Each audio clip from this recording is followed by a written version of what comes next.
a little after 7 now, so we're going to go and get this committee of the whole started. It's on.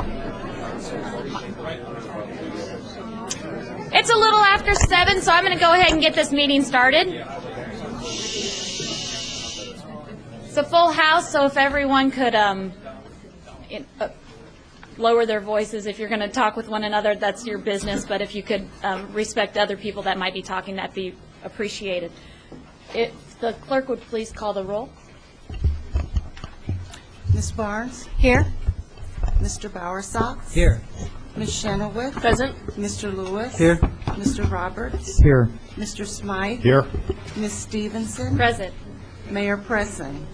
Here. Are there any additions to the agenda? I hope not. Seeing none, are there any staff reports? Go ahead, Libby. Oh.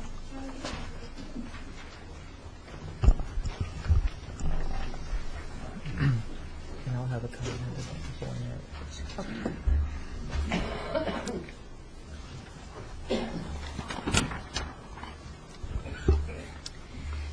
The report is regarding the consolidated social service funding.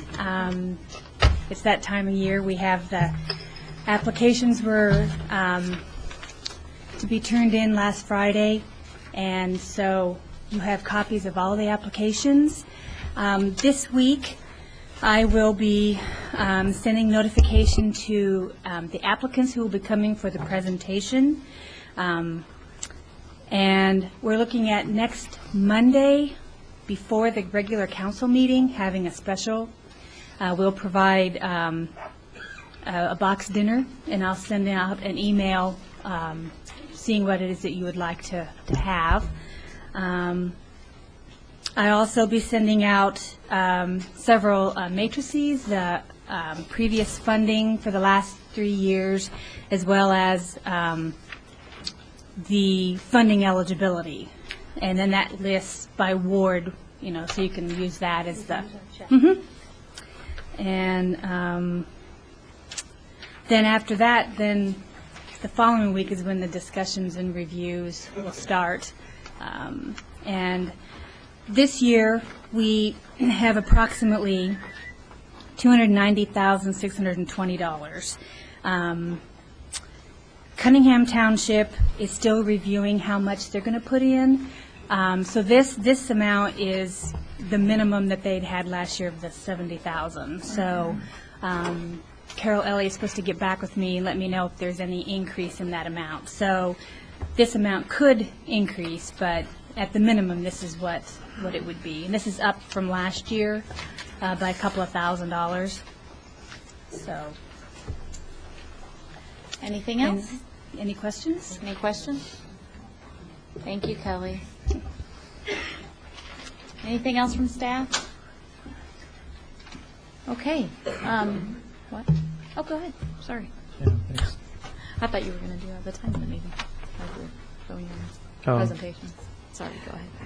I just wanted to inform, I guess, the Urbana public that as a part of the upcoming Boneyard Arts Festival that's about to take place this coming weekend on the 18th, 19th, and the 20th, the city is going to participate as a part of the 175th anniversary celebration. We're partnering with the Boneyard Experience to initiate really public awareness of the Joseph W. Royer Arts and Architectural District. And this was a district that was created on December 17th last year by the City Council, and it includes an area three streets deep north and south across the center of the downtown area, and it extends into the east and the west Urbana neighborhoods to Victory Park in the east Urbana and to Lincoln Avenue in west Urbana, and it includes Main Street and the new historic district there. And the whole point of the Royer district is, well, there's many reasons for it, but it celebrates the fact that there are over 19 buildings that were designed by Joseph Royer, a very famous architect in the city at the turn of the century. Not all the buildings exist today. Some were destroyed or removed. Others, quite a few do exist. And we're also using this district as a a means of promoting the arts awareness in Urbana and to create funding sources for grant applications in the future to enhance the arts programs in the downtown area. We're going to have a self-guided arts walk in the downtown, and this is going to involve 4 of the Royer buildings. And at each of the buildings, local musician Robin Kirtan has coordinated with other artists and musicians to have ongoing music events at the 4 locations. The tour will start, and you can get your walking guide at the Bennett Building. The tour will go from 1 o'clock to 4 o'clock, and there'll be music about every half hour, musical events relating in some manner to the buildings themselves. And in the beginning of the whole shebang, at 1 o'clock, I'm going to do a small presentation about the district. So if you would come to the Bennett Building at 110 South Race Street in Urbana on Saturday the 19th, you could participate in this event. And we're going to have posters, and I'm holding up one right now, which shows one of the Royer buildings. It's a residential building on East Elm Street from which all kinds of arts activities are just bursting forth. And that's really the intent. So I invite you to participate this weekend. Thank you, Dennis. Moving on, we have an approval of minutes from the previous meeting. Entertain a motion. So moved. Second. It's been moved by Robert Lewis and seconded by Dennis Roberts. Is there any discussion? All those in favor? Aye. Opposed? The motion carries. Next, we have public input. I have some people who want to speak before the agenda items and some who want to speak at the time. So what I'm going to do is read these off how they were on my desk. So this is in no particular order. I do have 2 here that said they don't wish to address the committee, but ask that that their position be entered into the record as follows. Michael Langendorf said he does not choose to address the committee, but he's in opposition of the UPD programming of anti-Semitic nature. And Bernice Lieberman. Is it Lieberman? I couldn't tell if that was a you or what it was. I was going to say Lieberman. And she also says in opposition of the UPTV programming. The first one I have here is Robert Dunn. If you can come up, state your name, your address, and limit your comments to 5 minutes. I'm giving you a lot of grace here, guys, because there's a lot of you here. So the least amount of time as possible. Thank you very much. Okay, my name is Robert Dunn. My new address is 309 East John Street in Champaign. Sorry I moved, but I had no choice of that. Anyway, in regards to the new guidelines for Urbana Public Television, I do believe that it is necessary for a review of the current programming that comes on Urbana Public Television. However, as much as I abhor what the show that is of concern here, I'm very much against censorship or regulations over speech. This is, for me, it's kind of like not really a clear thing of how do you support this and yet still say that certain I don't want to say certain speech, but certain views are just disgusting. And as a self-proclaimed progressive city, Urbana does not endorse those views at all. I was just, on my way here, I was just thinking that it wouldn't be as much of an issue. There would be probably a lot more opposition if there was a program out there run by David Duke himself, blaring blatantly racist stuff, there would be no debate about this. There would be no talk about free speech. You know, the show probably would have been pulled the next day. But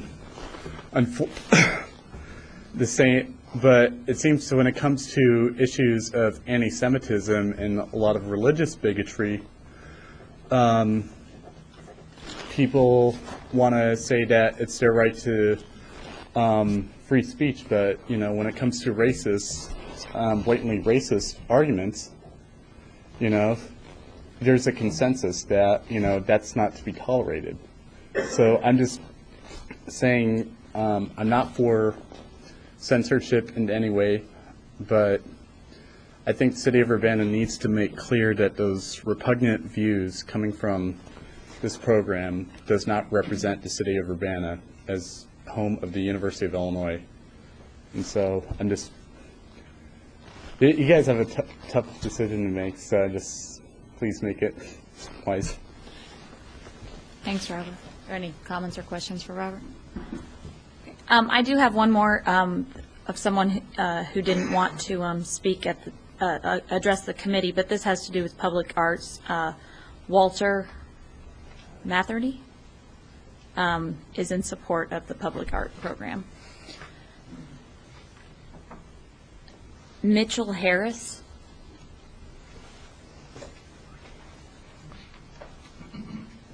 And again, if you could state your name and address and limit your comments to 5 minutes. Good evening. My name is Mitchell Harris. I live at 508 West Oregon Street in Urbana. I'd like to thank the council for having this session and considering the policies of Urbana Public Television. I disagree with the Urbana Public Television Commission recommendations for updating the language of the Policies and Procedures Manual. I believe that UPTV should be limited to governmental and educational programming and perhaps extended to locally produced public access programming. I do not see the benefits outweighing the costs of having the non-local public access programming, third-party produced programs. The first responsibility of local government is to make the people's business available to the people. This is where our priorities should lie. As the Policies and Procedures Manual states, the first priority is that all government and educational programming, including Urbana School District, Urbana Park District, and Urbana Free Library. I'd be very happy if UPTV did this only. If there's a call for it, I could.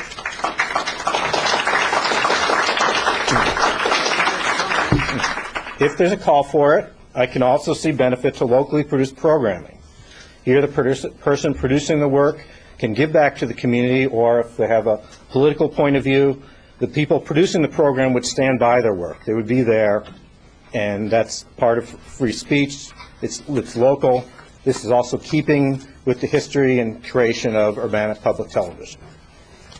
I cannot see much value in the non-local public access programming. Urbana should not be in the TV business. It is certainly outside the role of basic services of local government, especially with the advent of the internet and other forms of communication today. There's little here that cannot be found elsewhere. The other reason against non-local public access programming is hate speech. And I think you can see by the turnout tonight and by a comment in the News Gazette that this is a problem that is not well understood. A UPTV commission member was quoted as encouraging residents, quote, to do counter-programming to rebut objectionable content. This demonstrates a profound misunderstanding of the nature and damage of hate speech and extremist speech. By definition, hate speech is not rational argument. It takes much more work to rebut hate speech, to speak against hate and extremist speech than it does to broadcast it. A very trivial example would be an example of a loaded question. Have you stopped beating your wife? You cannot answer a simple yes or no to this question. It's obviously a trivial question, but loaded questions like hate speech are used in this way to slip claims into rhetoric without the burden of proving them or the necessity of taking responsibility for unproven assertions. In conclusion, I'd like to see the local government keep it simple, do what it does well, and provide what is not otherwise available. Let's limit UPTV to government and educational programming, and perhaps include locally produced programs. Thank you.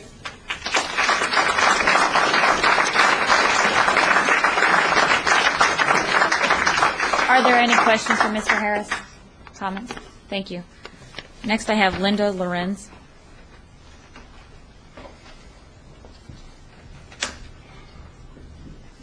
Linda Lorenz. I live at 409 West High.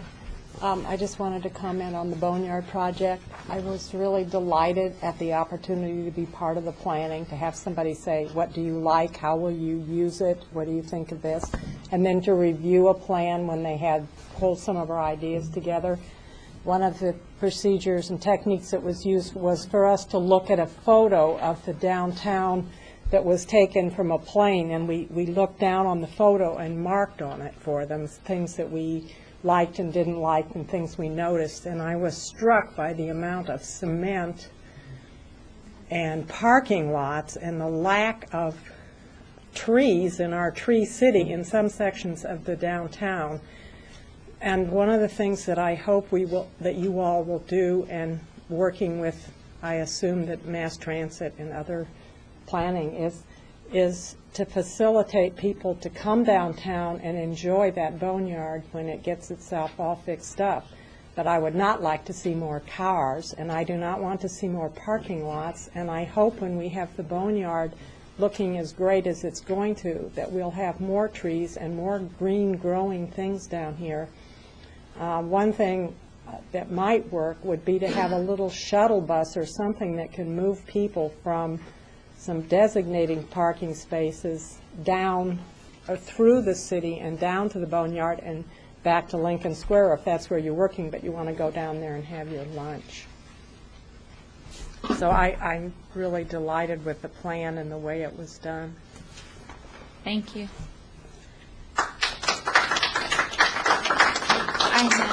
Next, I have Cecilia Smith.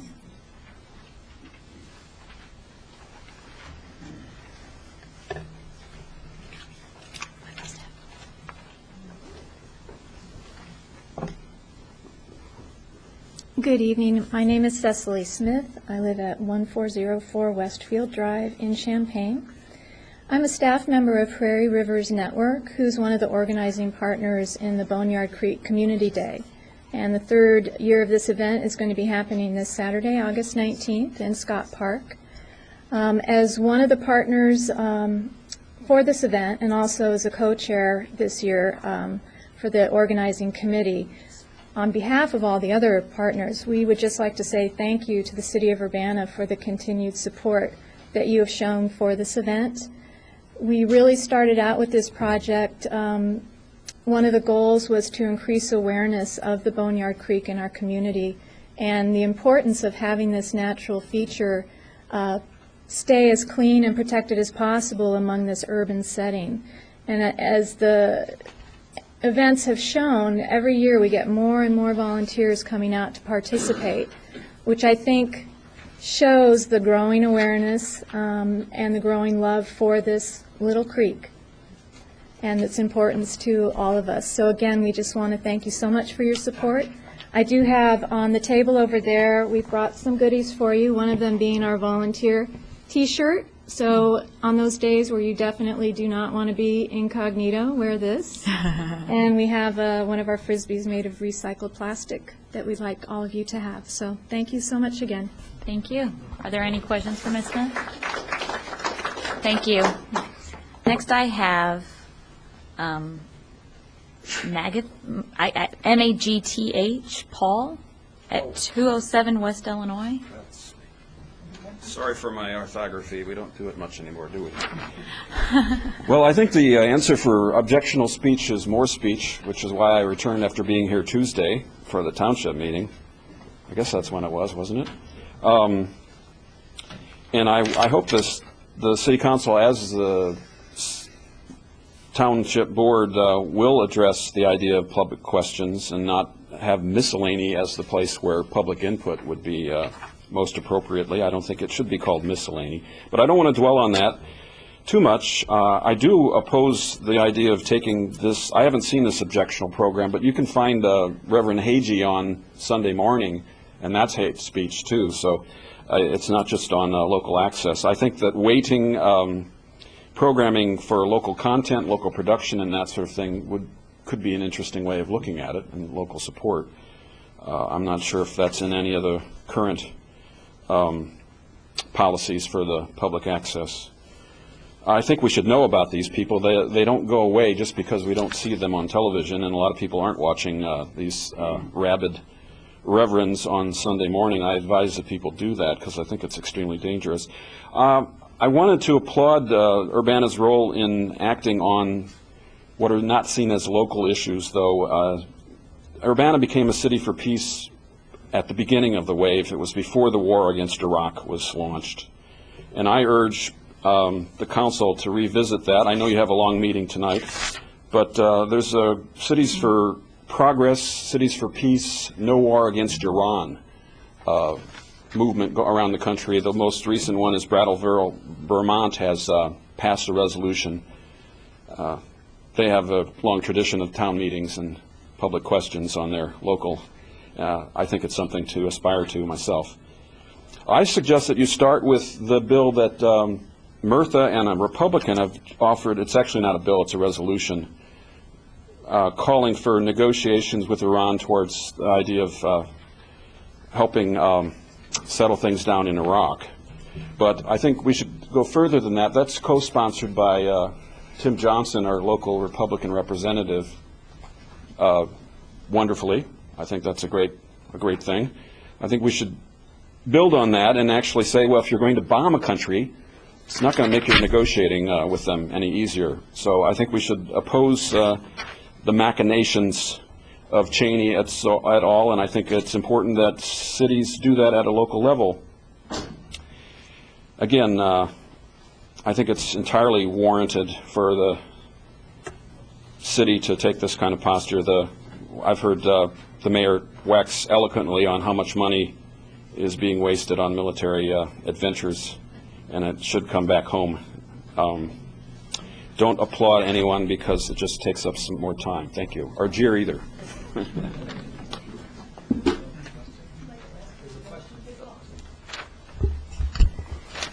Have you ever asked for financial information from Urbana? I haven't had occasion to, I don't think, except my recycling bill. Okay. Because Which are they? we really try to be very open about our finances, and I think we have the information, so I just wanted to ask I you. wasn't associated with if you're referring to the Yeah, the question that was question that was put Okay. forward about putting it all on the web. I don't see why that's not a good idea. But I mean, there's some things that possibly could be hidden while negotiations are going on. But I think transparency is something to aspire to. But I was associated with all the other ones, and I was actually surprised that there weren't any anti-torture or anti-war on Iran. I think you guys can handle that yourself. You've done it in the past. Like I mentioned, you opposed the war on Iraq and became a city for peace before it was launched. So I suggest, I'll say it this way, that we do it again before the attack starts. So, Okay, thank you. good evening. Thank you. I have two more people that handed these into the clerk, and they don't want to speak, but I'll state their position. Elaine Jacobson, 1 Greencroft Drive, Champaign, UPT programming in opposition, and Howard Jacobson, 1 Greencroft Drive, Champaign, UPT programming also in opposition. Next I have Paul Weixel. One I couldn't read the handwriting, the next I couldn't pronounce. I guess phonetically it's right. My name is Paul Weixel. I live at 2812 Salisbury Court South, Champaign. I've been in this community since 1960, dividing my time between Urbana and Champaign, 25 years more or less in each. And I'd like to make a few brief comments on the whole issue of public access. I think it's very useful to go back to the original statutes, which I've done, to get a sense of what the intentions of the framers were all about. And if you do that, you'll notice that the intent was to essentially put into the hands of local community people the tools of television, the cameras, the tape, the production facilities, and so on, so that local people could produce materials to express themselves through a public access television. Unfortunately, one of the unintended consequences of this procedure was to stimulate a fairly substantial amount of what is often called hate speech and pornography, I might add. Remember, there's a difference between pornography and obscenity legally. And there are many communities in the country who are being tortured with what to do about the fact that pornographic materials are being presented for broadcast over public access, and it seems to be allowed by the statutes. Now, let me just make a few comments. I'll try not to be repetitious about what's been said before, but I think it's very important to define terms appropriately when you're talking about the materials being discussed. The anti-Semitic material I would not consider to be offensive, nor would I consider it to be controversial. It is virulently defamatory in the sense that its only intention is to defame a large group of people with the most outrageous lies that you can dream up. If you look carefully at these programs, you discover that Jewish men are urged by their scriptures to fornicate with young children. That not only do Jews have an international cabal to rule the world, but we started the French Revolution and the Russian Revolution. I didn't hear anything about the United States Revolution. These materials are professionally produced, very high production value, so-called, and they're not easy to counter by simple counter-programming on the local level. Moreover, I think it's very important to realize that there's certain kinds of speech and certain kinds of presentations where an attempt to counter them elevates them to a level of sincerity and dignity that they do not deserve. I'm proposing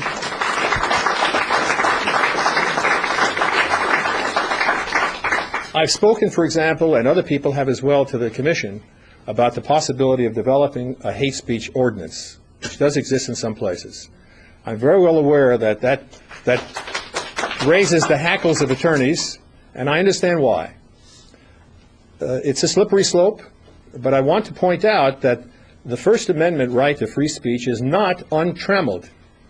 There are, in fact, boundaries. We know that it's a felony to shout fire in a crowded theater, especially if there's no fire.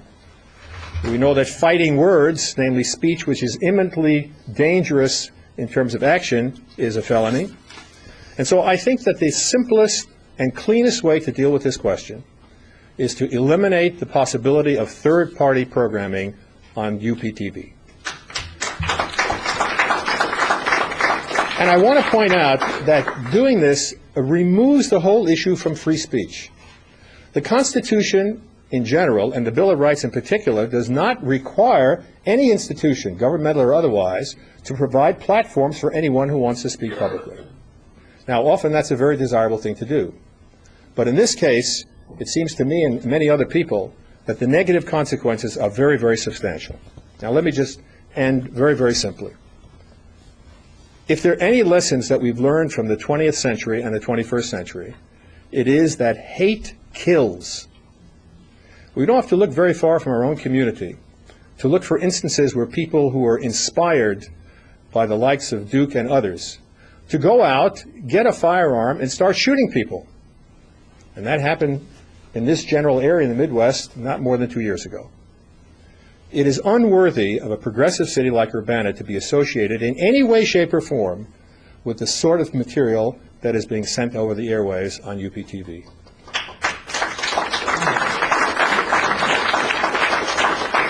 And I urge you, please, to consider seriously the possibility of simply using UPTV as its original intent was, namely to give local people the opportunity to produce local programming and then therefore stimulate local discussion on really important issues.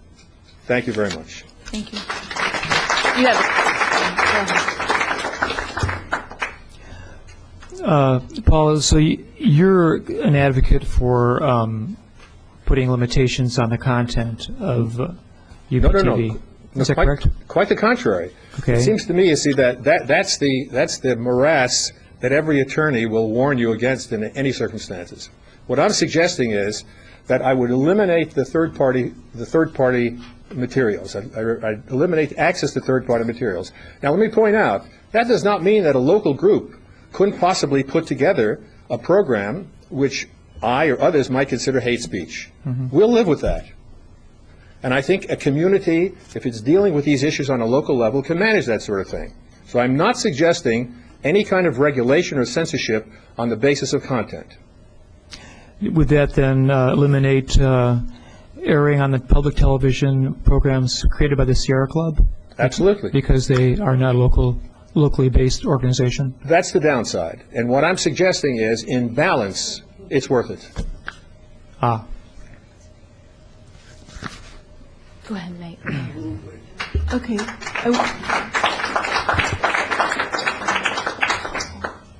I was interested in your statement that if it was produced locally and it was just as hateful, that you could deal with it.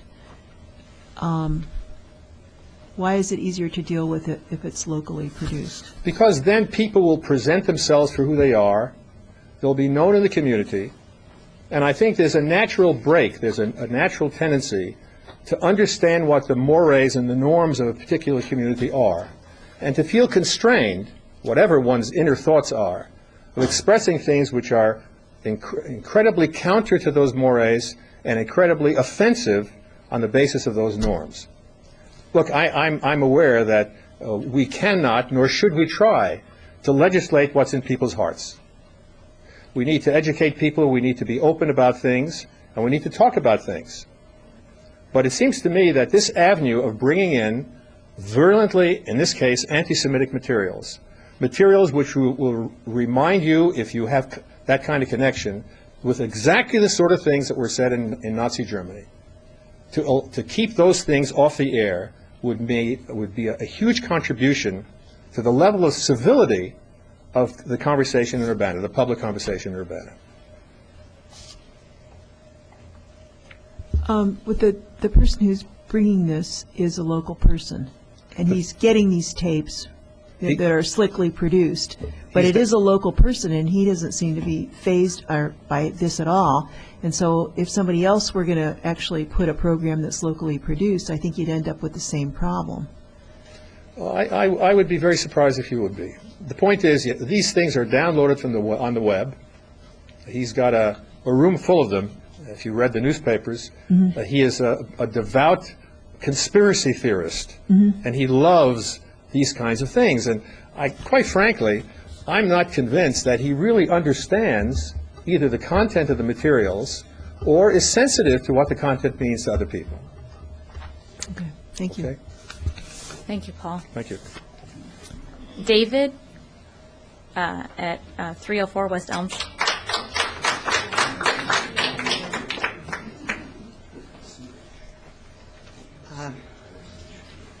My name is David Garrett from 304 West Elm in Urbana, and I'm here to make myself unpopular. Especially following Professor Weichsel, I should mention that somewhere around the time of the presidency of Benjamin Harrison, I had Professor Weichsel as a freshman calculus teacher. He had a demonstration that I still remember, where you basically start out with Newton's laws of motion and the universal gravitation, and you throw in some differential calculus, and you shake and bake, and out comes the three laws of planetary motion of Johannes Kepler, and it's still to this day the most impressive, the most effective thing I've seen about the power of higher math. So this it's not with great glee that I come to say that I disagree with him.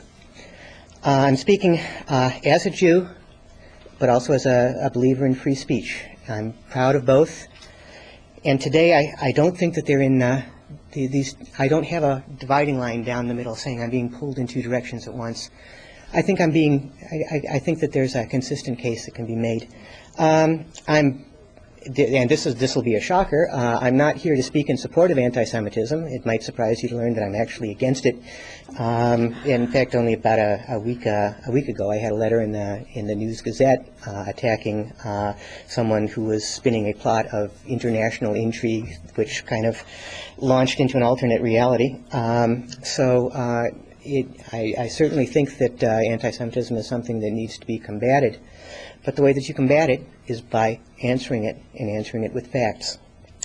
About a dozen years ago, this strange new thing came along called the Internet, and a chance to find out there's this whole new level, this amazing new level of wackos out there. Who'd have thought? You're turning over the world's biggest rock and seeing the kind of thing that's underneath it. And, I discovered that, you've got the funny mustache league out there, and they're saying things like the Holocaust didn't happen. Well, it kind of sort of happened, but it wasn't really, no gas chambers, and it was really about 500,000 Jews and stuff like that. And they made me mad for two reasons. The first reason is just stupid schmucks make me mad, and these guys were stupid schmucks. But the other was that I couldn't immediately refute them, that these are arguments that had been carefully crafted. The Holocaust denial movement has been around for decades, and they've had a chance to hone their approaches. And they've got some things where you, off the top of your head, if you've only got 30 seconds to respond, you think, well, maybe there's something to it. But it was the very same Internet that brought these fun folks into my parlor, into my cyber power, my virtual parlor, I guess you'd say, that also pointed me to the materials wherein I could learn to refute these arguments. That the same mechanism, same free speech mechanism that brought these arguments also brought me the means to refute them. About the most famous case in Holocaust denial, there was a famous trial in year 2000 in England. A professor of history named Deborah Lipstadt in Atlanta was sued by a Holocaust denier in England, where the libel laws are very skewed, very much skewed against the defendant. And she was able in court through a very big process that was in the news for a month and a half. She was able to completely, humiliate this guy, bankrupt him. I'm always very happy to hear about humiliated, bankrupted Holocaust deniers. And at the end, there were a number of editorials that said the thing to keep in mind about the Lipstadt victory was that it represented, this is what the power of free speech is. That not only were we able to, the same free speech that lets twits like that, the guy's name was David Irving, bless his alleged heart, that the things that would let him speak also allowed others to bring their own facts and knowledge, lay them out on the table, and find out who wins and who's a turkey. So I guess, yes, it's definitely the case that anti-Semitism, that hateful words are painful. If you insult the Jews, you're insulting me. And this is not something that I'm thrilled to death about. But no one has the right to go through life without being insulted. It's not great. People will insult you for different reasons. I can't say I'm thrilled to death about it. But I can't go around in my own personal cone of silence in which no one says anything that disturbs me. And the same freedom that people will insult me for, my funny voice or the fact that my hair is going in 8 different directions at once, that same freedom is the one that I can do, is say, to tell them that you're wrong about this, you're wrong about that. I can respond to it. And I've run out of notes, so I'll stop there. Are there any comments or questions? Did I do a good job making myself unpopular? Thank you. Okay. Next I have Darlene Clopel. Is that level?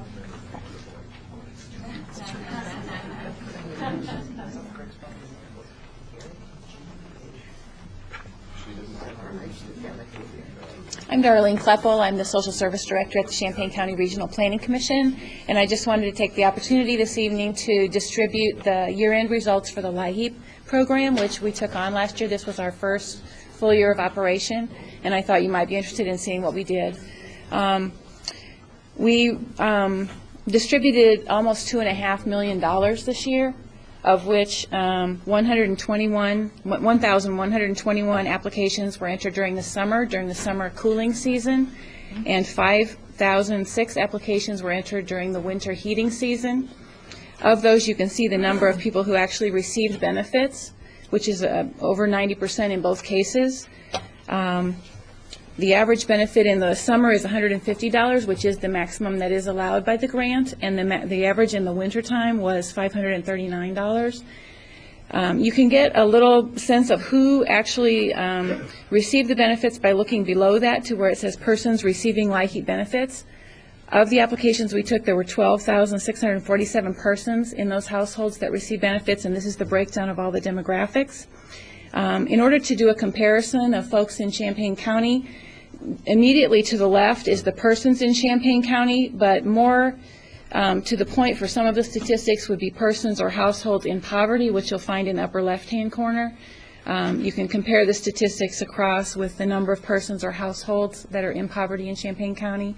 And I have specifically separated out individuals and families because in Champaign and Urbana, the college population is a huge percent of the individuals. So you can kind of take your comparisons across that way. But I just wanted to share the information tonight, let you know what happened. You can see who got the benefit. For the first time, as far as I'm aware, we have spent all of our money by April the 10th. It was a big job, but we are no longer a donor county, which means if we don't spend all of our money by the end of our season, which is May 31st, we give money to another county that's out of money. So we're really proud of the fact that we were able to spend it all this year early, and as we know, there's always, because of the higher utility bills and more people that are in need, there's been a larger number of people this year that needed the benefit. Go ahead, Daniel. Hey, Darlene. I had two quick questions. The first is, do you, I lost my train of thought, actually. I'm so focused on the UPTV issues. Do you take applications and therefore can give us information about how many people were not able to be served because of funding issues? Or is it simply the case that when you're out of funds, that's when you cut off the intake of applications? So we don't really understand the need in comparison to what we're offering. We don't have a totally accurate number of what the need would be. We do stop taking applications at some point after we run out of money. The state tells us that we're not going to be able to distribute any more money. Occasionally, last year, for example, at the end of the year, we continued to take applications because there was a chance we could get more money from another county. That's not the case this year, so as of April 10th, we stopped taking new applications. There were still a few outstanding applicants that perhaps had not brought their documentation back, but at that point, we were pretty much out of money. What I can say is if you will take a look on the upper left-hand column, you can see the number of families in Champaign County that are in poverty, and that number is 2,750. Mm-hmm.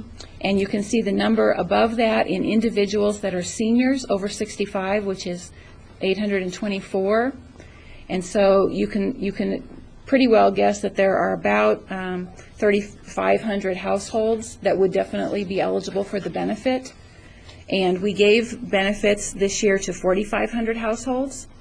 So you can see that 1,000 individuals in poverty, which would not probably be college students, also received the benefit. Mm-hmm.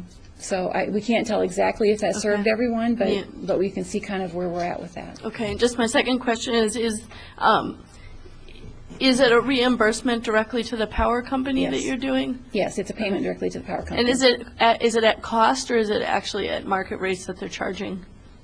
It's just a payment toward the bill. It's a credit on the person's bill. Okay, that isn't at cost for the power company, but actually with the profit for the power company. Correct. And this is state funds. Correct. Well, it's half federal and half state. Okay. Thank you. Thank you for your report. Judy Checker.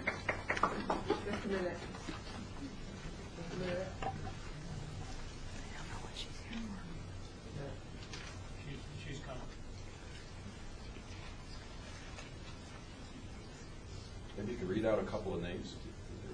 She's the last one I have for public input until the time of the actual agenda item. So.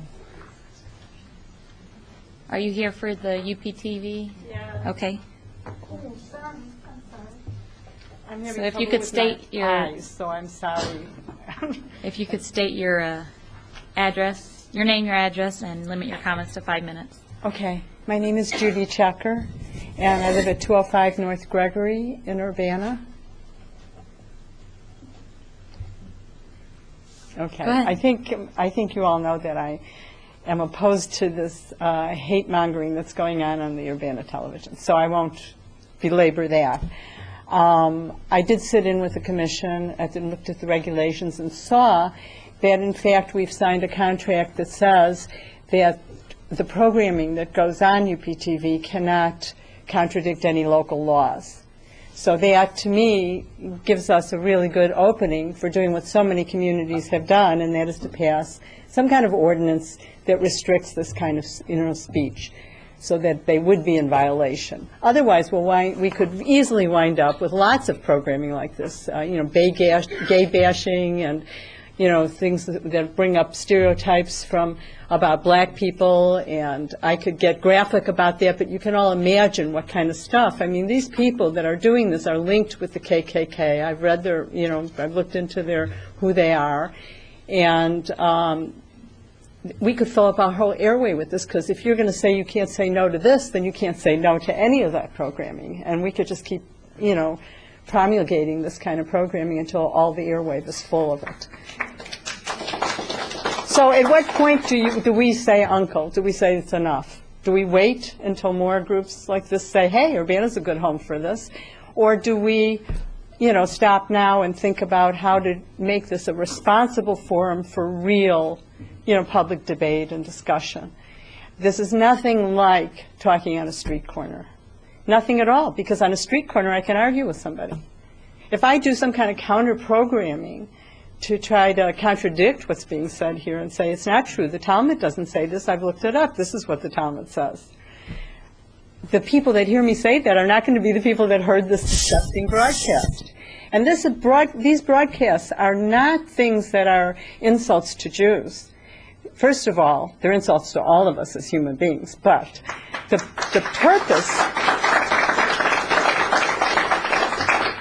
purpose of this programming, the purpose of it is to make people afraid of Jews and to make them want to get rid of Jews.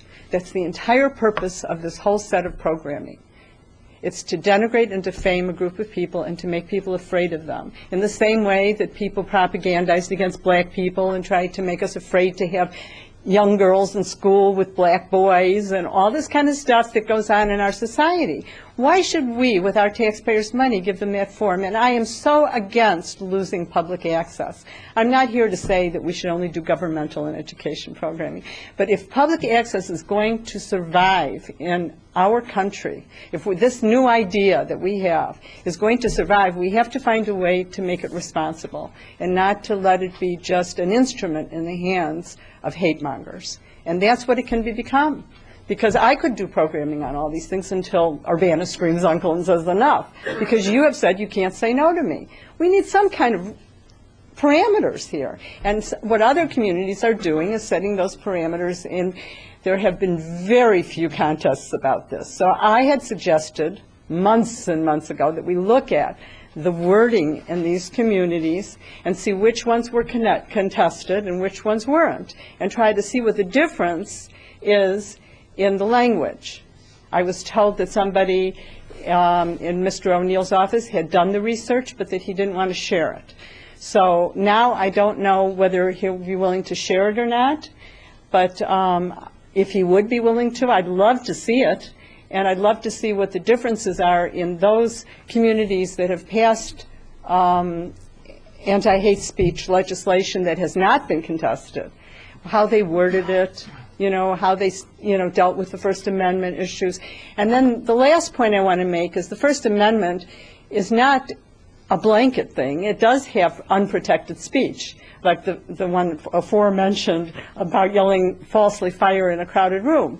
And the reason that that is unprotected is because it sets up an environment conducive to harm. And that's what these programs do. They are trying to set up an environment that will create violence. Even Mr. Bromlevy's title of, Wake Up America, it's a call to action to say that. Wake up, do something about this. This is what's happening. We have this enemy within. I mean, I think the argument could be easily made in court that this falls under that unprotected area because it is so clearly an incitement to not only defame a group, but to get rid of a group. Go ahead. Yes.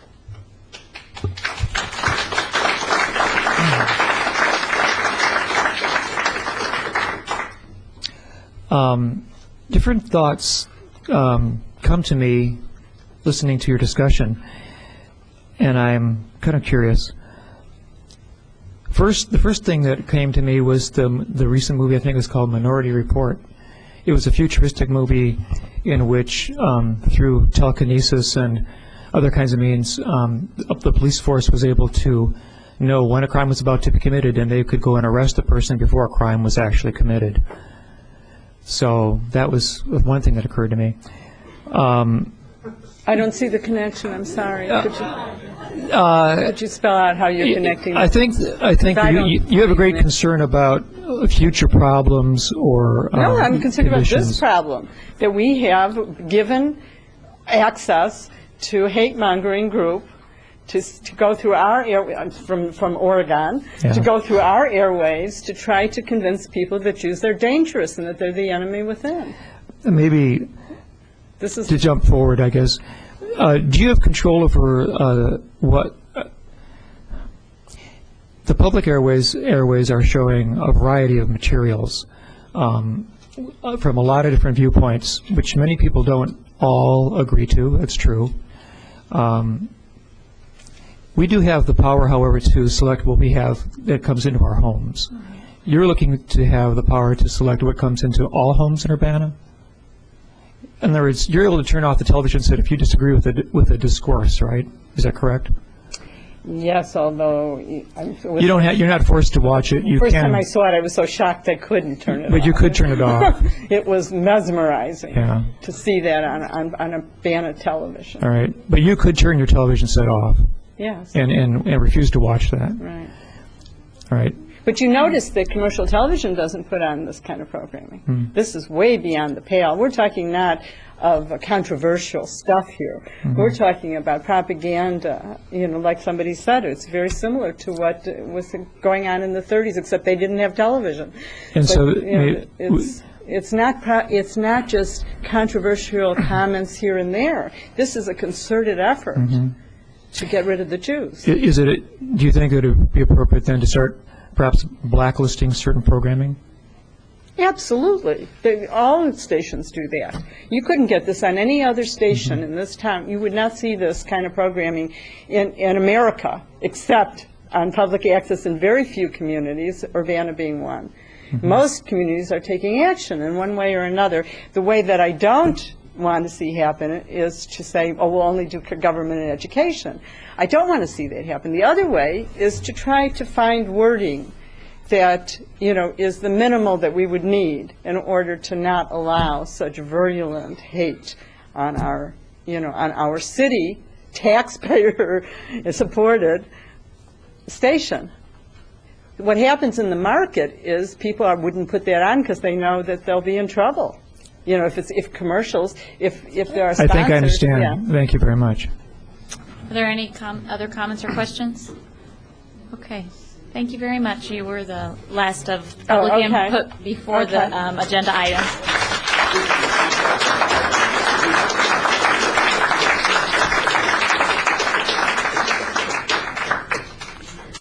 Okay, I have next on my agenda a presentation for the Boneyard Creek Beautification Plan.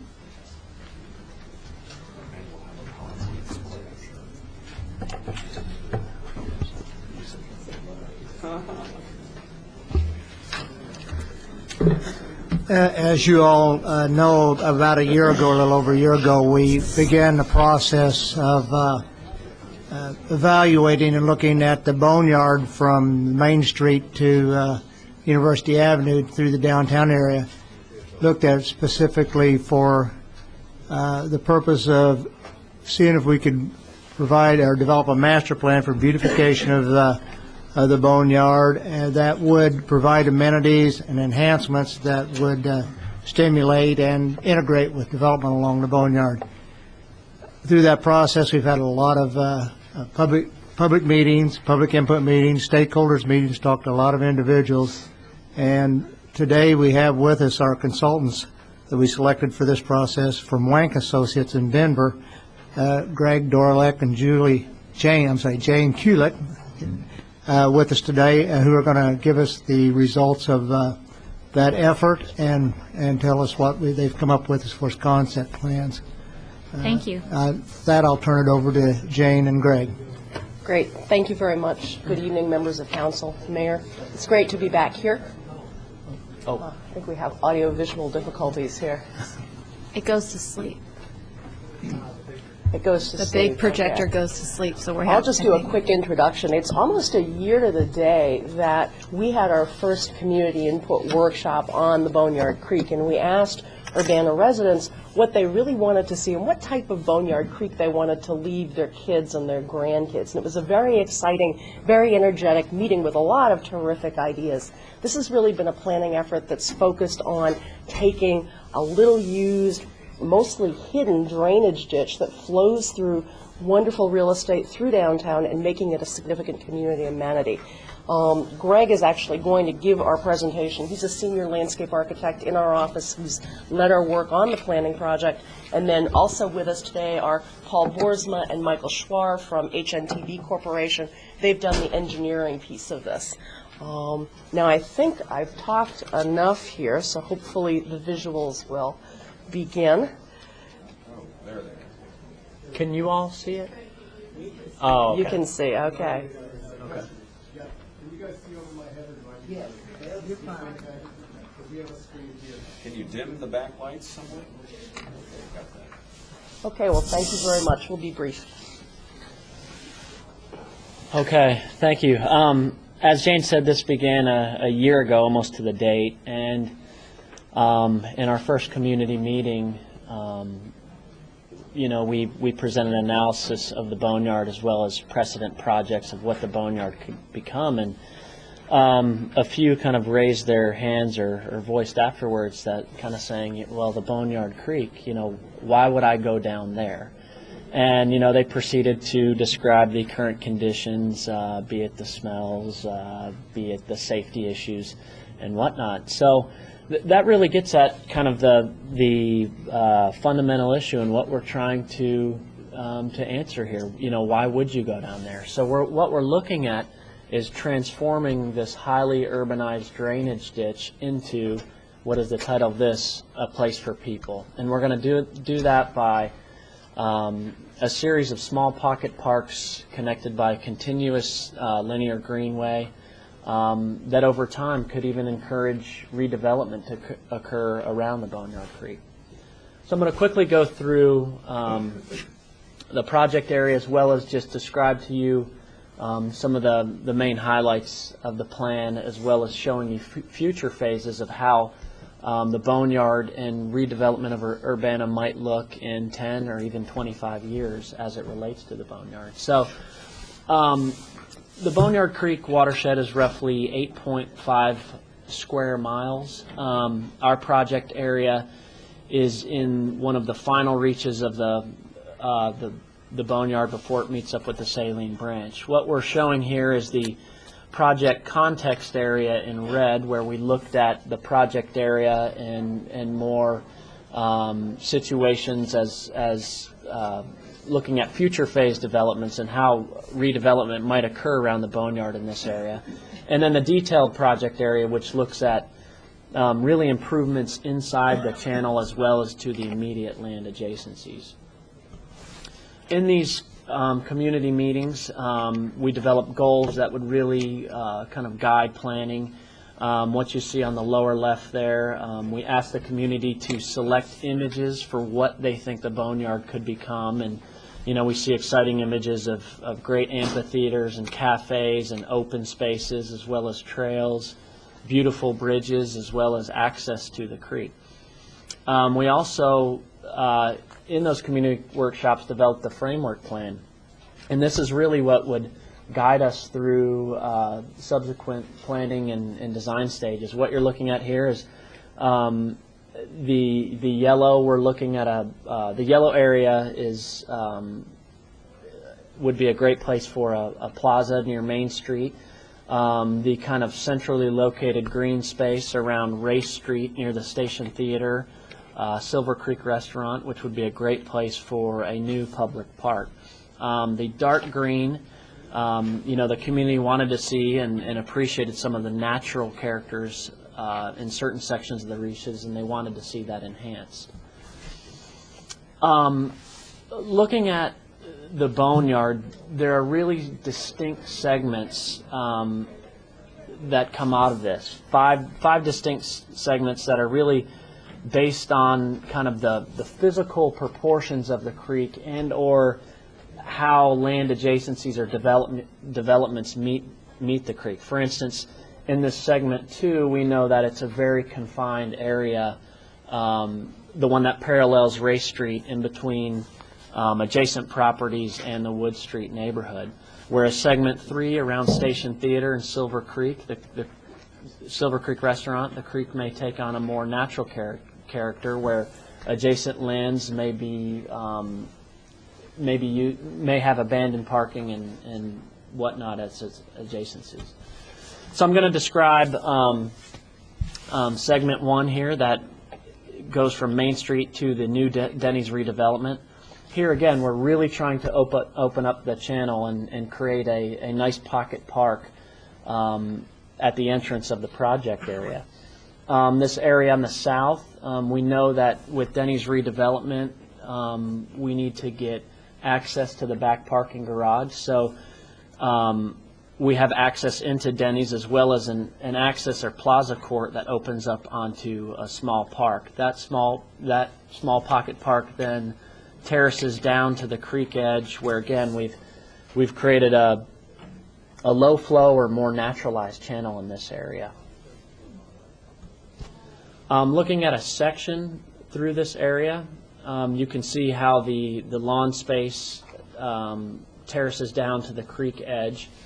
And what you're seeing now is an existing channel profile. This is the section of how Boneyard Creek looks today. So you can really see how we're really pulling the banks back, making it accessible and making it open to the public. Then just showing how future phases might occur. Maybe this is a 10 or 25-year vision. Again, you can see how what we do in earlier phases is there in future phases. And what we're looking at is the future here, how redevelopments might occur and might focus themselves onto the Boneyard to create exciting new districts. This is a sketch of that same area along Main Street. You can see it kind of opening up into the Boneyard in this section. Segment 2, Denny's redevelopment to Griggs Street. This is one of our more narrow spaces in the channel. Within this area, we're really confined by the existing sheet pile walls. We also heard from residents along Wood Street that they really want their privacy protected here. So we'd like to plant or maintain existing trees at the top of the bank on the west side of the channel. But we want to get creek trail access as well, so it might be possible to do that on the top of bank on the east side of the Boneyard. Again, looking at future phase developments, how new development along Race Street may even incorporate the creek or even front the creek, where new kind of exciting private and public courtyards could be created, just again providing a great amenity to the city. Looking at segment 3, Griggs Street to Broadway Avenue. This is a tremendous opportunity to create a new and exciting public park space. One thing that could really drive this is we know from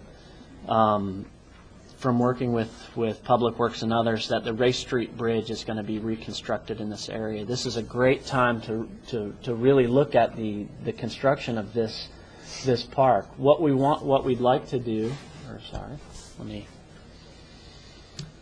this is that same area, that's segment 3, and what we'd like to do is create access underneath the new Race Street Bridge, so our trails and park can really be sunken in this zone below the street level.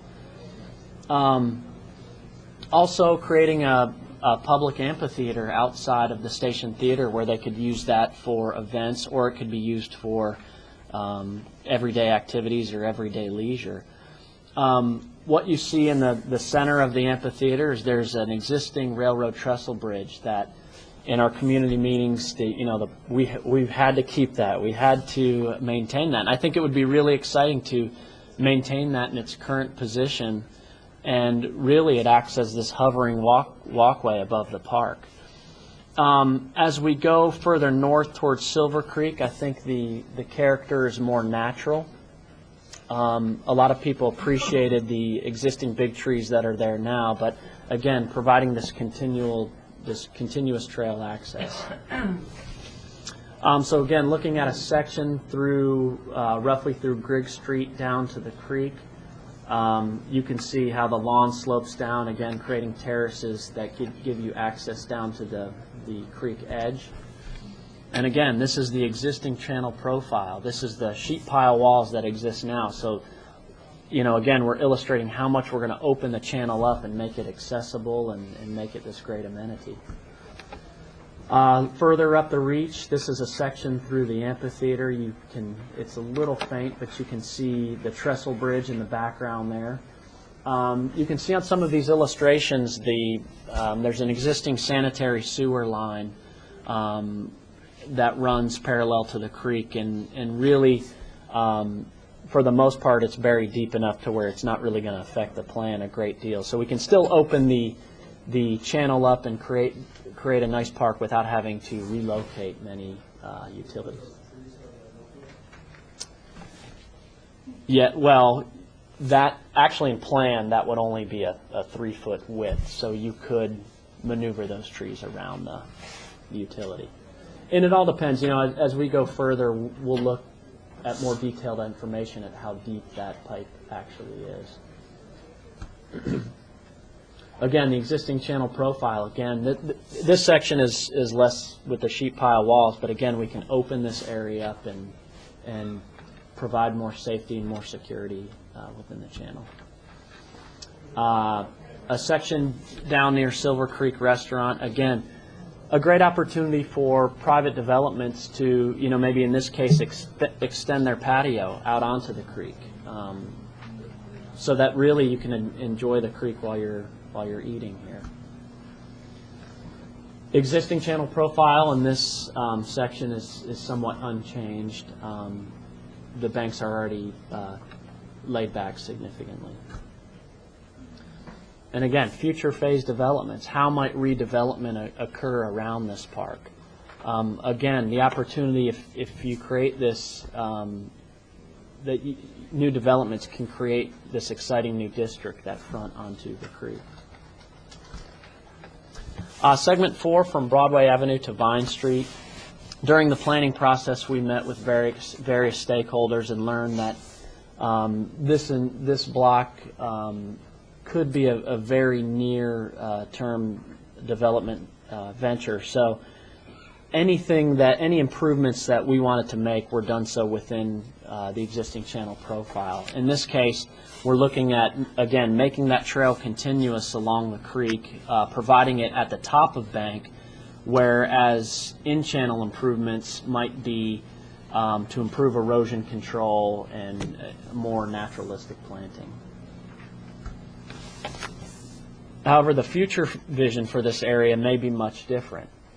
As redevelopment occurs, they, again, create this amenity, and we can start to have developments that create exciting new spaces along the creek. Finally, segment 5, Vine Street to University Avenue. This is a small reach of our segment. With University and Vine Street, there's a lot of street traffic in this area. It's really not the best place to provide a trail and have people down at the water's edge. However, it's coming from Cunningham Avenue. It's a real visual marker for the city. So we'd like to look at, again, in the channel, erosion control improvements. On the top of bank, we might do a more manicured landscape to really clean up the area. At the same time, this would be a great place for an entrance sign or sculpture that welcomes people to Urbana from coming down from Cunningham Avenue. So we've done preliminary project or estimated project costs for each segment.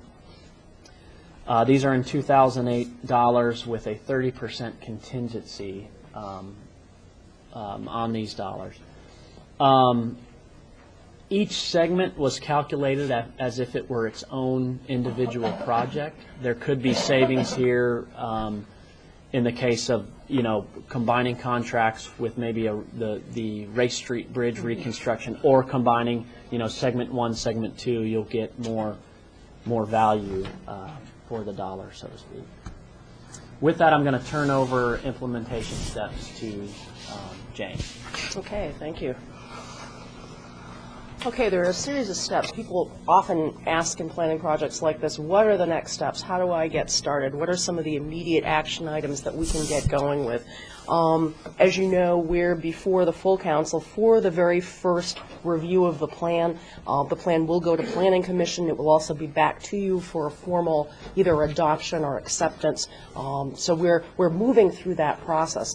There are also some elements here that will be near-term implementation steps that I do want to mention. One is the notion of negotiating modifications to the existing maintenance easement that exists along Boneyard Creek. Most of you know that that easement is for the city to maintain the creek only. It does not govern physical improvements, including just the installation of a trail within that. So that master improvement easement would need to be revisited to address things like maintenance, like security, like liability. And so we'd recommend that the city move forward and, rather than negotiate with each individual landowner parcel by parcel, is to think about what the characteristics of a master easement might include. The red area shows the area that's covered, and it's by and large, though not entirely, the area that Greg showed you with respect to the Phase 1 plan. A second corollary activity includes creating land acquisition and redevelopment partnerships. There are some additional city properties that are outside the easement. There are some private properties as well. Discussions would need to take place to talk about how the improvements might be integrated within activities that are going to be taking place in the public and private realm. Thirdly is looking at your existing Boneyard Creek district, which is within your current menu of zoning ordinances. That's something that is going to be very beneficial as plan improvements move ahead in terms of helping to shape what private development does, in particular to be consistent with an adopted master plan. So that tool is already there and available to you.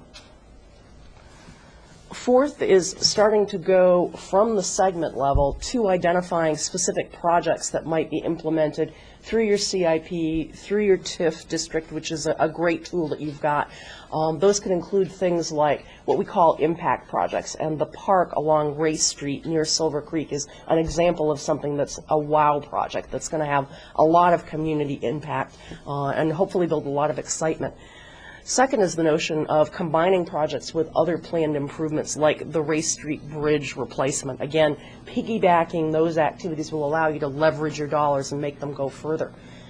Also, there will be likely to be annual activities that might be completion of so many linear feet of trail that you can simply program into your annual CIP. So going from the segment level to the project level will be an important next step. And then finally is the notion of developing detailed design and construction documents. We are at a master plan level. There is additional survey work that needs to take place, additional geotechnical investigations, so that we move the plans that we've got now into what we're going to call engineered drawings with much harder cost estimates. So that's all we have for you. We thank you again very much for the opportunity to work with you, and we'll take questions. Okay, it's really beautiful. The amount of public input has been great. The plan's very exciting. I hope we can start budgeting and figuring out what piece we can kick off. It's good that it's modular so that we can kick off whatever part really fits the redevelopment. I have two, I think, short and easy questions. I got most of my questions answered during the public forum earlier today. The first question is about Main Street and Segment 1, and this is partially a question for you and also sort of a question for Gail.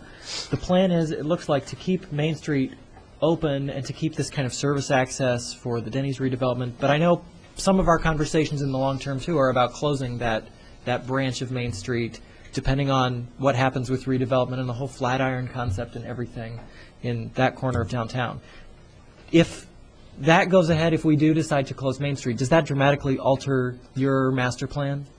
Not at all. I think that's what we were trying to balance in this. Is you can see most of the Phase 1 improvements are still intact in these future phase plans.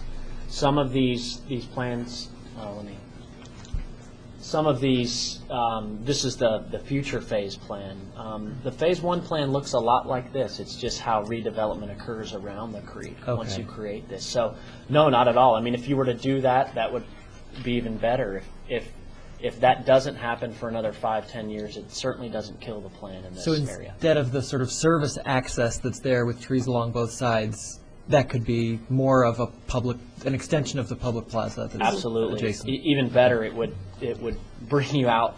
You know, the park could then address Main Street even better. So. And Gail, you're part of that question. Does the Denny's redevelopment currently lock us into keeping access that way open, or can we have a bigger public plaza here if that works with the redevelopments? Well, I think you'd have to look at the interaction between all the potential developments down there. The current plan that we have seen for the Denny's site does have access through there, and it would be their sole access at this point in time. But you just have to look at the interaction between the different developments and how that worked out. Okay. My last question, Gail, I think is for you. Does this master easement piece, one of the implementation steps being negotiating a master easement that gives us a little more ability along the creek, does that piece, do you have everything you need from Wink as the consultants for us to work internally on that? I assume that's, not a quick thing. Do you have what you need to start that easement process? We could start preliminary discussions with individuals with what we have now. Might not have the exact limits and square foot of those easements, but we could start discussions now. Okay, thanks. Go ahead, Charlie. You answered one of my two questions, which was the access aspect, which, has impact on other projects. If I were to hand you $7 million, say I got a private donor to do this, or I won the lottery and wanted to do this, how long would it take to do?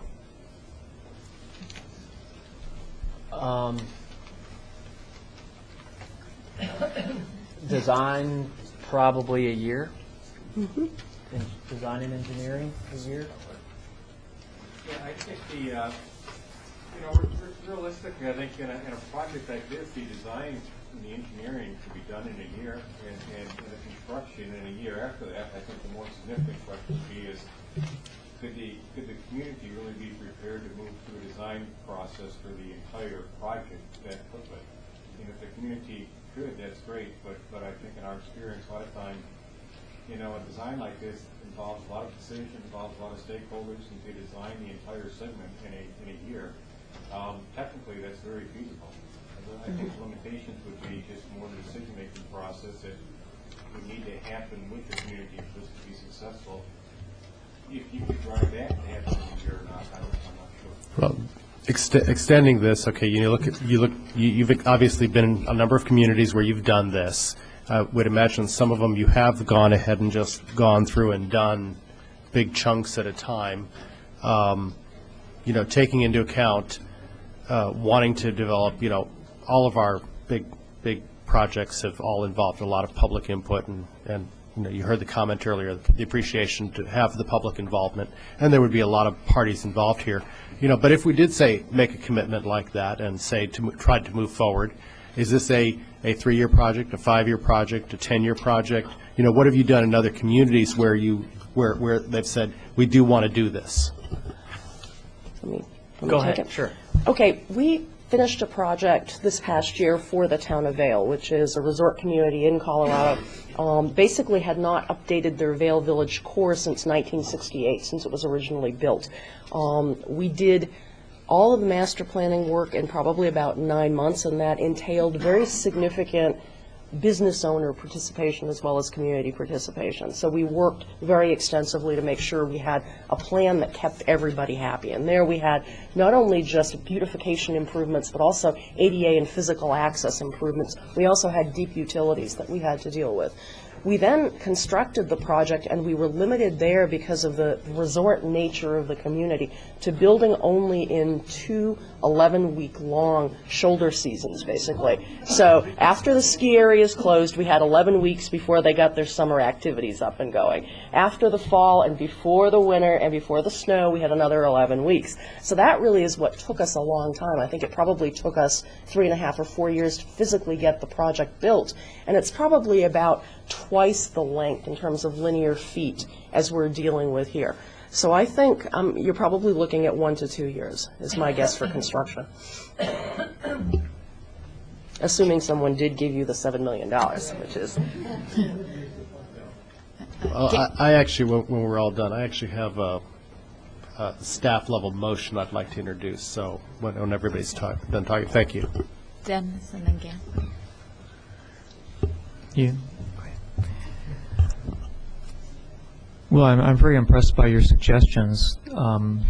Revitalizing this creek could potentially be like one of the most exciting aspects of awakening the downtown area to foot traffic and potential business and development along the back sides of some of the buildings down there. I didn't come to the public input session you just had, so I just had 2 things. One of them, really, and they both integrate the my interest in the first section.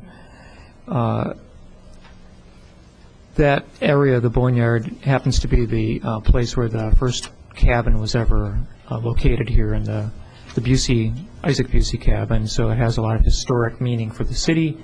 And also, we've learned from documents that the Chief Chemongger, whose name is attached to Chemongger Park here in town, and was an early Indian Native American resident of the area, was born under a hickory tree, right in that very location too, behind the Courier Cafe.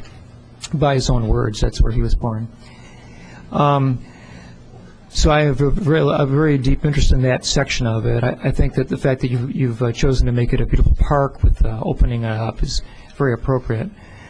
There are a lot of utilities, it seems to me, storm sewers and such other, in the parking lot areas that are adjacent on the east side of it. Your plan shows that at least there's a wide access from the downtown community into that section of the park. And I personally think it would be a great place to create a founder's park for the city. But however we choose to ultimately develop it, I think that easy access to that from the downtown is very important. We do have a downtown kind of a master parking study that's going on now, and I've heard that it's very difficult to surrender parking spots, even 4 or 5. So maybe this is just a general comment. I would hope that the city would seriously consider in the development aspects of this plan whether it could not be possible to surrender a row of parking so that the public would have access to this very significant part of our history and our culture in our town, and a very beautiful part. So saying that, I mean, I'm hoping that the plan does not scuttle some kind of like easy access to the Boneyard at that location. I noticed that there doesn't seem to be direct connectivity from Locust and Wood Streets, i.e. the northern section of the creek, or the west side of the creek. I know that the city actually owns property across the creek. I don't see a bridge connecting the 2 parts of land. So is this a missed opportunity, or are you responding to neighborhood concerns? We're not. We're responding to neighborhood concerns. Very early on in the process, we had a bridge that would connect, basically aligned with Locust Street, that would connect these the west edge with the east edge. And you know, the neighbors wanted access, but they wanted their privacy, I think, a little more. So they wanted access, but they didn't want direct access, is the best way to put it. So does your plan allow foot traffic to leave Wood Street or Locust Street and walk into the park? Or is that actually bounded by private property so that there really wouldn't technically be no access to individuals other than the property owners who live next to it? I think in that segment 2, the narrow stretch, they would not have access because we're going to need a fence on the existing sheet pile walls in that section. But what about the triangle on the north In side? segment 1, we could get kind of a smaller path down to the north edge of the water's edge in that area, in that triangle piece. Okay. Thank Mayor, go ahead. It would seem exciting to start at the park in the middle. So is there any reason to not start with the most spectacular part? Are there technical reasons to not do it? I know Gail could maybe speak to this, but property issues are one. Is that more difficult because of that? It's going to make it more difficult than segment 1 where the city does own all the property. It's certainly more exciting.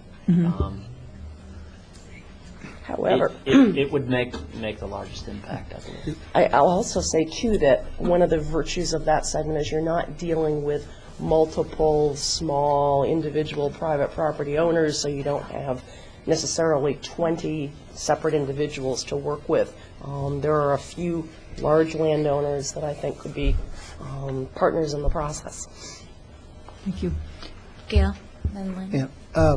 With respect to the timeline for construction, there are certain segments of this, and the nice part of how our consultant has laid this out in segments. There are some segments that are a little easier to work with. You're dealing with city-owned property in one segment to the south. That city-owned property, to answer Dennis's question, on the north is bounded by Locust Street, or touches on Locust Street. So we do have access via public right-of-way to the north side of the channel in that area. And some of these areas are a little more difficult because all the property is owned across or to the center of or across the channel in these areas, so we're going to have to negotiate with individual property owners. So in the areas which are not ready to redevelop, it might be a little bit farther down the timeline to develop those areas. But in the pockets like near Silver Creek and the Station Theater, if you could work with the property owners there to acquire what properties are needed, then you could focus on that. You won't have the connectivity of a trail all along it if you can't do the whole thing, which would be nice. But if you can, there are certain areas that will be easier than others to focus on and more timely, considering this where development is poised in those areas versus other areas. Thank you, Gail. Danielle? This is a really lovely plan. I appreciate all your work. I in particular appreciate your talent at incorporating public input. And unfortunately, sometimes silence actually means you did a good thing. So today, this is in my neighborhood, and my constituents are very much affected by this. And if this was something that they were really negative about, we certainly would be hearing from them. But they have been incorporated into and have participated in this process throughout. And so I appreciate that, and I appreciate the city really investing in the public process. I think that's important. There's just a couple of comments I have about the actual plan and some suggestions, and I think Charlie has more of a motion that gets to the details, which is I do have concerns that the plaza at the Main Street and Springfield area does not have enough public access to Main Street as it's currently designed. I also know that there's property acquisition issues, et cetera, there, but I really think that we need to make it clear that as we kind of accept this picture, we might want to take a closer look at that piece and maybe do some revisions and actually see a scenario where we would block off Main Street as a through. It might have some access there, but Main Street as a throughway would be blocked off, and really being able to see what that would look like and how it might change access to this park. I don't think that Urbana needs another park that's kind of hidden. We have a couple of those, and we need to not make another one that's somewhat hidden from the public. I think that Silver Creek Art Park, I'll call it that for now. The space on Ray Street between Station Theater and the Silver Creek Restaurant is gorgeous. I think it's a phenomenal idea. I think it's something that we didn't think of. We appreciate your design time with that, and even though it's the thing that might require some negotiations with property owners, et cetera, I really think we should prioritize that vision, because there's a lot of development opportunities on Broadway and on Ray Street at that location. And that said, I do think that we should make sure that we present at the Developers Roundtable discussion this vision and make it competitive with the developers and say, okay, who's gonna come first? There's limited public dollars, and whoever's gonna invest in this area, you're gonna have access to the kinds of improvements that we're looking at doing if you are one of the first people to take a step. And so I think that we should create a competitive atmosphere around the redevelopment of this area. We have a number of plans that this should be integrated with in some ways. Right now we're looking at one piece of it. I know your job is to do this, and so thank you. You're not expected to necessarily totally integrate it, but I do think from a staff perspective, we need to incorporate it into the downtown plan, the parking study, and the bicycle plan, so that we can see how these things begin to fit together and how people will flow through the downtown. Because I see, in my mind, I can kind of layer the different maps that I have, but I'm sure it's an imperfect picture, so it would be nice to put that. And lastly, although the number is big in some ways in terms of the implementation, it's not as big as I thought. I thought it would be bigger than that. And if we look at what the size is, it's smaller than a parking deck.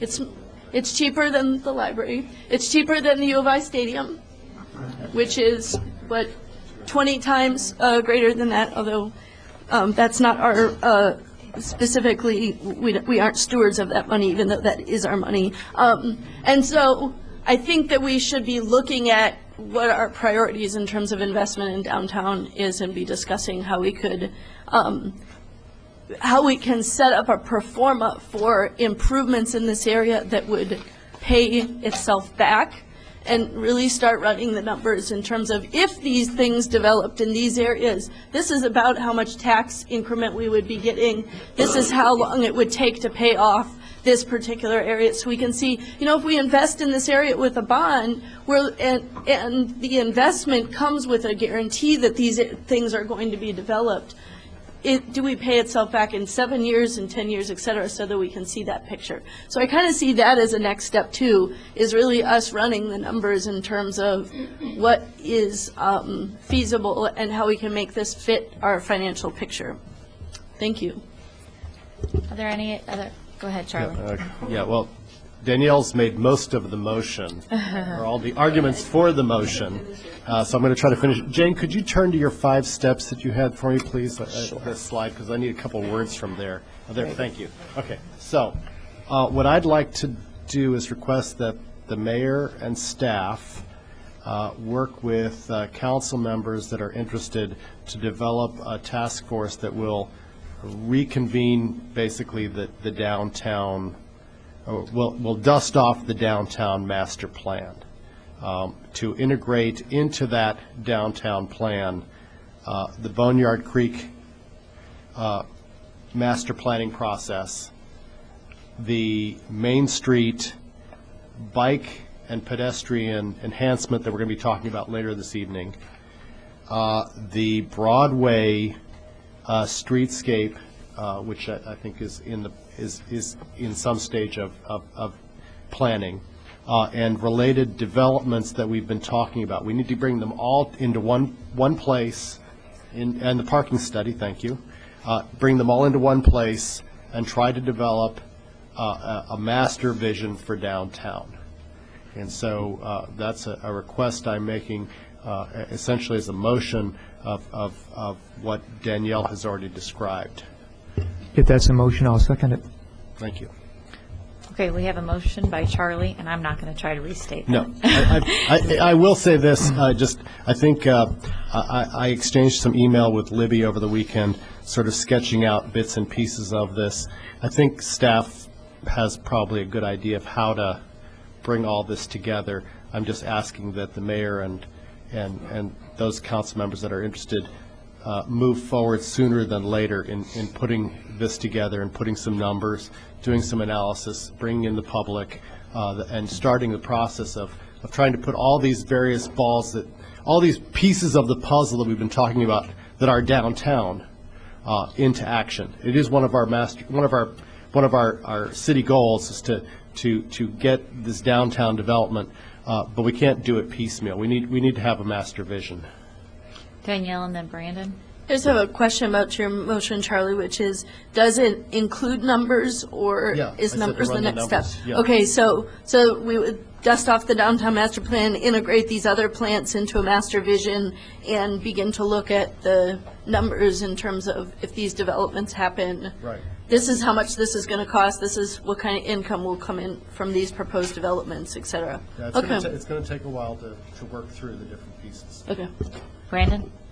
Could I just, as a suggestion, and I don't know if you kind of want to accept this as a friendly amendment or not, but I would suggest you use the word task force instead of us making it have to be a task force, an official task force with everything that means, and minute takers and evening meetings and appointed people and whatever. Really, we need a series of effective conversations with different groups of people. With the downtown parking, we need some public meetings. I don't think I used the word task force, did I? I did? Oh, I didn't mean to. Okay. I mean, I want to let staff and the mayor dust off the plan and figure out a way to make this work and bring it all together. Perfect. So I'll leave it in the mayor and staff's hands, but I'm encouraging it to happen sooner as opposed to later, and to keep those of us who are interested involved in the process. Thank you. Dennis? Maybe I'll say this, it doesn't really apply specifically to this discussion about the Boneyard, but I just would like to throw this out for possible future interconnection. But one of the, kind of like the missing part of this plan is the part that's not planned. And it's really the west part of the Boneyard that runs from Main Street in Springfield to Lincoln Avenue, still within their confines of the downtown pedestrian potential area of the community. So I just want to make a statement today that as we progress and we create the East Boneyard project, I would like us to think perhaps 10 to 15 years in the future about doing something very similar to open up the Boneyard to the west and make that a bicycle and pedestrian conduit between the university and the downtown. And I know that it's a more difficult process because the Boneyard is narrower and there are more private properties that we might have to deal with.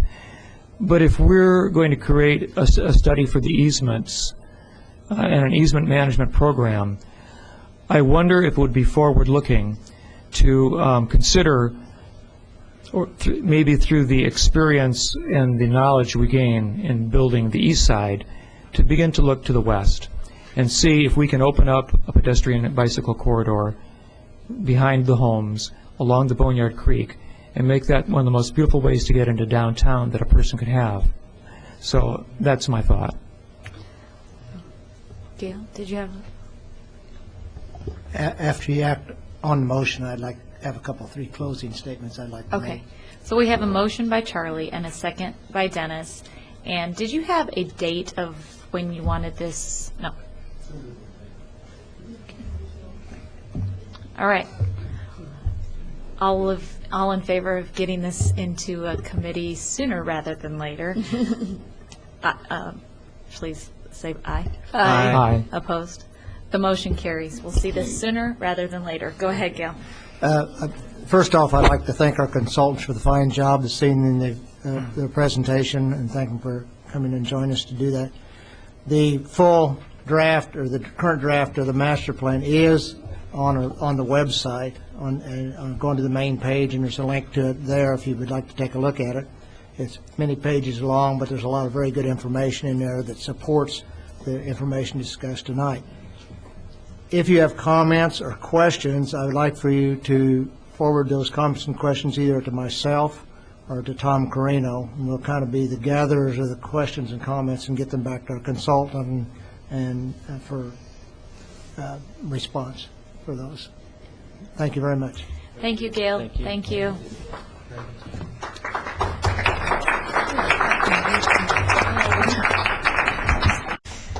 Okay, well, that now moves us on to another discussion item, and this is the Public Arts Program and Commission discussion.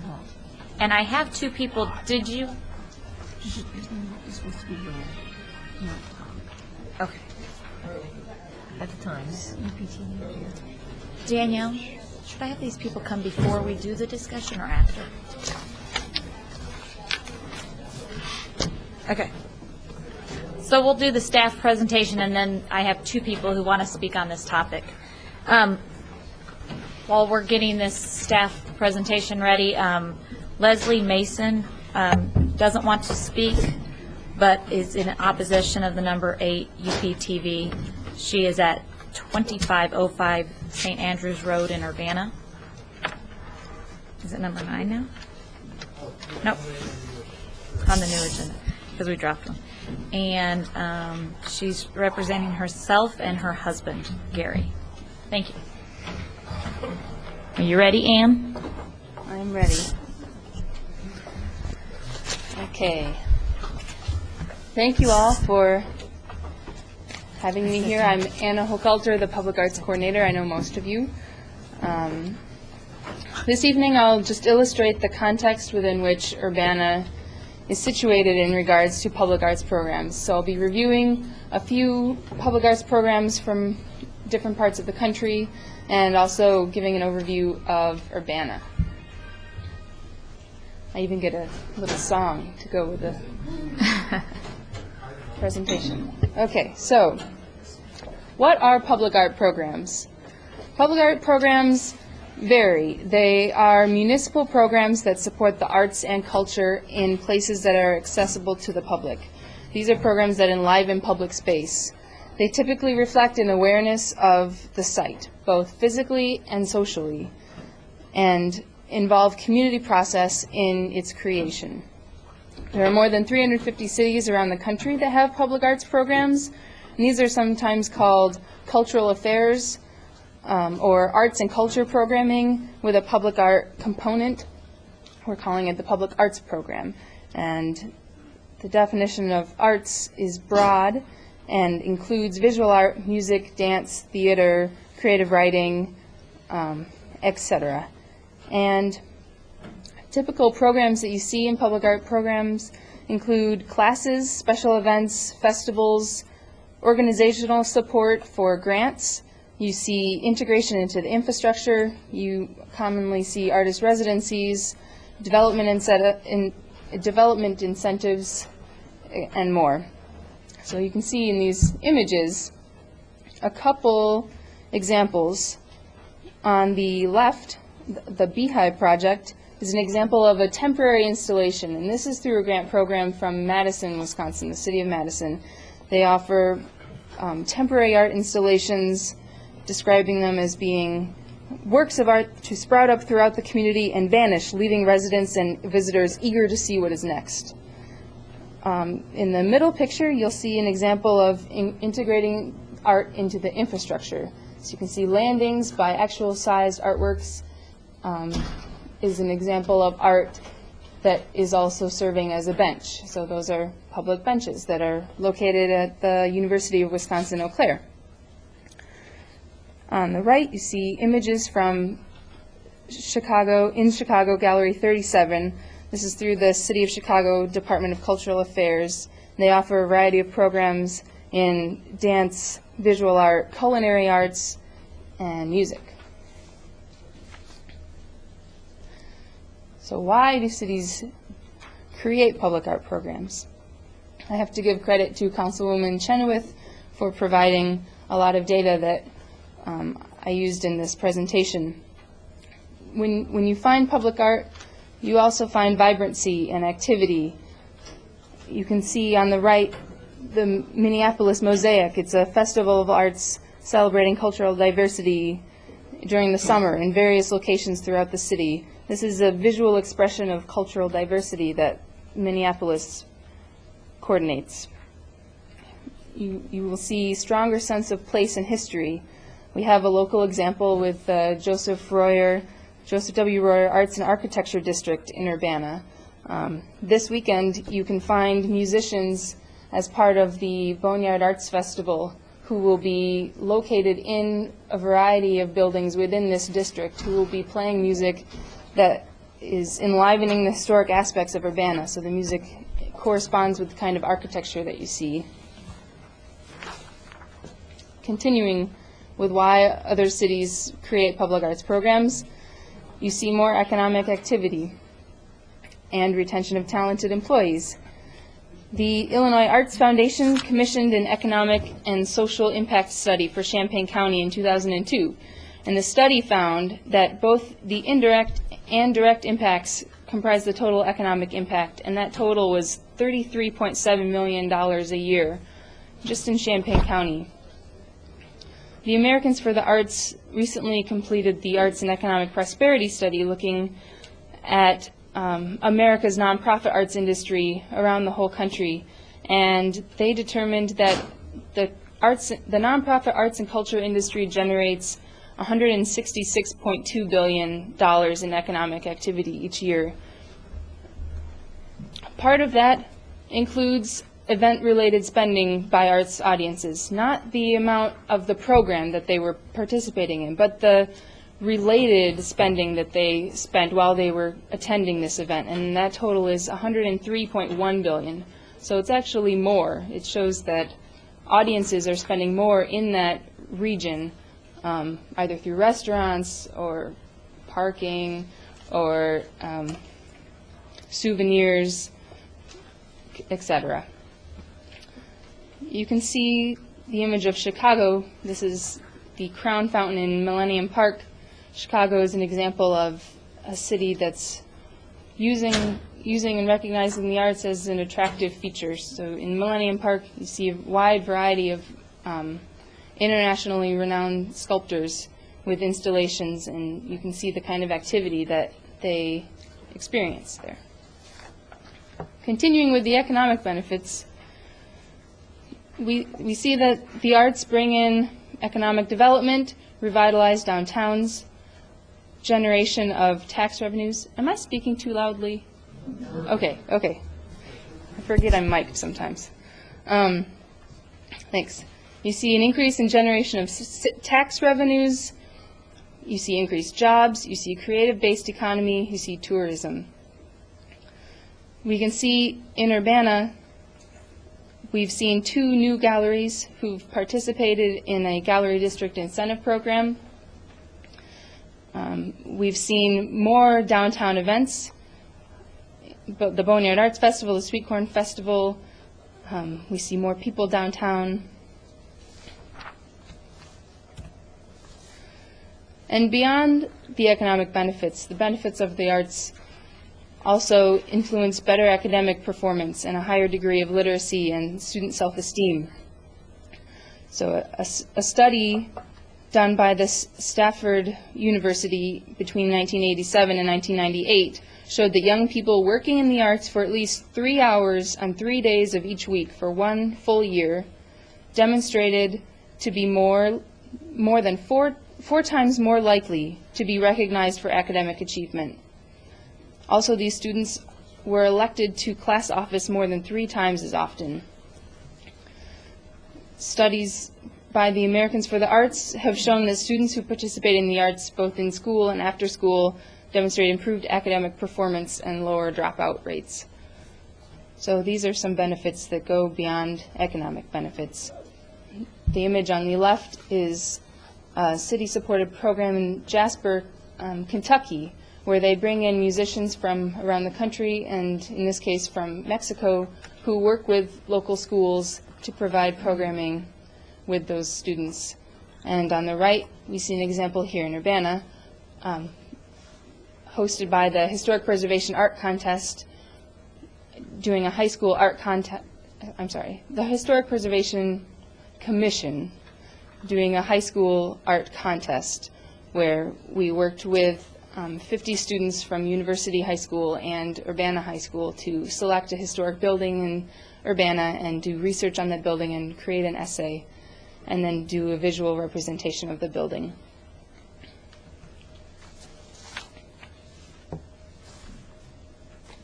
There's less crime and vandalism where there's art.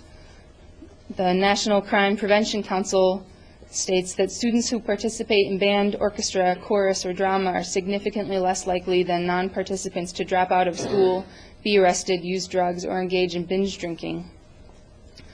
Studies by the U.S. Department of Justice researchers demonstrate increased pro-social behavior among youth involved in arts programs.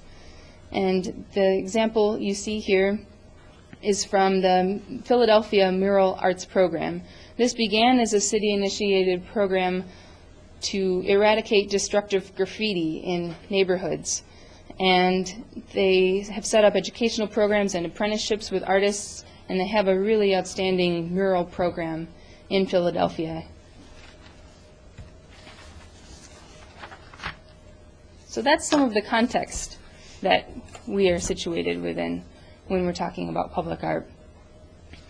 Now I'll just give a brief overview of what Urbana has done to date.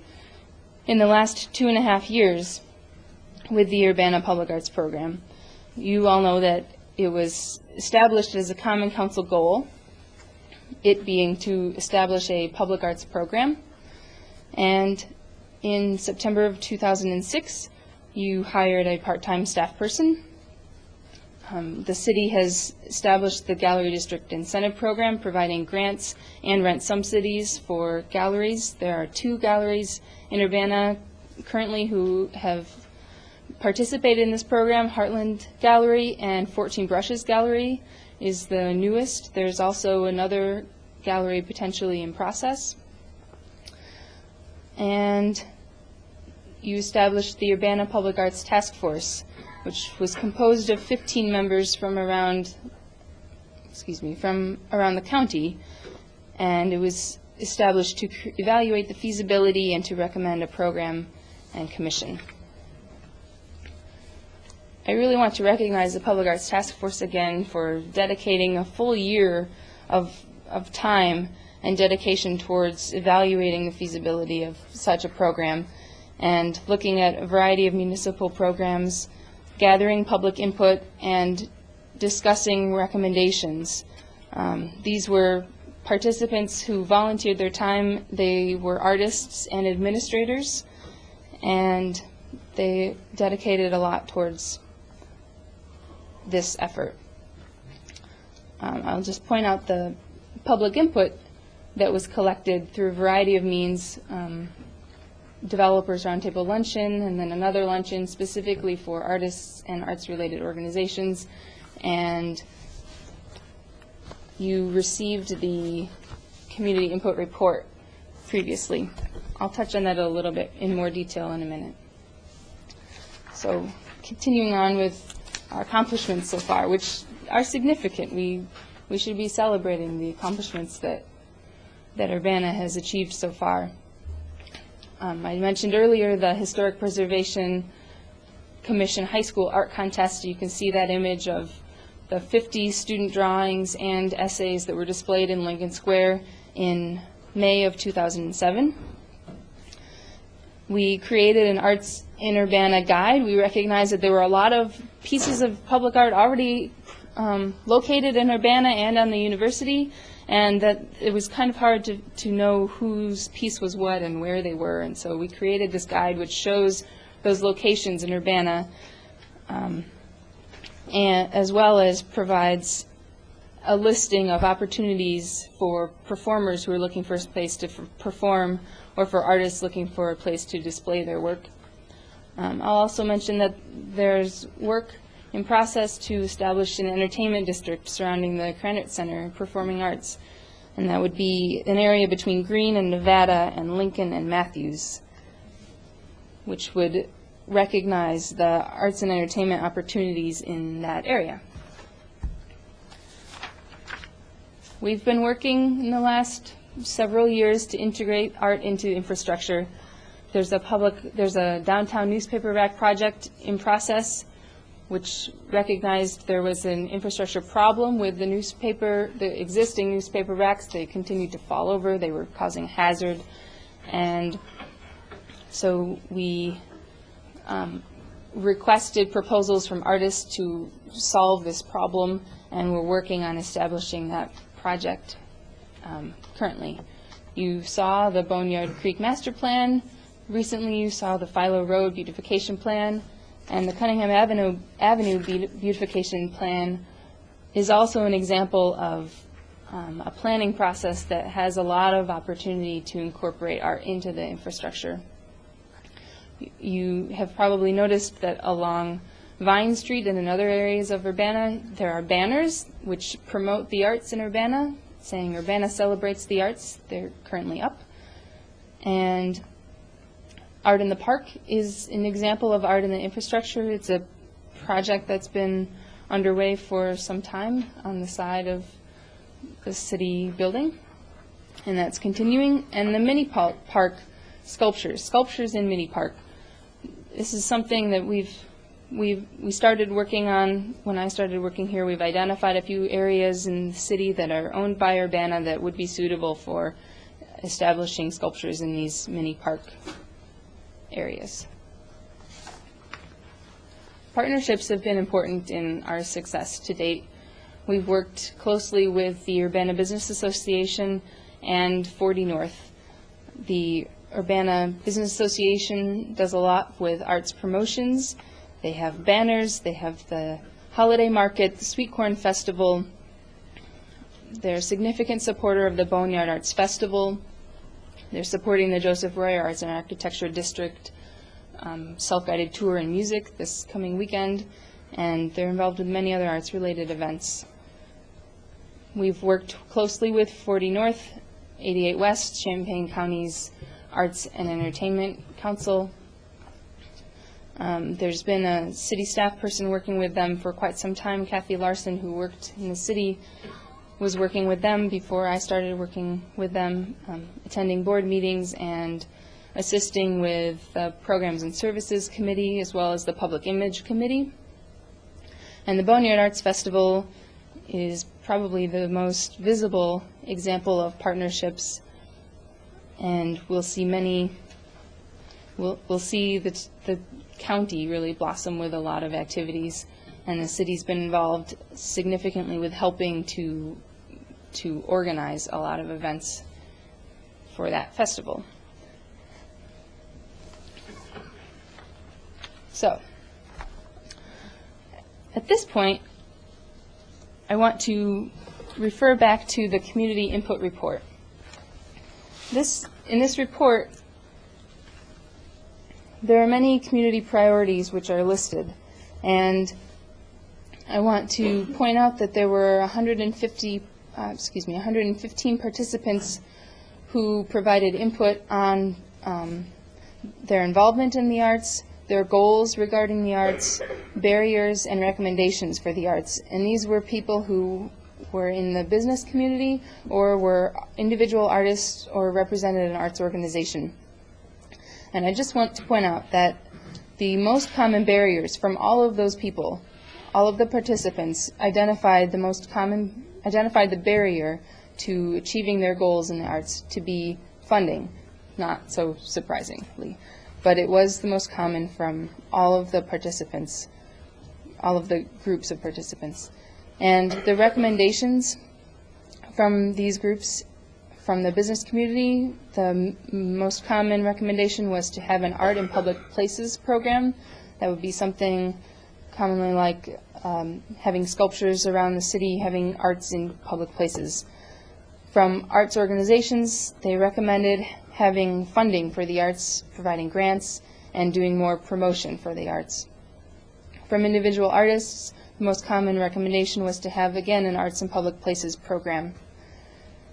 And the most common piece of advice was to have further collaborations with existing arts organizations.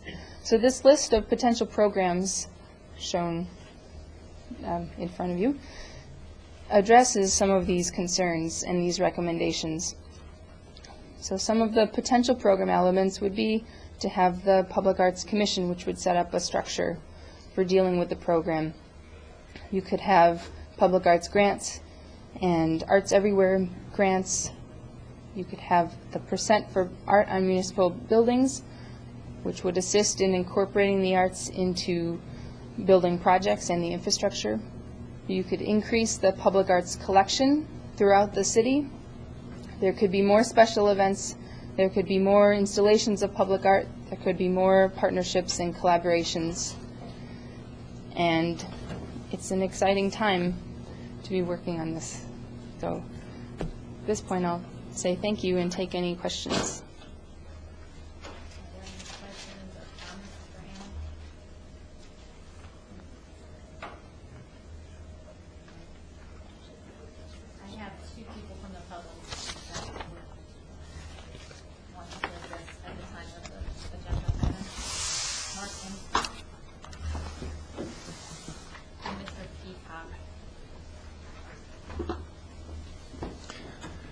My name is Mark Enslin. I live at 207 West Indiana, and I am proud that Urbana is taking seriously this public arts program.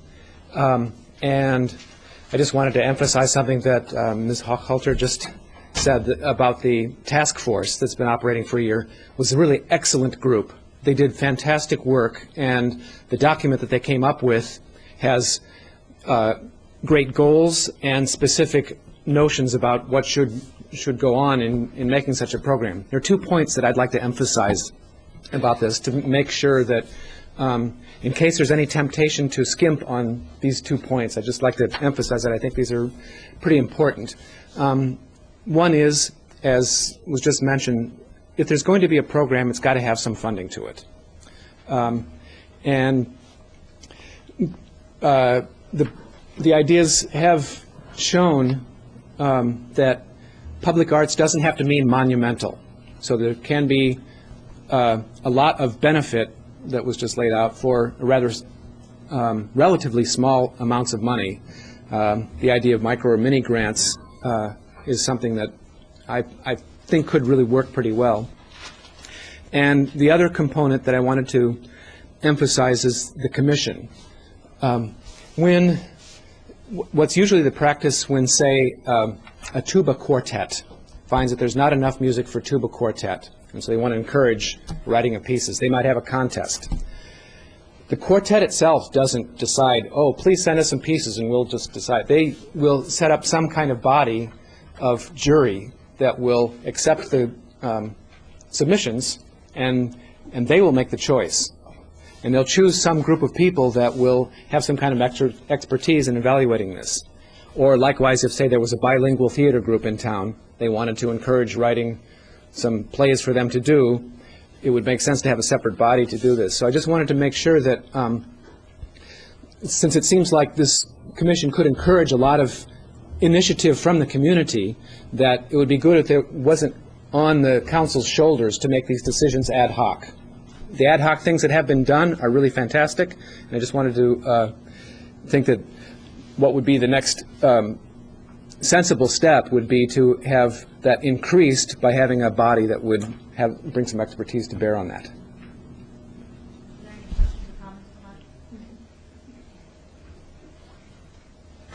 Thanks. Next I have Mr. Peacock.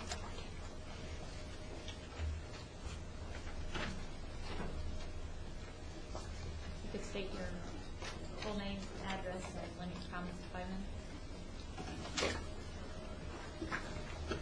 My name is Rodney George Peacock. I live at 205 West High in Urbana. I was invited here tonight by Ms. Hochhalter.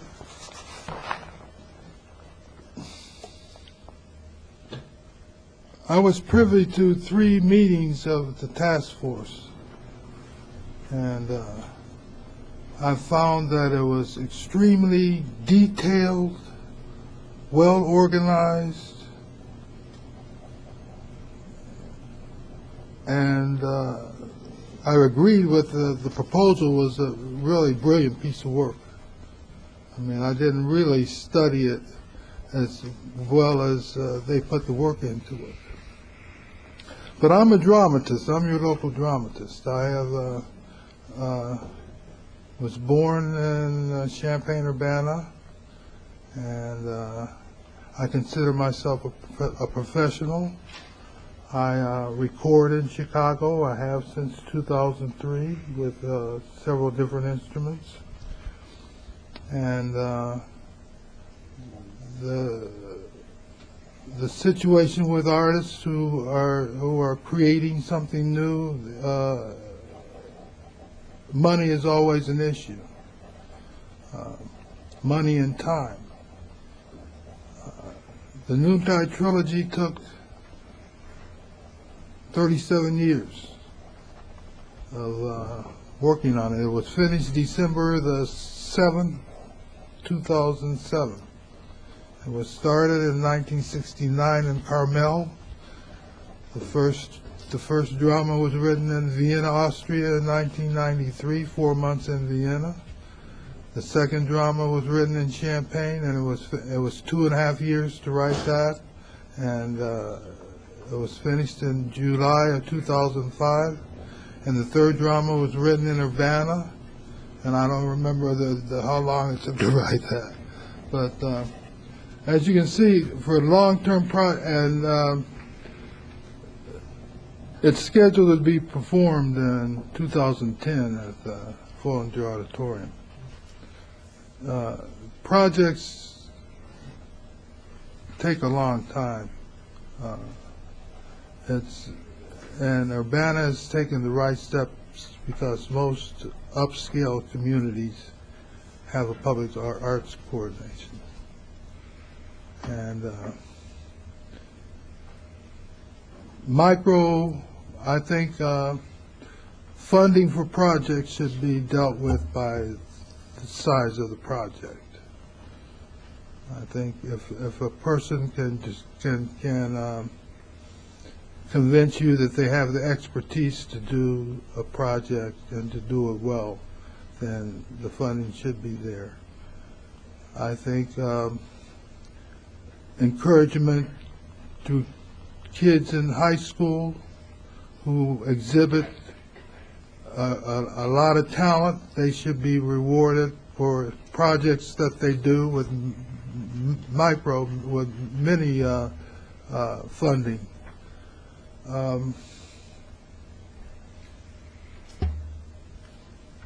It's a great day for Urbana if they pass this proposal. I mean, it's a good day it's a good time for the community. You will do a good thing for everybody, including the artists. I mean, the arts go to the public. I don't think any artist really does work to keep it to himself. I mean, there are some, but most artwork is made to go to the public. So I want to thank Ms. Chaloweth and Ms. Holdalter. They've done they did a good job. They did a good job for you. And I've been in the places where I've seen things come together. And so I think you should vote yes for this. It's not perfect, but it's a real good start. The proposal is really spelled out real well. That's what I have to say. Are there any questions or comments for Mr. Peacock? Thank you.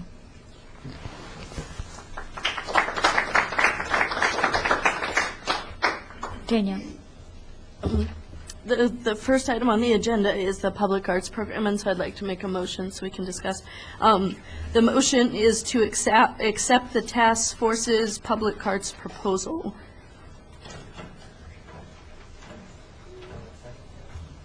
If I can just speak to the motion. Okay. Remind us which. Yeah, just just to explain. Okay, so there's this is part one, and there's part two. So part one is that the task force made a recommendation for a public arts program, and in the interest of full disclosure, I said in my memo that was in the packet that I would be making a motion that changed the task force program proposal to match the changes made in the ordinance and to change the $4 funding goal to $3. I've spoken with the mayor on several occasions, and she proposes, and I believe she sent in an email to you as well, that we accept the task force recommendation as is. So we basically be accepting the program and saying, yes, this is what the task force brought to us, and that basically would be handed over to the commission. The commission would come to us with an annual plan. The second piece, which is what we would be voting on next, is the ordinance, and there's some discussion items with that as well. But there's basically two strategies, and I'm actually fine with both, just to let you know. The first would be we accept the task force's proposal as is, and we keep it intact. And the second is that we change it to make it match better what it is that we would like to do as a council. And so I made my initial motion, which was a conversation I had with the mayor, to accept the proposal. But like I said, if people have a different direction they'd like to go into, I'm interested in discussing that. Brandon? Could I just, to make sure to clarify further, this public arts program document is not actually one of the ones before us at all. It wasn't in the packet. It was in the earlier packets. Yeah, It's not it's not any of the documents where tonight we're sort of disagreeing about language, and that'll come next with the ordinance. We'll have to talk through those issues more. Mayor. My understanding, what I recommended is that since the task force did the work, we should accept their report. That does not mean we're adopting it. Right. It means we're accepting it. They did the work, it's a recommendation. And then we would pass an ordinance. You've got two versions of the ordinance. You've got Danielle's version, you've got my version. And that would establish, both of them would establish the task force, would establish the commission, would establish a program, and would establish a fund.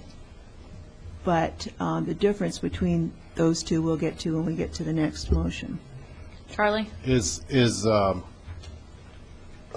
voting, you've got a motion on the floor. Essentially it's a council level or a committee level motion. It doesn't require going to the council or anything like that. We simply vote to accept the.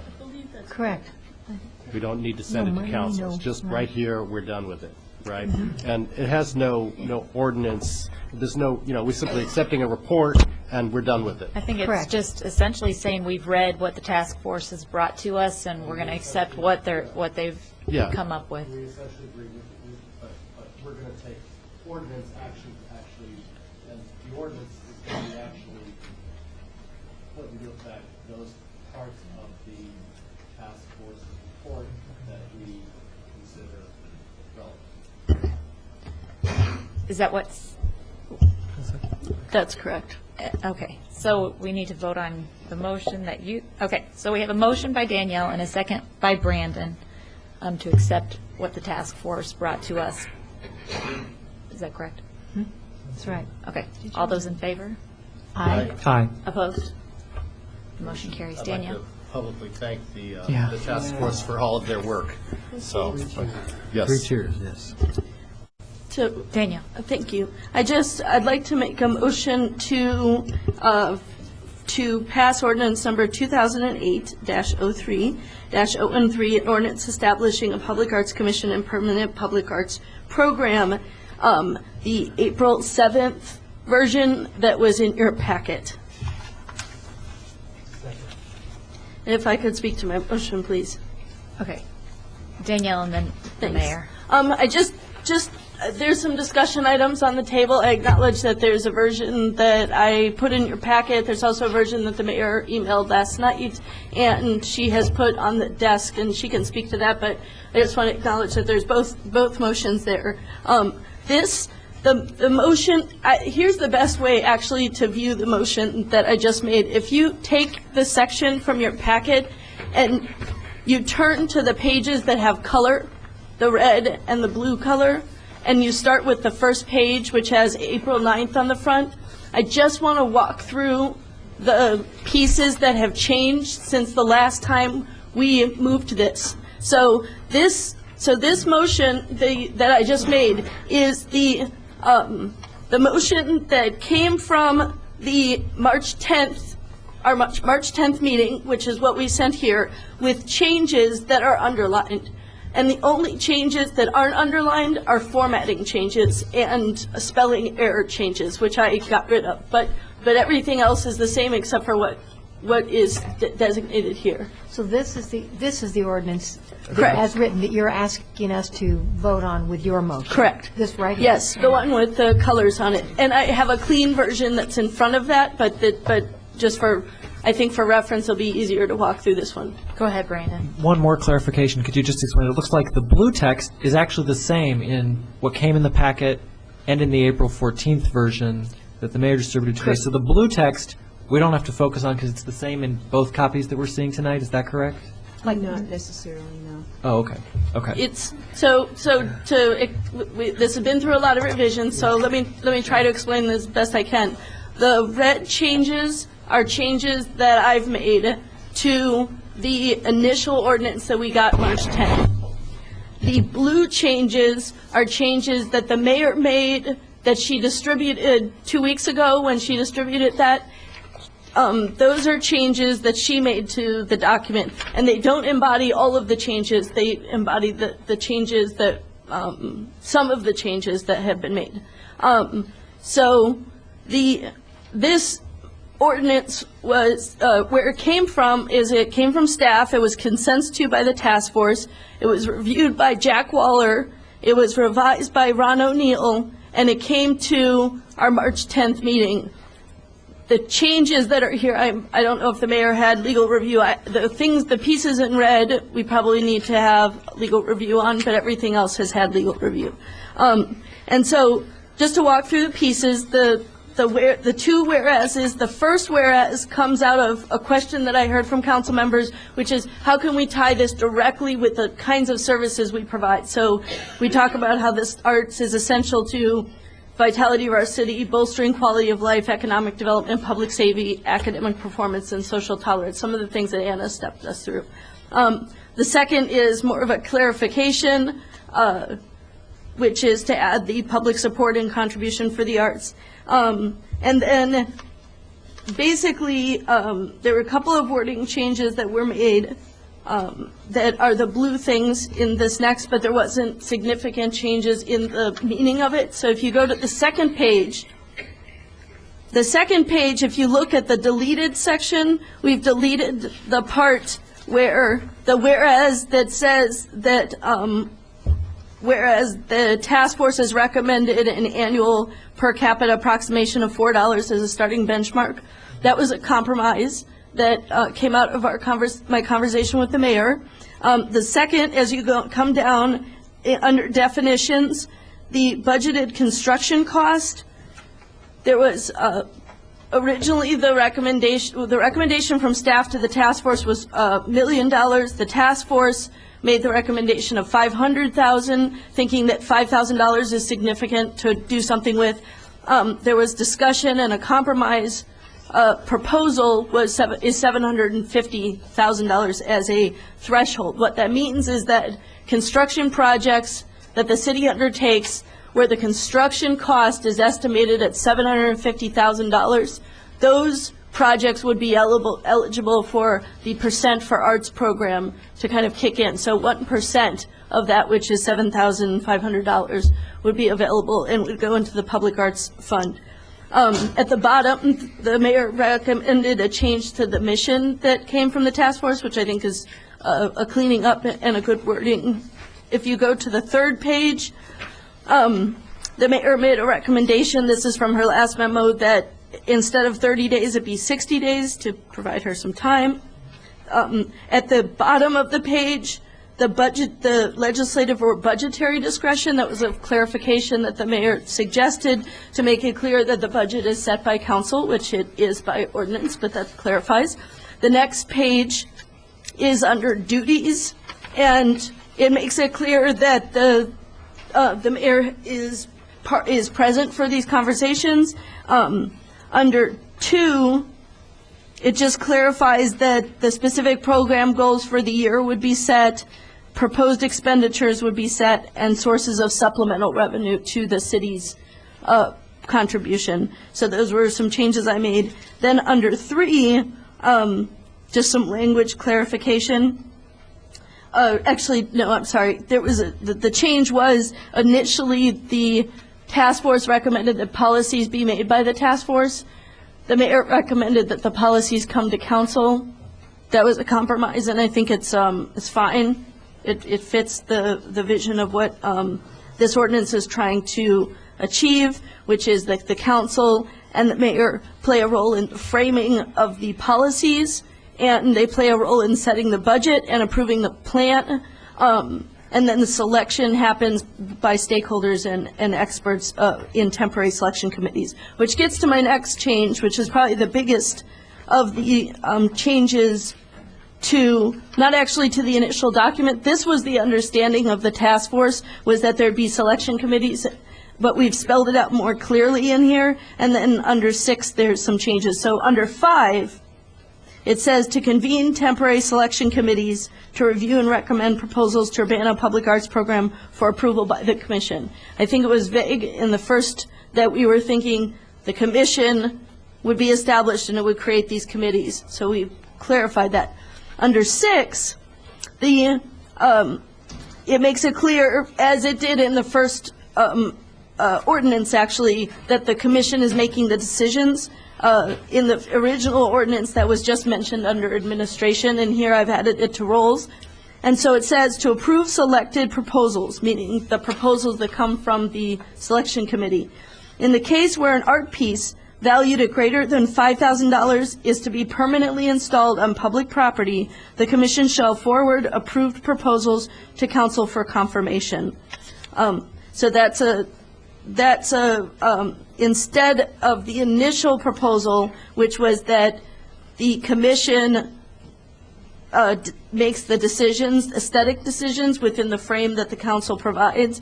In this case, permanent works that are of significance, over $5,000 in this case, would come to the council. And just a note on that, I'm actually open to setting a different dollar figure as the threshold. The goals in setting a threshold are, 1, to allow us to process small grants without a lot of bureaucracy. Do we really want to put a rubber stamp on a plaque? Do we really want to put a rubber stamp on a flower bed? Really small things, it seems like it will clog the system and we won't be able to get them done in an expedient manner. And the second is that that's what other cities do. If they provide confirmation powers at all, and they don't always, and they frequently don't, usually they set a dollar figure so that it keeps public business expedient. So in the last page, under definition, again, we've changed the 500,000 from the task force recommendation to 700,000 under dedication. At the end of dedication, there was a section deleted, and let me just explain this. Initially, the task force recommendation was for 1%. Okay, there's a building that's going to be built or repaired, and the task force recommendation was 1% of the construction cost goes into the Public Arts Trust Fund, which is spent right away on the art, the piece of art or the artwork. 0.5% is put in the Public Arts Trust Fund for the preservation and maintenance of that work. And this came out of 30 years of public arts programs realizing that you can't just allocate money for an artwork, you have to allocate for its maintenance as well. And what was recommended by other communities, Ann Arbor, et cetera, you can look at the most recent, Chicago does this, they have a percentage put in the fund and they recommend 0.5%. The mayor and I spoke, and a compromise is to say that at the time of the project, what is considered adequate additional funds, and we wouldn't stipulate 0.5% strictly, but whatever is adequate funds for maintenance and preservation of the subject art shall be put aside in the fund so that we don't have deteriorating structures. So, for example, a mosaic might be something that needs more money put in up front because mosaics tend to crumble, whereas a large stone turtle is not something that will need a whole lot of maintenance, hopefully, over a period of time. So then the last change is, actually it's two more changes. The Public Arts Fund, which makes it clear that funds come from the city, outside grant monies, private and corporate donations, and other revenue sources. Originally, it said the public percent, and there was a question, what does the public percent mean? Instead, we just made it clear it's the city. It's the city's contribution that we're referring to. And it was recommended to put outside grant monies because we're talking about a grants program within this program, so we want to make it clear. No, that's like asking the Illinois Arts Council to give the city grants. We would receive the grants from outside sources. So that's just a clarification. Then the last page, the change is, was under the direction of the Public Arts Commission, and a compromise was to change that language to in coordination with the Public Arts Commission, since Community Development Services Department is directed by the mayor and/or majority of council members. The last section, this is all actually stuff that Ron O'Neill put in when we first got it. He created this whole administration piece, so you know where it came from. But the mayor had suggested, originally the Public Arts Commission could ask the Community Development Department, hey, we have a program, it looks like it's going to go over budget, could you prepare a budget amendment and send it and bring it to the council so that they know that there's this situation. The mayor recommended that actually the commission advised the mayor and city council, and we would prepare a budget amendment. So it's just what the workflow would be, and who's reporting to who. So that change is preserved. So basically, the changes are, removes the dollar figure, sets the bar at $250K for the Percent for Arts program, removes the 0.5% addition, and changes it to language that is a case-by-case basis, clarifies that selections will be proposed by temporary selection committees, and provides the mayor and council confirmation powers for permanent works of art in public places over $5,000. Just the last bit of explanation I will provide is I passed out a document that says, at the top, I know you have a lot of pieces of paper in front of you, it says Public Arts Program, Proposed Process. I think in reading the ordinance, because it's ordinance language, it's hard to understand what this would look like. What's the process? When does the public get involved? Who's responsible for what? So I've laid out basically what this program, proposed program, the ordinance before you would look like, which is basically council establishes a Public Arts Commission and program. That's what could happen as early as next week. The mayor would take applications for the commission from the public and appoint commissioners with the approval of council. The commission would then take public input and would prepare policies and the annual arts program plan. Okay, so there's these two documents. And the program plan hopefully would come before the budget is passed each year so that it could be input into that budget process. So the policies and the program would come to council, and we would review both of those things and approve those by a majority of council members. Then it would go back to the commission because there might be changes. The commission would look if there was any changes and would provide staff input on implementation. So then there's the question, and there's a lot of ways it could go then. Partnerships happen, education happens, programs. But I want to focus on the public arts grants because that's where the decision-making issue is key.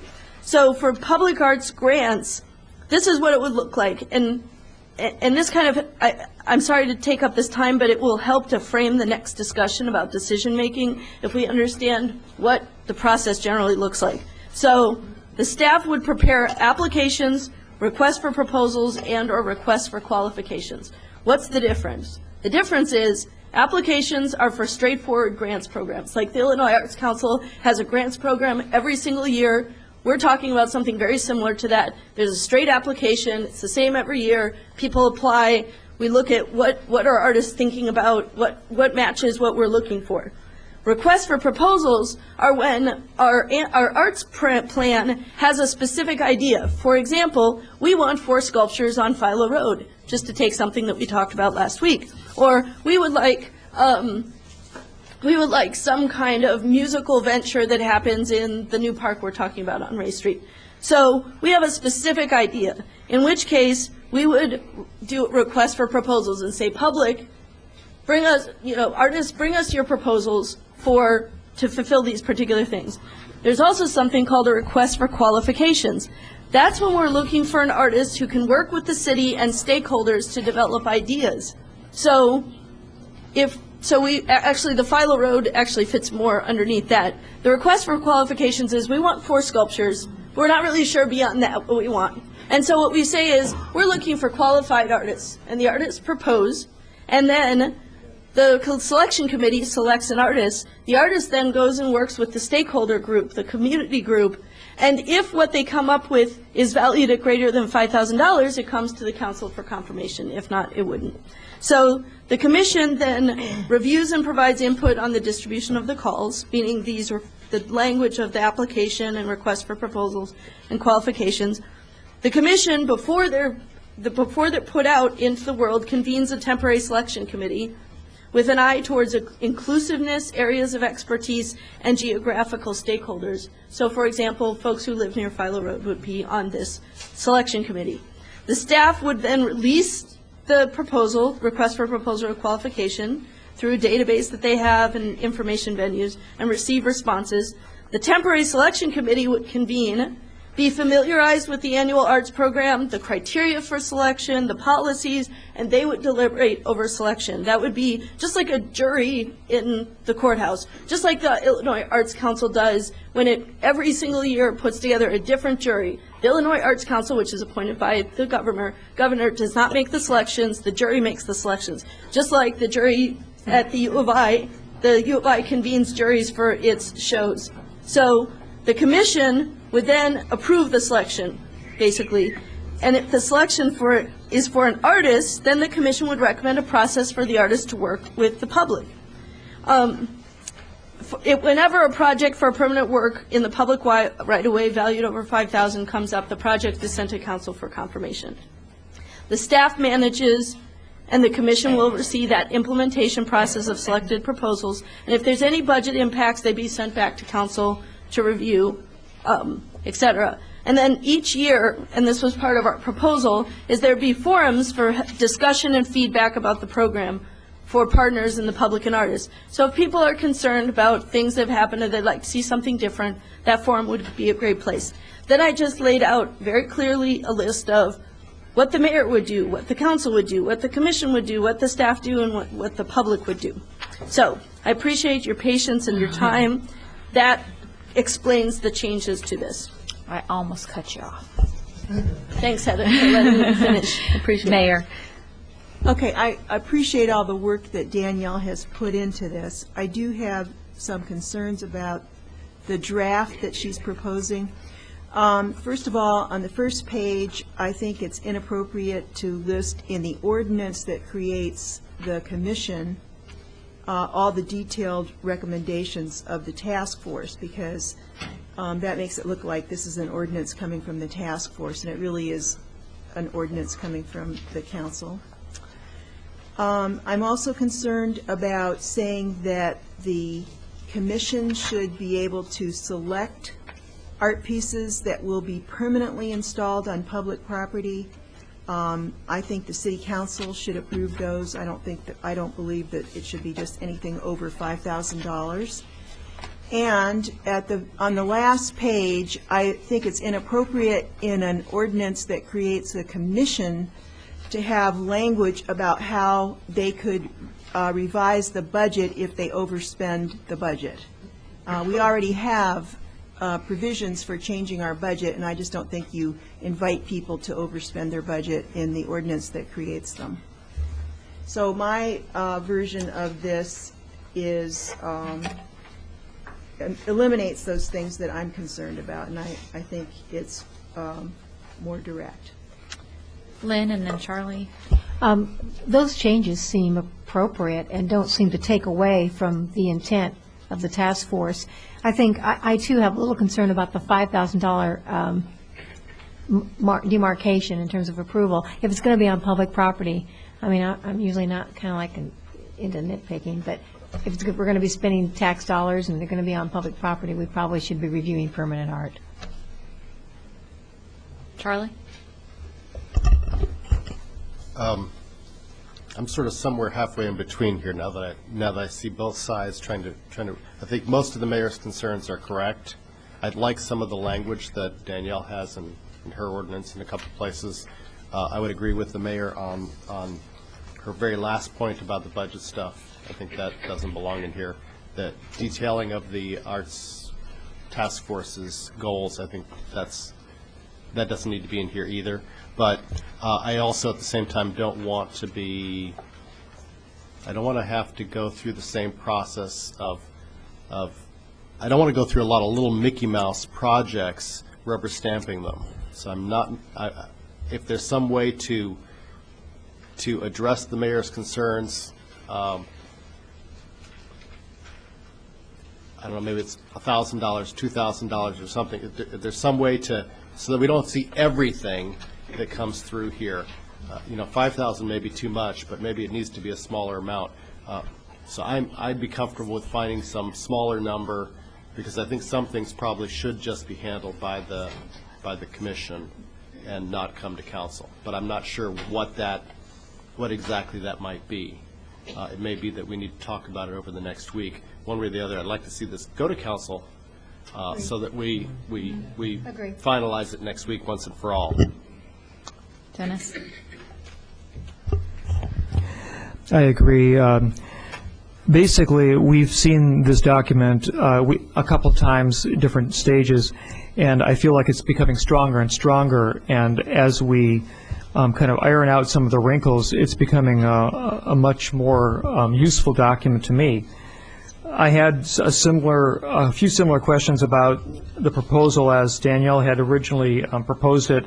She did take out quite a few items, and I think the compromise discussion that she had with Mayor Pressing really addressed a lot of functional questions that I had about how things would operate. And so I thought that taking the time to talk has proven to be extremely positive. And it's very close now, I think, to a really acceptable document.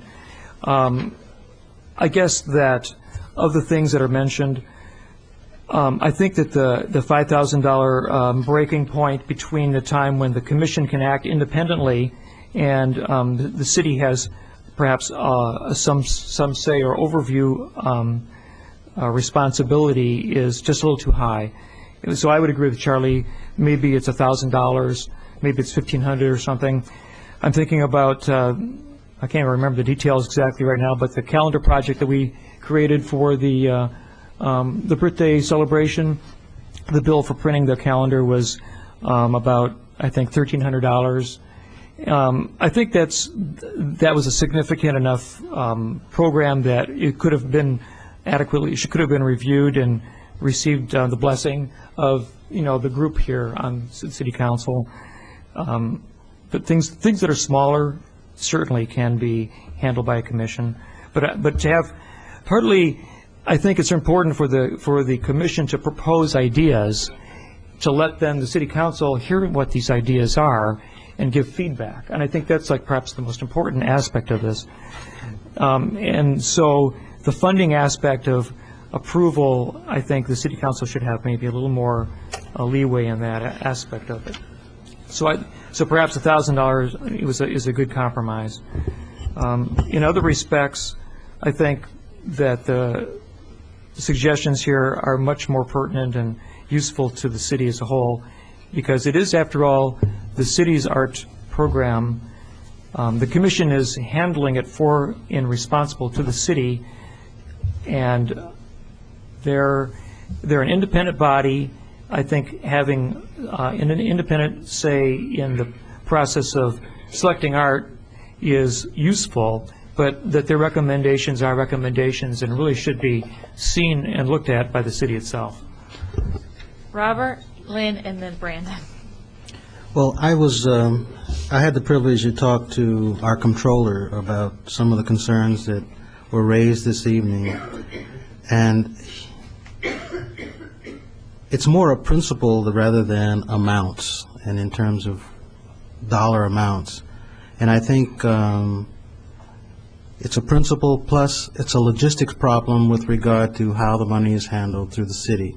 And I think that his comments, and I'll just say briefly, we need to tread lightly on that because of some of the concerns that might come up from the general public about how we address our funding. So in starting this whole program off, and I think it's a wonderful program, I think the controls ought to be set in place by the city council and not have the commission, have $1,000 or whatever. If it works out later on, fine. But initially, I think to keep everything in sync with what we understand now, I think it would be appropriate for the council to make the decision on the dollar amounts on public projects. I think that would be very appropriate. And then I agree with the mayor in terms of trying to set those guidelines. Lynn? I guess I think of it a little bit differently. I think it's, we do need to, I'm in agreement that probably some lesser amount, something between 0 and 5,000. But really, our job is to confirm, not to review in detail and give them a bunch of ideas, because that's not our job. Our job is to confirm the good work of the commission. And so I think we just need to think about that. I hope future councils will think about that too. And when you think about a confirmation, it's not as arduous. You know what I mean? So I think that word is key, and we wouldn't want them to go through an arduous process or have it to be bureaucratic. But for us to confirm most, if not all, makes a lot of sense. Brandon? Yeah, I'll just speak in favor briefly of the $5,000 limit, and I think why it makes sense to me. But let me actually back up before I get there. First, I totally agree with the mayor. She's right. We can't, in the way we word this and write it, we can't delegate our budget authority or, our authority to be the ones who levy property taxes. We're the ones who pass the annual budget, and the amount we put in the budget for arts has to be the amount, and we aren't giving up our authority. And however Ron writes this and however we get it written by the time we pass it. But what I think is that when we put $50,000 in the budget for grants or mini grants or something, that it's okay with me if we don't get to approve all these small grants, that we don't want to be the place, kind of like Lynn said, we don't want people coming here when there's a $500 grant saying, well, this piece of art should be purple, not green. We don't want to micromanage those things. So I'm okay with a cutoff, and I'm even okay with a $5,000 cutoff. There's so many times I see us put things in the budget, which is our duty every year, but then not see them again when the decision is made. Like when I think of how the city buys vehicles, we don't say, is it a Ford or a Chevy? We budget for vehicles in the VERF fund. When we buy flowers, that's way more than $5,000 even on flowers, but we don't pick the color, we don't say purple, pink. We budget for it, and the decisions are made without it coming back to us. And even with much larger grants like, TIF facade loan improvement grants and things downtown, we'll give away $20,000 or $50,000 of grants and loans, and it doesn't come back to us because we trust that the criteria and the program that we passed is in place, and that the amount we put in the budget, that's our legal authority to say how much to spend, and that we're not going to go over that amount or change it because we don't delegate the spending and budgetary authority. We're the ones who pass the budget each year. So I'm okay, actually, with the $5,000 limit, with saying that we'll put in the budget every year what we want for grants, for mini grants, for Philo Road art, for all these different things. We'll find out which we can fund with TIF and where we fund it, and we'll line it all up. But that each year the commission and the selection committees and juries that get to decide what sculptures go where would make a lot of the decisions without us. And on Philo Road, sculptures, especially a set of 4, is definitely more than $5,000. So we'll see that again here. And I think we'll see major things. But to not see things smaller than that is okay with me, because there are lots of other purchases at the city that happen all year without us micromanaging each individual one. And so however we can word that, with getting Ron's input, I wish he were here right now, but we'll have a week to sort it out, so that the mayor is absolutely right. We don't give away our authority or do something that's not correct legally, but so that a lot of things could happen without people coming here to nitpick or to have us micromanage them is important to me too. Mayor? Well, we're talking about permanent public art in public, on public property. So I don't think we're going to have a lot of little things, but I think that something that's permanent, it's different than, buying flowers or something. It's permanent. And I think what we would be doing is just looking at it and saying, do we approve it? We wouldn't be saying change it, change the color, or do this or do that. It's just a up or down vote. So I can't see that it would be burdensome, and I think that not to do that opens more problems than to do it. Dennis? That's a helpful comment, if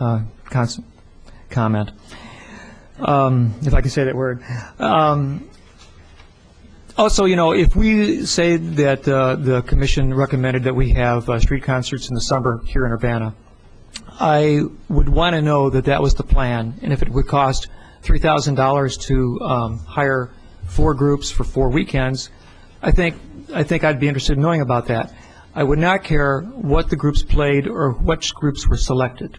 I wouldn't care if it was jazz or bluegrass or country dance or whatever, but I would like to know that that program had been established and was going to be funded by the city, and therefore, even if it was under $5,000, I think it would be worth knowing about and tacitly approving it. Okay. Danielle, go ahead. Okay, the mayor made 3 suggestions. There were comments about those suggestions. Let me just provide some clarification and where I stand on the suggestions. I think we're really close, actually. First clarification is the budget authority issue. That language didn't come from the task force, and it didn't come from me. It came from Ron O'Neill. So if you look at it, there's no red there. That's all stuff that the last time you saw it, March 10th, Ron added that the issue about in the case that the budget's going to go over, what happens, and he added that. So we should talk to him about it. I don't really care, but that's what he added. That doesn't come from me. That's not really part of I just took the version that came to us from March 10th. The second thing is having to look at controls and the whole issue of control. And I think it's kind of funny, like once we put something under a microscope, we see things that have been kind of happening all along. So the biggest change to the program from what we're doing now is that it actually provides controls that didn't exist before. There's a structure for a competitive, open, and fair selection process by a jury of professional peers and community stakeholders. So to date, it has been the city administration and sometimes staff making selection decisions going back the last 7 years I've been on council, not just with this administration.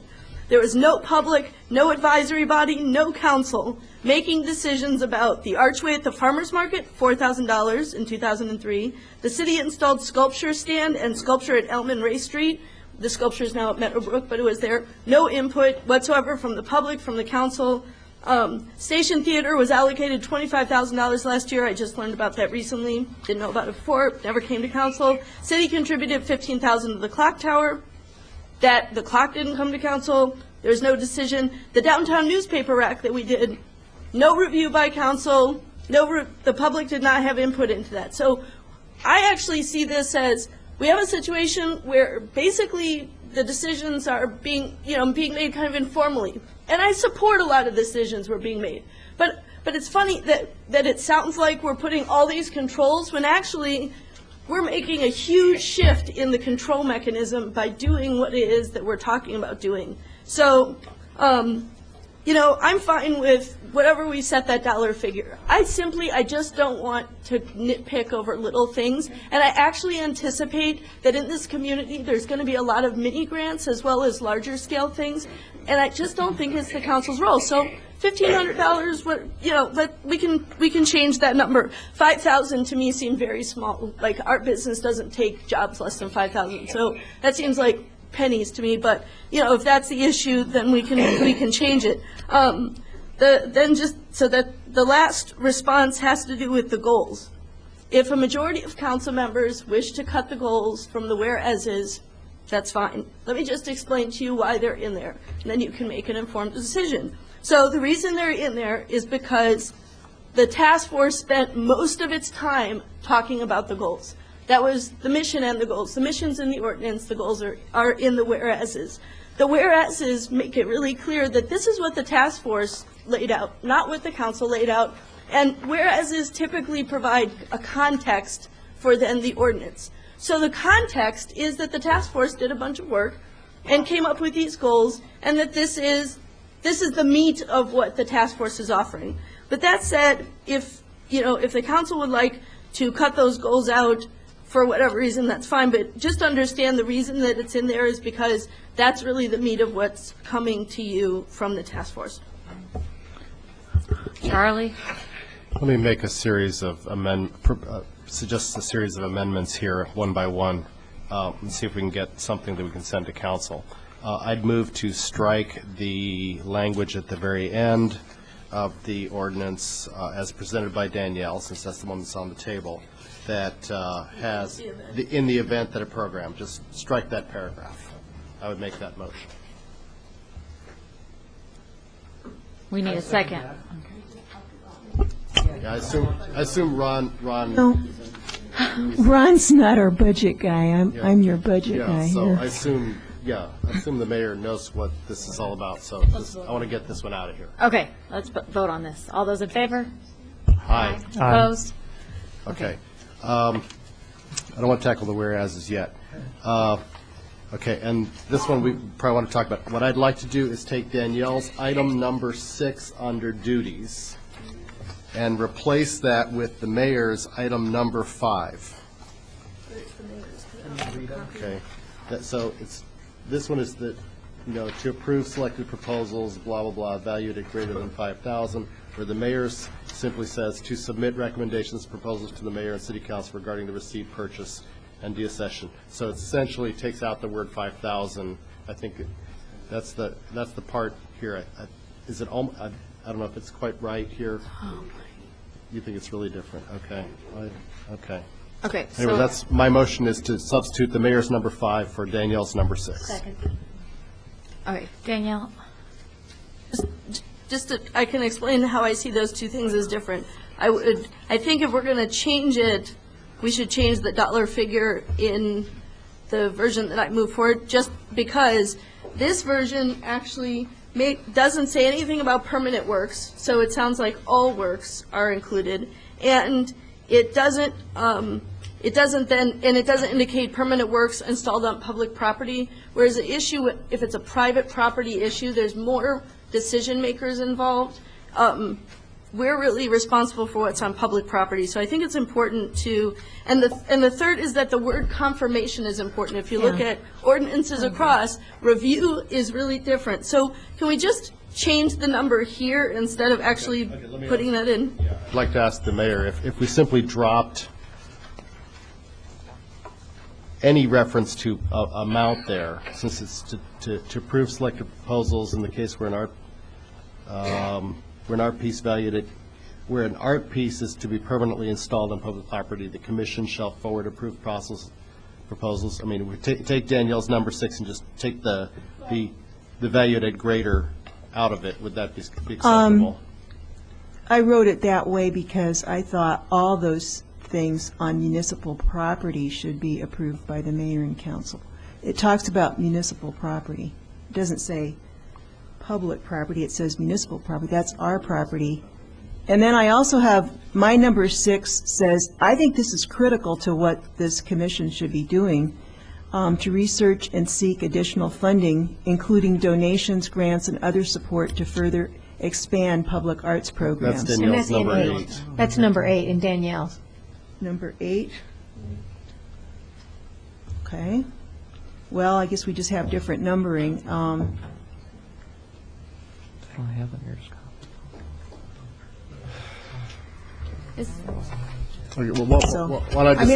I was trying to say that all the things that they do concerning things on public property, our own buildings and our property should be approved by us. That's the point of it. How about, okay. Lynn. This idea.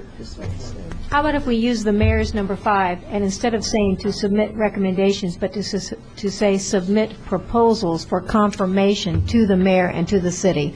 And that way we've got what the mayor wants in there, and we have the word confirmation. I'd accept that as a friendly amendment. Brandon? The word permanently isn't in there, and I think, to me, that's one of those biggest distinctions is we don't want to see all the mini grants and micromanage them. Last week I got an email and a call from people with the Prompting Theater who wanted $150 to help pay for an event that's happening at Boneyard Arts Festival. That's a mini grant, but it would make the thing we saw on the screen earlier happen. But this is to be placed. works of art to be Placed? Permanently Permanently placed. That's what placed? Well, we. you want to say permanently placed, that would be fine with Okay, me, but I see. placed is as Okay. opposed to a theatrical thing. Okay, so But it's if you a like physical permanent, that's thing. fine. Okay, Lynn has some wording. Let's go with this. To submit for confirmation proposals to the mayor and city council regarding the receipt, purchase, maintenance, and disposition and de-accession of the works of art to be permanently placed on municipal property. So we got confirmation and we've got permanently.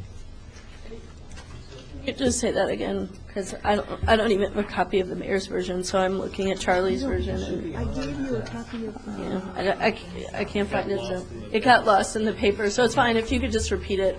To submit for confirmation proposals to the mayor and city council regarding the receipt, purchase, maintenance, disposition, and deaccession of works of art to be permanently placed on municipal property.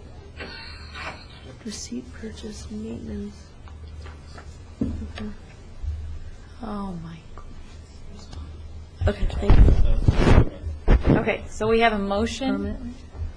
That's We have a good. motion from Charlie. It was seconded by Danielle. There's been some amendments. No, it's actually, What was that? it wasn't seconded by me, but I thought it was seconded by Lynn. Lynn, you said Danielle. I did? Yeah. I'm sorry, maybe because you had your hand up, sorry. Okay. Anyway, is there any further discussion on this motion that's been amended? Danielle? Can I make a friendly amendment to that? It's getting closer. Can we add to approve selected proposals at the beginning? Because part of the issue, and I talked to staff about this, is when I looked through the duties, it wasn't actually clear that the commission approves selected proposals. We could do that too, but I just feel like that, Okay, we'll make that's that unclear. 6B for now. I accept that as a friendly amendment. 6B is to keep that to approve selected proposals, but put that as a separate Okay. line. And just a clarification, are you saying that everything that's permanently installed should come to council, regardless of the value? Yes. Yes, it's permanent. I think it should. Yes. Okay. I just want to make sure what your intent was. Okay. All those in favor? Aye. Aye. Opposed? Okay. Where are we now? Because I'm not into arts, and so my brain is like going in a We million. need to take a break after this, million but different directions. we need to decide on the whereas. No break. We got to keep going. I have to hit the bathroom, okay? It's been 3 hours You can go ahead and plus. go. Just hurry. Okay, you guys get to go up and go whenever you need to, but I've got to get rid of all this coffee. We just need a 5-minute break. Okay, so the next thing is whether you accept the mayor's introduction and whereases or Danielle's introduction and whereases. Okay, so I'm just to put this out there, I'm going to recommend that we substitute the mayor's whereases and in place of Danielle's whereases. Second. It's almost like. Yes. There are fewer of No, them. it doesn't include the goals. Okay, so I have a motion by Charlie and a second by Lynn. Danielle?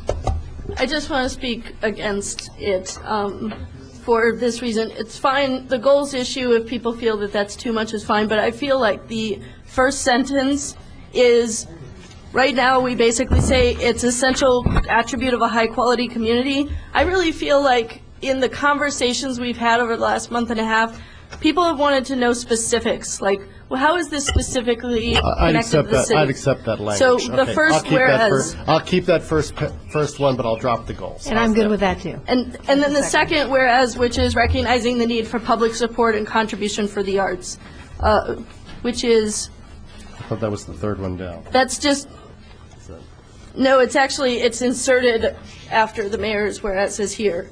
Just in the, it's a second whereas. Oh, okay. The city, many cities Yeah, have okay. adopted public arts programs, recognizing the needs for public Okay, support. yeah, I would accept that too. That's fine. Okay. So if those are accepted, I would support it. To define, those are the first, We're just Friendly amendment. We're First two? basically going to keep Danielle's we're at first 10 two o'clock. whereases, the mayor's the remaining, dropping the goals. Okay. All those in favor? aye. Opposed? Okay. Now, are we back on to the ordinance that's, The main motion is The to main send this motion- revised version to council. okay. And The it recommendation for was approval. by Danielle and seconded by Brandon. Am I correct on that? Yes. Okay, all those in favor? Aye. Aye. Opposed? We'll see this at council next week. Good job. Thank you. I just want to say thank you. I appreciate your time. I understand that's your baby. I hope if you're the chair when I have a baby, you're as patient with me. Okay, thank you. Charlie? Yeah, I think a lot of these are fairly straightforward. I'd like to move item number 10, resolution number 2008-0408R to council with I'm going to do omnibus. Number 10. Number 11, resolution number 2008-0409R, which is authorizing execution of memorandum of understanding with Martin Luther King for safe routes to school. Item number 12, ordinance number 2008-427, amending Schedule N of Section 193 of the Urbana Local Code, limiting parking. Item let's see. Okay. Oh, you must not be looking at the agenda. I'm sorry. Oh, I've got the amended. numbers wrong. Yeah, I'm sorry. Item numbers 9, 10, 11. The last. Give me a second. 12. Give me a new one. Yeah. Okay. Yeah. So the resolutions I said. Resolution 2008-0408R, 2008-0409R, 2008-04-027, the ordinance. Then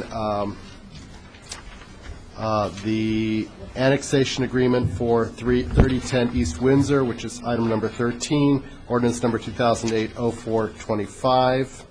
That's the power substation. That's item number 15, which is an ordinance approving the city home consortium annual action plan. Item number 16, resolution 2008-0406R, resolution evidencing the intention of the city of Urbana to issue single-family mortgage revenue bonds and related matters, the private cap allocation, and the last item, number 17, a resolution approving participation in Illinois Housing Development Authority first-time homebuyer single-family programs. In omnibus fashion, I'm moving these to council. Second, I just have a question. Why aren't we including item 12, ordinance number 2008-0426, regarding the annual budget ordinance for snow removal? Staff didn't circle it on my... Send it to Send it anyway. Send it anyway. Can we not, since it's a finance issue, or? No, we can send it before we council. Yes, we can. We can... Okay. Huh? That's a discussion. But not 14, discussion on why stream names matter. I hope. Let's do that as a separate motion. I'll do that next. Yeah. Okay, so we have a motion by Charlie and a second by Lynn to Lynn. take everything except 14 Send it to council. in omnibus fashion, sending Yeah. it to council with a recommendation for approval, or just sending it to council? No No recommendations. recommendations. Okay. Yeah. All those in favor? Aye. Opposed? Okay. The motion carries. Okay, and then just one more, the ordinance revising the annual budget ordinance for snow removal. Bill, do we need that, send that to council, or does that not matter? We can do it. just did Okay, that. we'll send it to council. With a recommendation for approval? Yeah, well, we'll have to discuss it, but. just- Yeah, I'd recommend approving that one. Okay. Good. Okay, all those in favor? Aye. And finally, Opposed? I'd like to request that staff drop a resolution on why stream names matter and send that to council as well. And Second. Oh, we've got some people to speak to that. Charlie, I have a motion by Charlie and a second by Dennis, and I had Morris. Are you still here? Here. Did you want to speak? Oh, we have, They've waited. They've waited.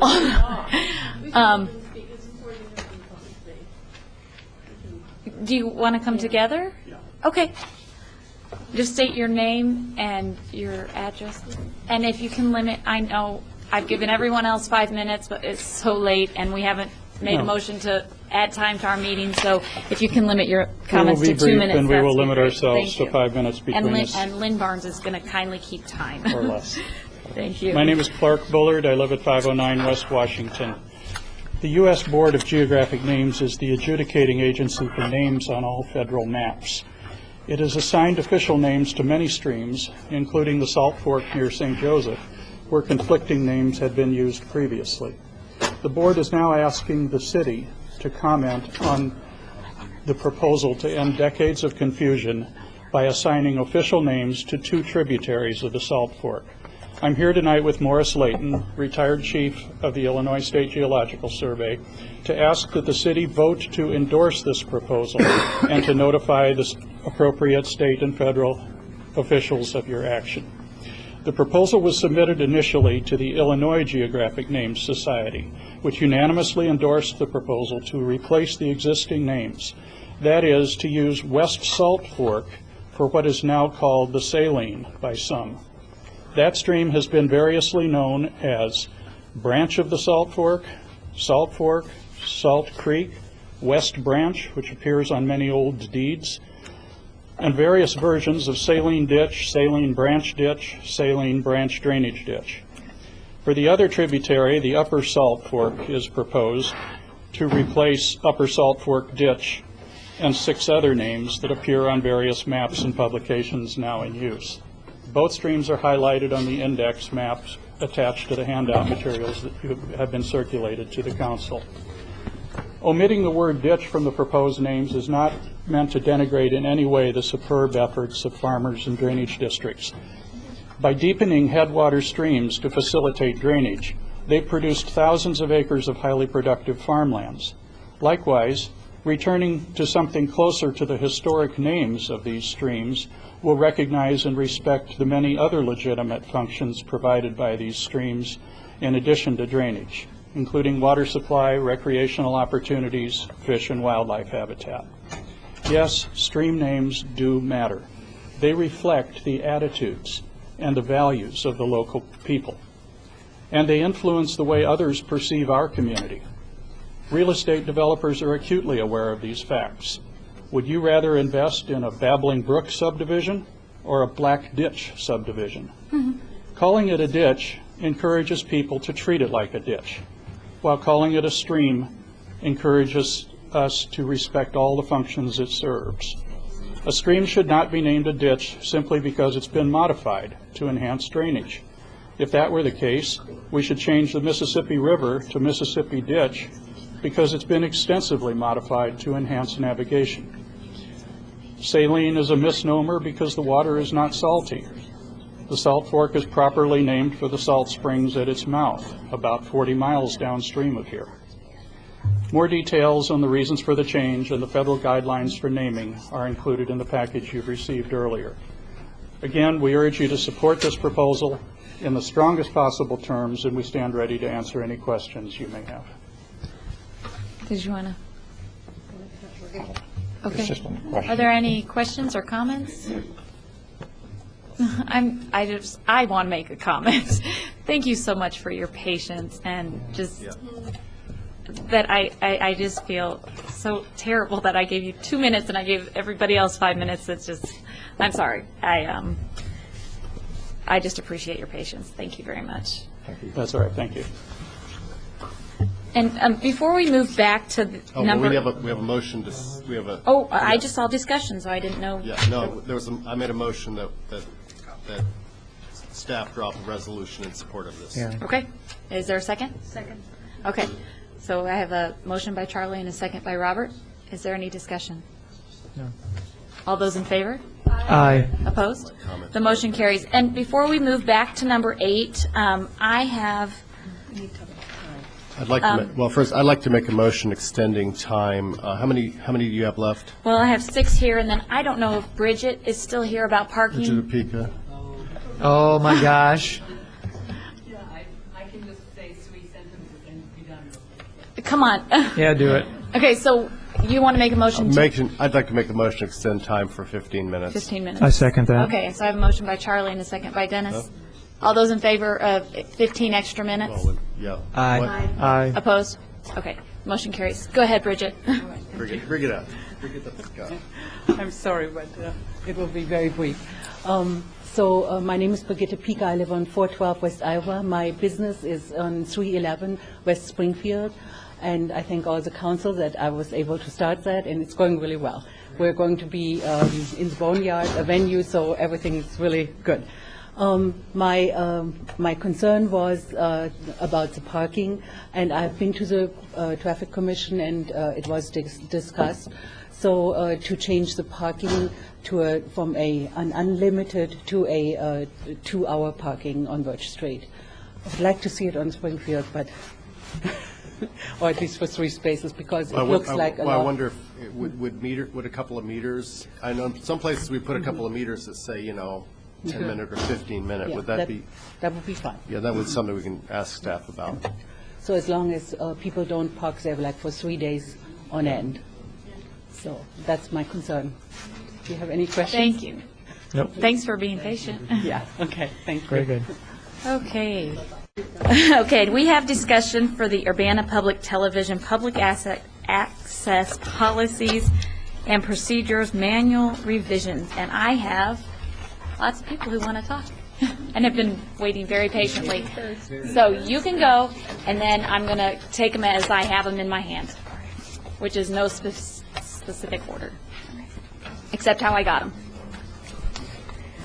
I'm Kate Gorman. I'm the Urbana Public Television station manager. Oh, she's going to give a presentation. Do you want me to come too, or do you want me to? Yeah, no, you can. Oh, okay. Go ahead, sit right down. Yeah. She's with them. Okay, sorry. The policies and procedures revisions that you have before you include small changes that I'm sorry, I'm a little sick today. I'll try and speak louder. The policies and procedures revisions that you have in front of you include small changes that update the language of the policies and procedures, things like changing tape to media to be able to include a large number of things in the future, and lowering the cost of fees on DVD copies. And all of the more detailed examples are found in Exhibit A. But the changes addressing the public concern over some public access programming can be found mostly in Section 3, and they end up addressing more specific distinctions between local and non-local public access programming.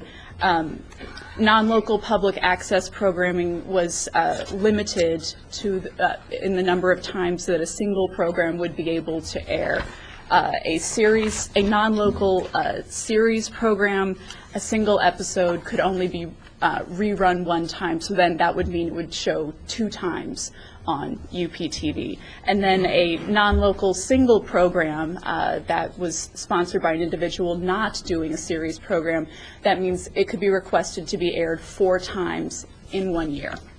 But the most important one is the disclaimer that currently actually is now placed in front of all public access programming at the beginning of it and at the end of it. And part of the language in that states that the City of Urbana does not condone or endorse speech that promotes fear, hatred, prejudice, or discrimination toward any group based on religion, ethnicity, race, gender, or sexual orientation. So those are some of the major changes that were made to the policies and procedures. And if you have any questions about any of the details that are listed in Exhibit A, please go ahead and address them to me. But also, as part of this proposal, the staff would like to recommend extending the fee waiver that is currently in place at Urbana Public Television to be able to encourage more public access membership and production of television programs. Are there any questions? I did. Okay, if there's no questions, we do have a number of people who are interested in giving some public input, so I think that would probably be the time now to do that. Oh, you have more you have comment? Okay, go well, ahead. I just want to say I'm Barbara Gladney, and I'm the chair of the UP TV Commission. And this document has been worked on for like 3 years, and the last year we have really addressed the issues that have been talked about tonight. And I must say that the elderly gentleman who submitted that program didn't realize his unintended consequences, but he has certainly made many of us more aware of the problem that some people in our community have and the concerns they have. So he may not have meant to do it, but he's done it. I would like to suggest that you accept this document as it is, with any questions you have. And then if you have some direction, or you can ask the UpTV Commission, we'll continue, and with the attorney, work on some of the issues that have been brought up. Maybe some of the suggestions that come up, there's no reason why we should delay this that the staff is already working on, but that can certainly be something we can still continue to work on. I just want to say that I'd be willing to help support that. So, and I also want to say that I'm really excited to have Kate Gorman here. She's been sick today. We just talked briefly. She said exactly what I would have said, only better. So Okay. ask her questions if you want. Okay, thank you for your presentation. We'll go ahead and with public comment, I think. Esther Pat is first on the pile here. If you want to come forward and state your name and address and limit your remarks to 5 minutes. Thank you. Hello, I'm Esther Pat, 706 South Kohler. I'm the president of the local chapter of the American Civil Liberties Union, and I'm speaking on behalf of that organization tonight. Certainly, all good people want to silence the ugly voice of bigotry, but that is not your prerogative as government. The United States Constitution and 2 centuries of case law prohibit you from silencing any voice because of its content. And I know that is frustrating to people, especially when they don't imagine their own voices being silenced, but that is perhaps our most important freedom in this country.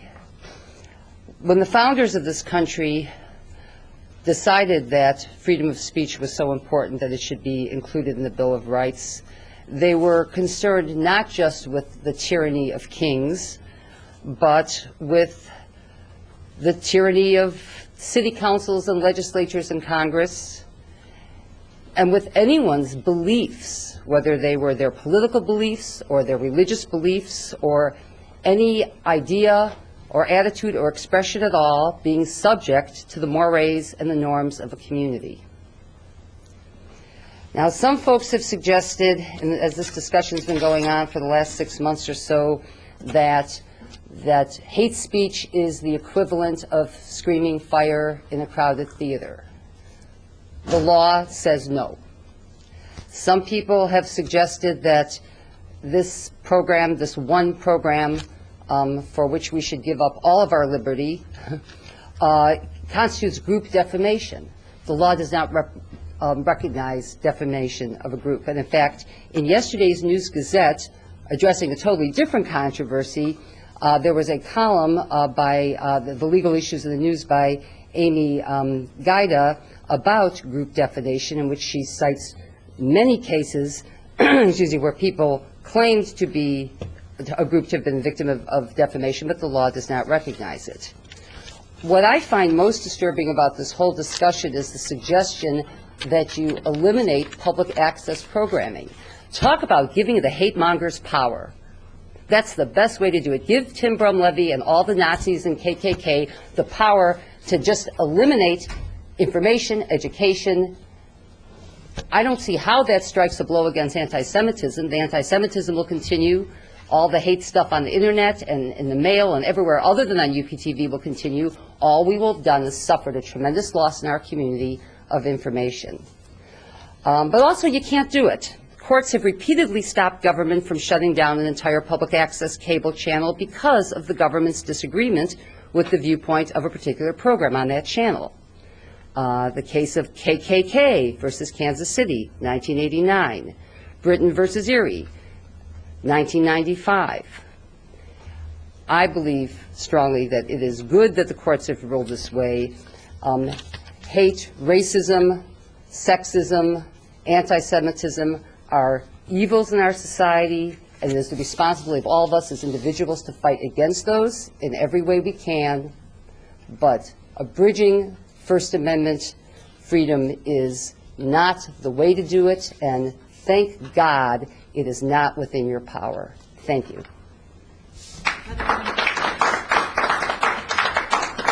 Comments or questions for Esther? Thank you, Esther. Next I have Karen at 2006 Winchester Drive. Hi, my name is Karen Medina, and I do live at 2006 Winchester Champaign, and I'm talking about the UPTV issue.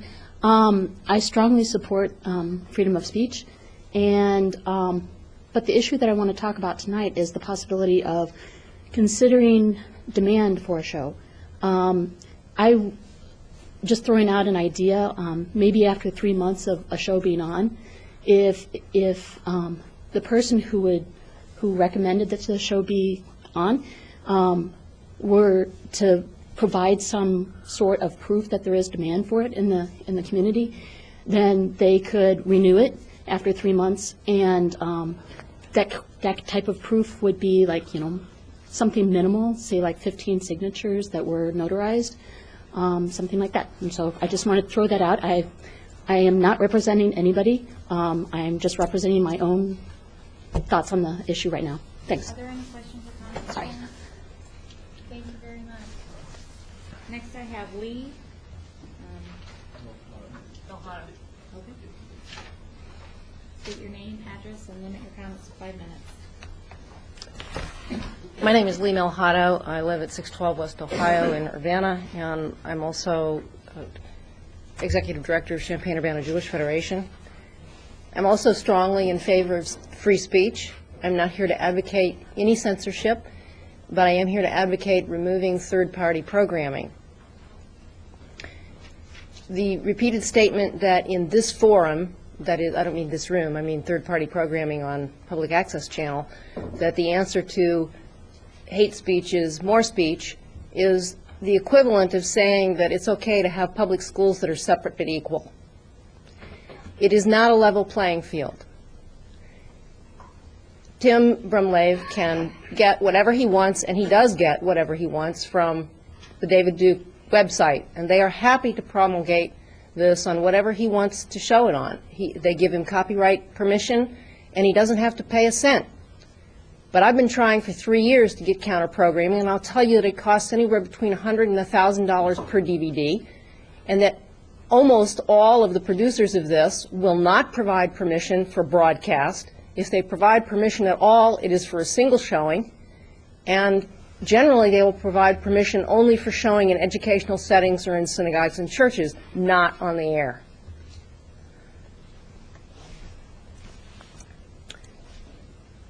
Secondly, I'm here to restate and give another current example of something that I've brought before the UPTV Commission several times, which is that the rules, whatever rules are made, are differentially applied. Mr. Brumleve was not required to get copyright permission for his programming until we filed a public complaint. He was not giving an accurate or correct title of what his program had to do, was about. It was shown for more than a year under taxation revision title. It had nothing whatever to do with taxation. Secondly, thirdly, he was allowed to show these materials for a year and a half, where he carefully removed the titles at the beginning of the shows and the credits at the end of the shows, so that it took us nearly a year to find out where these things were coming from. A rule that was applied equally to us and to him was that the limit, the stated limit in the rules for the station of how many times things could be shown were not applied to either him or us when we did provide counter-programming. They have since been applied. Now, the last time I spoke on this particular aspect of the problem was in September, and I was assured that the rules would henceforth be followed. They have not, however. There's another rule which states that no fundraising can be done. And I have twice myself seen Brumleve's programs in which fundraising is an explicit part of the program. I want to say just two other things. One of them is that somebody said, oh, we'd never show KKK stuff on this kind of a channel. It's just too horrible. Well, this is KKK stuff. It doesn't happen to be directed at African Americans, which is what most of us think of as KKK material. But it is directed at Jews. Now, I did see one program where it was directed at African Americans. They were called Mud People, and they were talked about as being unevolved, and they and Asians and Mexican Americans were smeared. So it can get a whole lot uglier than it is. The last thing I want to say is that this is not some abstract idea of what might happen as a result of this kind of stuff being shown. The building that I work in is now a new building, but the building that was there prior to its being raised and rebuilt was there for 57 years. And in those 57 years, that building was vandalized regularly, at least every 18 months. They did not have a period more than 18 months where it was not vandalized. And most of that vandalism was anti-Semitic. There were swastikas, the windows were broken. The last evidence or incident was right before the building was taken down, and there were 3 skinheads who entered the building on 3 different occasions, threatened staff, spit on staff, came back later, broke windows, and defecated inside the building. Now, if you are happy to have your buildings have bricks put through the windows and have your offices defecated in, that's your business. But I don't find it theoretical, and I don't find it acceptable. And it's not some kind of imaginary thing that you can sit around and laugh at. And the last thing I want to say, and then I'll get up and leave, is that it is interesting to me that we are here in Urbana, my home city, and we're happy to talk about how our tax money will be spent on beautifying the Boneyard Creek and entertaining public art, but it's okay to vilify the human beings who live here. Thank you.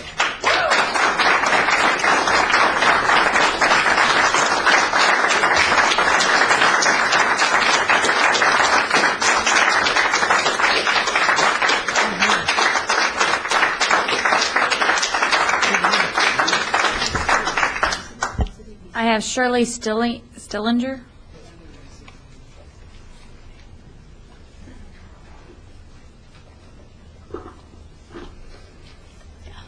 My name is Shirley Stillinger, and I live at 1003 South Busey. Last fall, a committee of the Urbana Public TV Commission had meetings. I know they'd been looking at the manual for longer, but they had a series of meetings last fall on revising and updating the manual that's being discussed tonight. I don't know how many meetings they had, but I believe I went to a majority of them. But as an outsider, I was not a member of the committee. And I want to tell you, report to you, the work of that committee. Anyone was welcome to come to that committee, and I know other people besides myself did. I found the committee very open, very patient, never rushed for time. Anybody that had anything to say could say it. But more than that, we were actually encouraged to participate in the discussion. That is, we didn't just have our say and then have to be quiet. All along the way, we participated in the discussion. I believe that the committee gave a lot of thought, a lot of care to their recommendations. They also got legal advice about what they could or couldn't do. I support the manual that they have presented to you and the changes they've made, and I think that they have done their work with as much sensitivity and concern for people, with awareness of concerns about constitutional rights and legalities, and I hope that you will approve and accept their manual.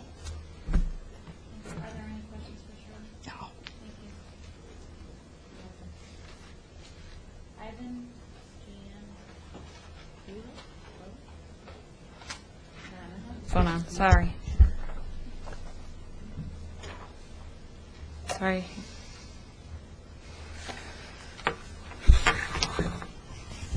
I'm Ivan Jean Weiler, 301 West High Street.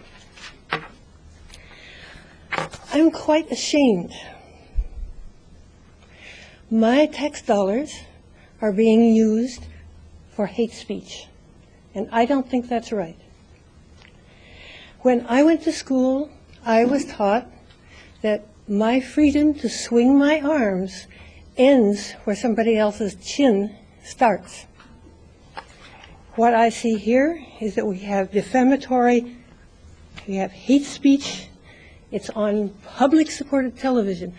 That's not the same as if somebody stands on a soapbox, states his views, I can argue with him. It's not the same as if he blogs, I can argue with him. He has a packaged, a prepackaged product. I can't argue with it, I can't discuss it, and it's on my tax dollars and public television. I don't call that a public service. I think it's very important.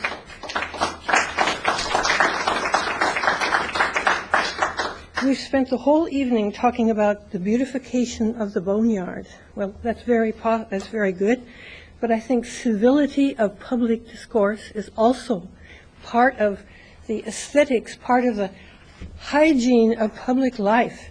And I don't see why nobody, I mean, would you really want to have, let's take segment 1 of the boneyard and devote that to a public dump that's put kitty litter and rusted refrigerators there so that everybody can see and understand that there are people who prefer kitty litter.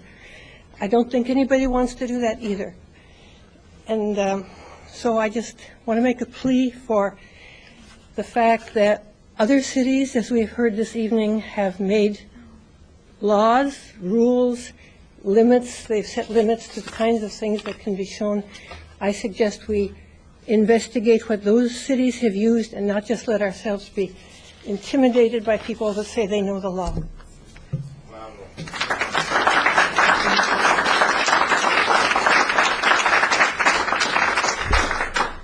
Ronna James.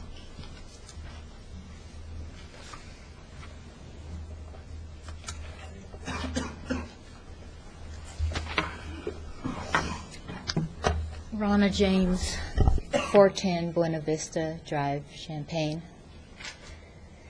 This is pretty heartbreaking for me to be sitting in front of a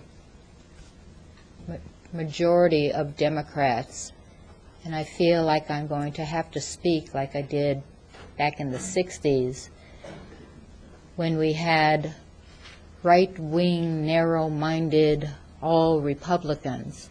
I cannot really believe that I'm going to have to try to clarify for you. Sorry. I know your grandpa well, so my comments hold as I stated them.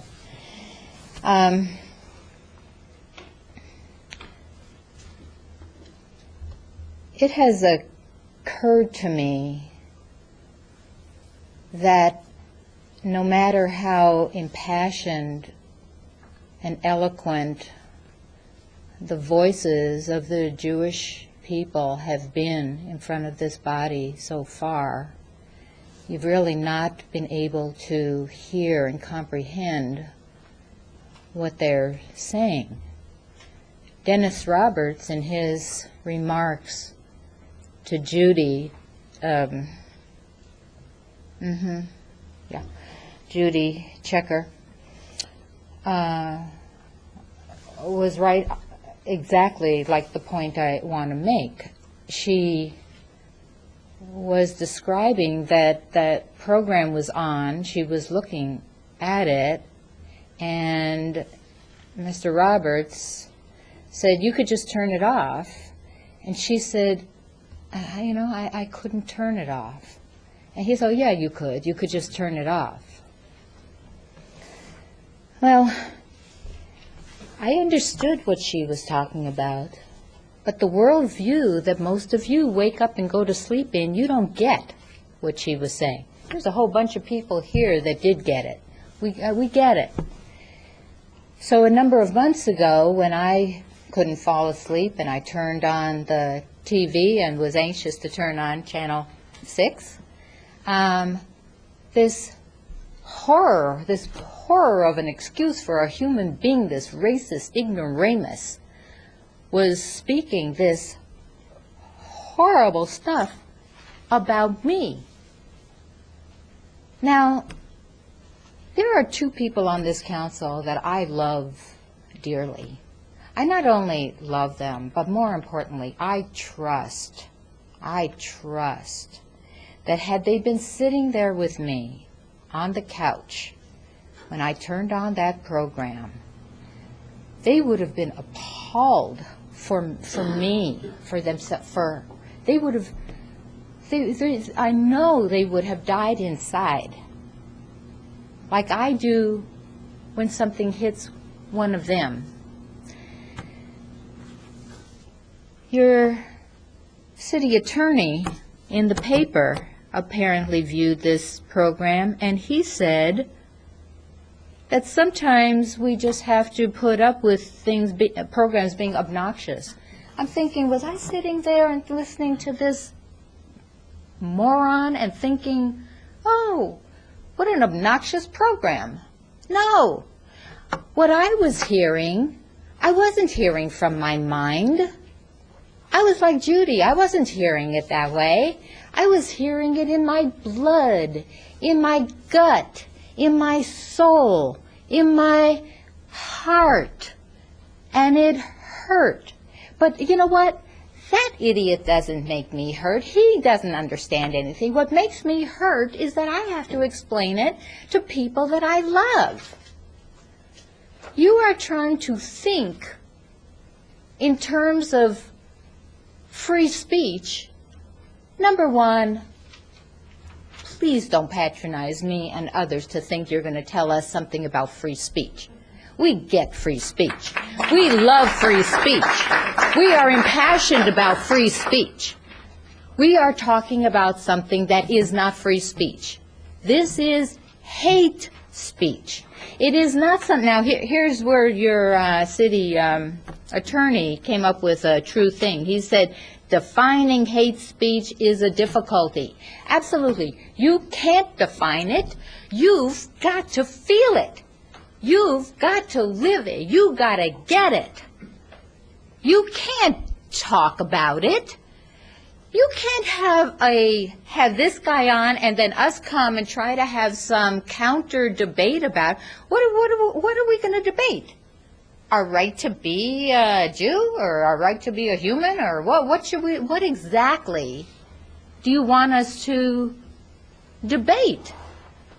This is not like your attorney said, a political content thing. I didn't see anything political or hear anything political in my gut when I'm listening to this guy. There was nothing up for a vote. There was no policy and procedure. There was no referendum. There was nothing I would have called political. It was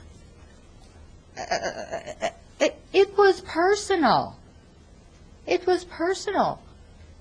And you all have to understand this somehow. You need to go back to the drawing table and see there is a difference between speech and hate.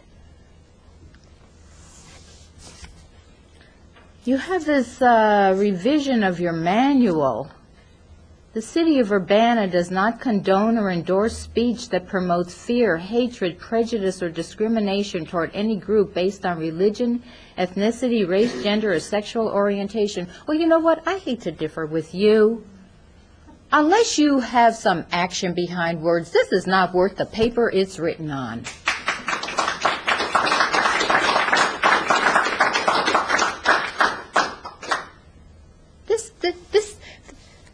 I don't expect this out of you. I don't expect this. You got to live up to these words. You can't just have these words.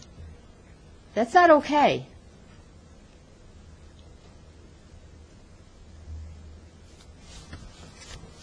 I pulled up this thing. I don't know. I'm no lawyer or anything else, but it was the Illinois Human Rights Act.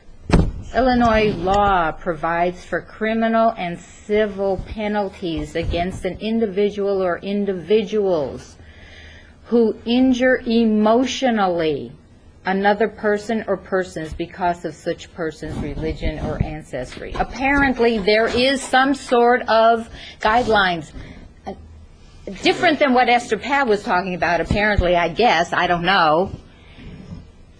Somebody, maybe Mrs. Gladney, was saying that she's in fear for the city of putting yourselves in jeopardy of getting sued. Well, looks like the victims here can maybe sue. Ron, I'm going to give you 30 more seconds. Yeah? Okay, great. I'm sorry, we've got a lot of other people All right, to well, talk. here's my 30 seconds. I'm a Jew. Here's some words that are a little more eloquent than I could come up with. I am a Jew. Hath not a Jew eyes? Hath not a Jew hands, organs, dimensions, senses, affections, passions, fed with the same food, hurt with the same weapons, subject to the same diseases, healed by the same means, warmed and cooled by the same winter and summer? If you prick us, do we not bleed? If you tickle us, do we not laugh? If you poison us, do we not die? Thank you, Ronna. Ms. James? Charlie? Ronna, Charlie had a comment or question for you. Yeah, just so you know, this is the first time this council has had to deal with basically the cable, or with UPTV. You know, the policies were set by previous councils and so on. I really object to somebody presuming to know what I'm thinking in my head, and there was some of that on your part. But this is the first time we're looking at it, and I would ask that you give us the benefit of the doubt while we work through trying to understand what our legal obligations are, okay? While we figure out what our attorney is trying, what our attorney figures out, the advice we get from legal counsel. There's a lot of things to understand here, but this is our first look at this. Okay, it's not, this is a committee meeting. We're trying to learn, we're trying to investigate. So please don't presume to know what I'm thinking in my head. Thank you. And don't presume to know what I feel in my heart. Okay. I have maybe Dwayne Berggren? At 108 West Holmes.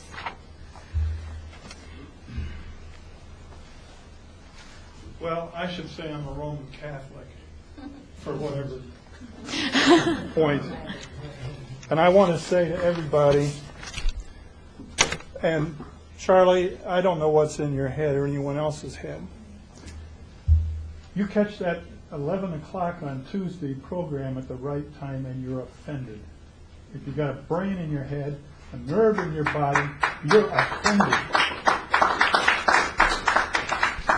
And it's a sin and a shame, to use an old phrase, that it's been going on as long as it has without the attention of any council.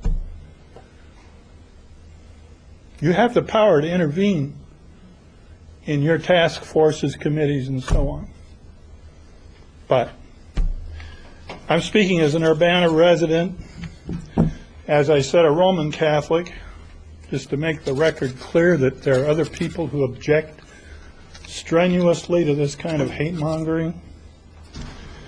I'm speaking from a perspective of 75 years and as someone who reads a little history almost daily. I want to say that I object to my taxes, as some others have said, and my local government supporting the broadcast of lies. Lies. We're not talking about something subtle. We're talking about information that's going out that's contradicted by every damned encyclopedia you want to read. Lies. Systematic, vile lies. And your disclaimer, frankly, to anyone who watches this program appears cynical. Whatever its intention, we don't intend to, and you don't intend to endorse it, the city doesn't intend to endorse it, but I'm endorsing it. I'm paying my taxes and I'm watching this thing. And your disclaimer is empty.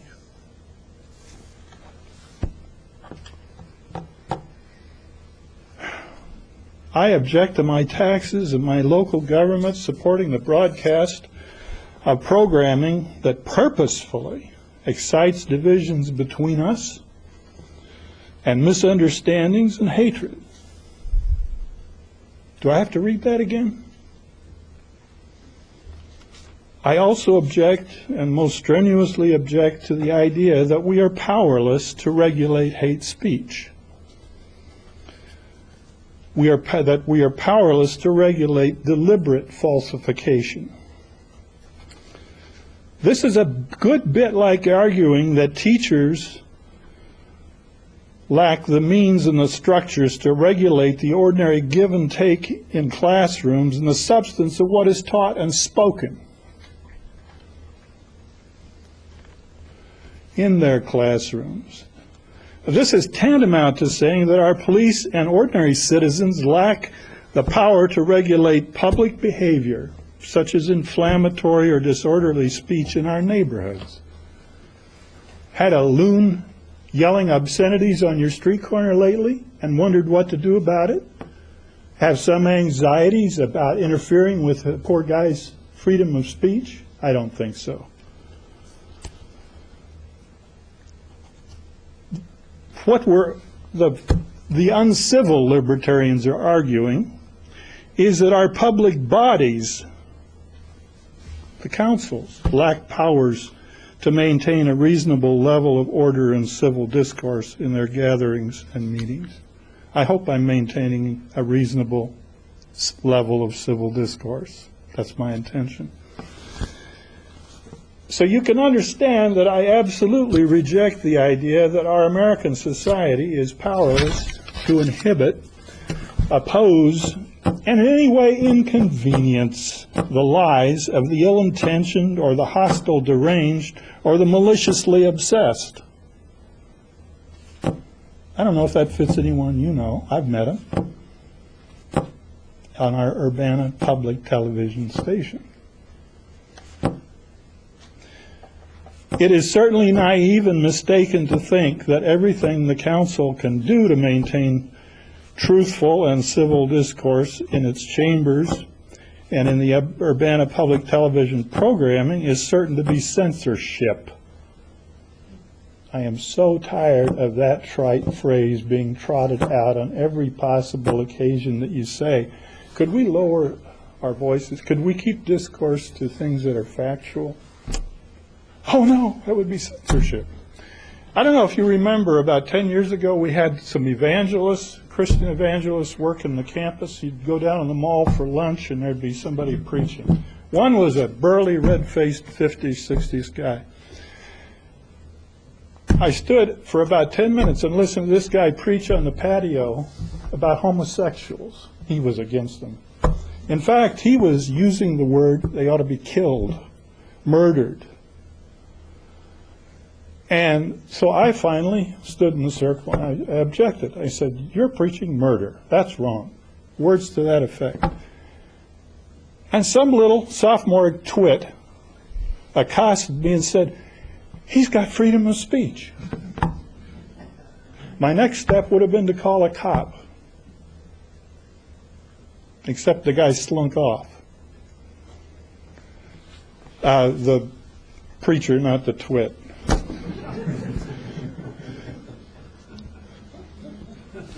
Okay, I think this business of censorship is a red herring. It's, to say the least, a fundamental misunderstanding of your responsibilities and your capacity, the capacities of your offices. Characterizing the objections to broadcasting Mr. Brumley's programs calls for censorship evades and misidentifies the vital issues we face with his programming and similar. Now look, I want to speak of some practical procedures. Now you've had months, or some of your body has had months to think about things. And I've had a few ideas that I had to jot down. Fortunately, we had almost 3 hours to jot things down. So just take this as a very rough draft. I'm saying that after a review of a program offering, or upon receipt of a complaint about a program that's been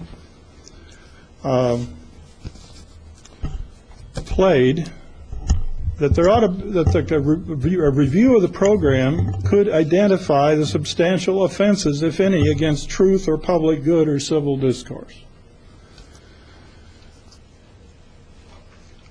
I think then the sponsor of the offending program could be required to do what we do in civil society when we misspeak. When TV broadcasters, radio broadcasters, news people misspeak, they often correct themselves in a subsequent issue, often in the back pages, but it's a correction nonetheless, and sometimes you even see apologies.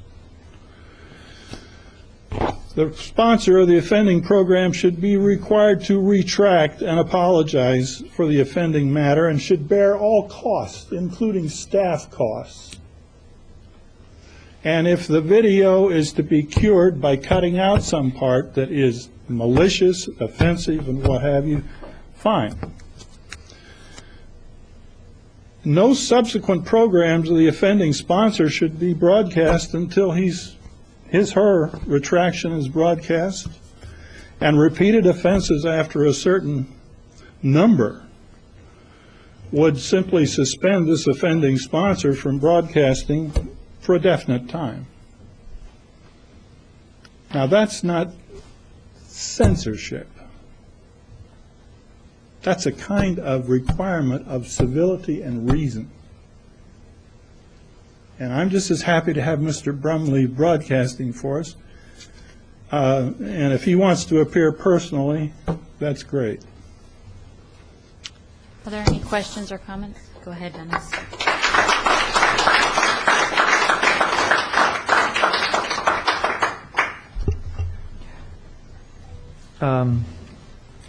Mr. Berggren, so you just mentioned that you thought it would be appropriate perhaps to take a look at his video programming that he was offering on UPTV and to perhaps cut out the offending parts to make them palatable or acceptable to the community. Is that correct?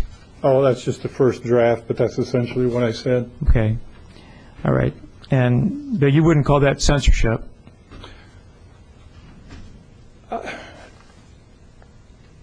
Do you call it censorship when an author revises and puts out a second edition of his book and apologizes for an error in his preface and changes the text?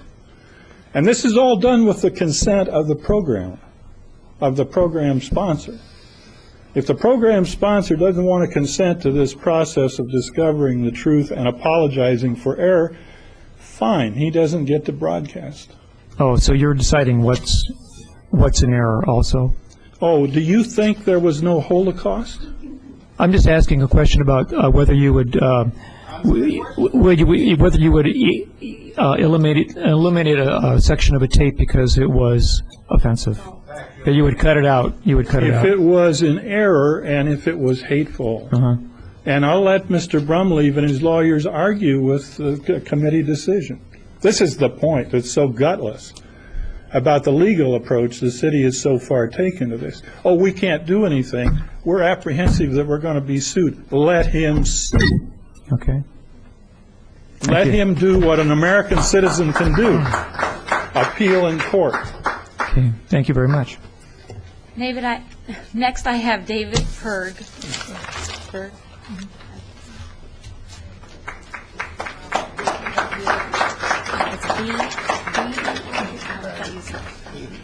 I'm David Berg. I live 401 Elliott Drive, Urbana.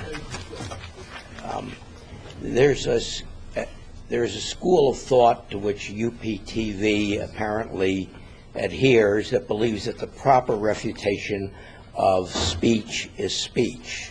The refutation of rational discourse is rational discourse, but even there, penalties for libel and slander make it clear that speech cannot always undo speech. Another use of speech is that of insult or contempt, and that is the use that we're considering here. The control in ordinary discourse over insult is the prospect of appropriate retaliation. when Don Imus made inappropriate remarks about, I think it was Rutgers basketball players, nobody bothered documenting their beautiful hair and solid morals. He was fired.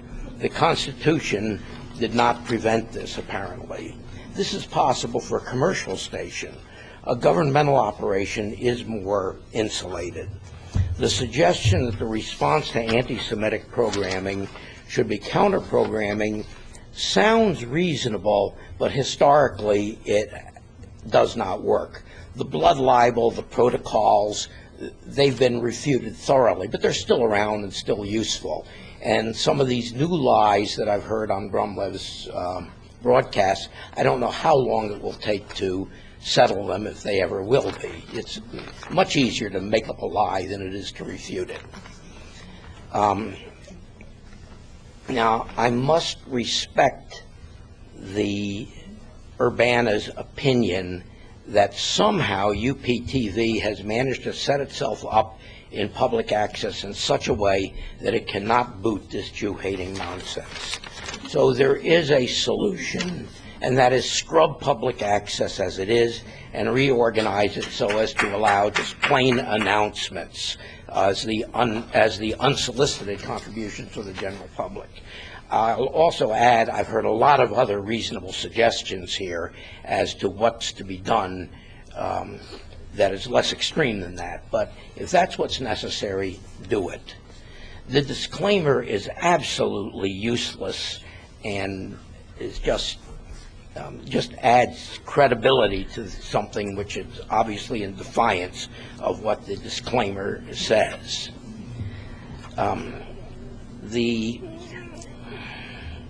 I don't really know what the exact limits on speech should be, but it is certainly reasonable that anyone who wants to promulgate this anti-Semitic nonsense should at least have to promulgate it without any kind of taxpayer support.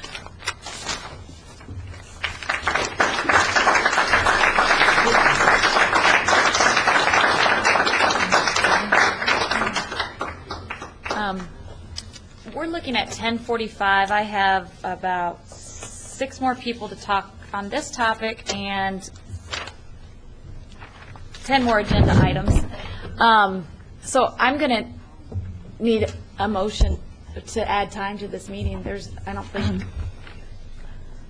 I would make a motion that we go no later than 11:15 and put the rest of the agenda items on the next meeting of Committee of the Whole. Is there a second to that motion? Okay. Okay. While we're trying to figure this out, next I have Joe Rotman at 2203 Edgewood Place.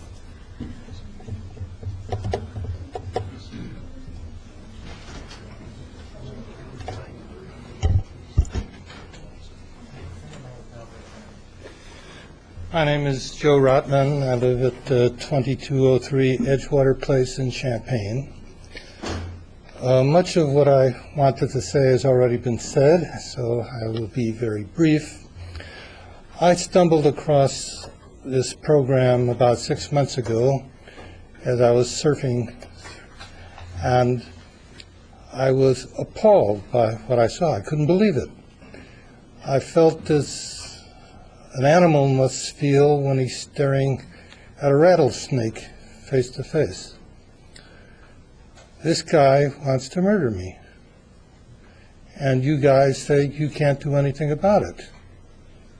I don't like that.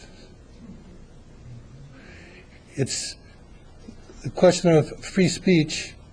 You know, we're not talking games, you know, where you're at the Oxford Union and resolve that the Democrats are smarter than the Republicans or the Flat Earth Society is wrong. It's resolved that lynching of people is okay. It's resolved that putting people in ovens is fine. It's resolved that the Jews are somehow the root cause of all the evil in the world. And you're telling me that you can't do anything about that. I don't think that's right. So aside from being so offended by it, I also wonder about the following. 2 months ago, we had a guy on campus who decided to go up to northern Illinois and murdered 5 people, put 16 people in the hospital, and then killed himself. I don't know the minds of sick people, but imagine that you have a guy who's on the edge, and he's surfing, and he stumbles onto this program, and he says, the Jews are, that's it. And he's going to go out to Sinai Temple with a couple of guns, and he's going to do whatever he wants. I mean, this is not just a question of a theoretical game about arguing and free speech. I'm a member of the ACLU too. So what? I don't want to be murdered, and I don't want to hear this nonsense.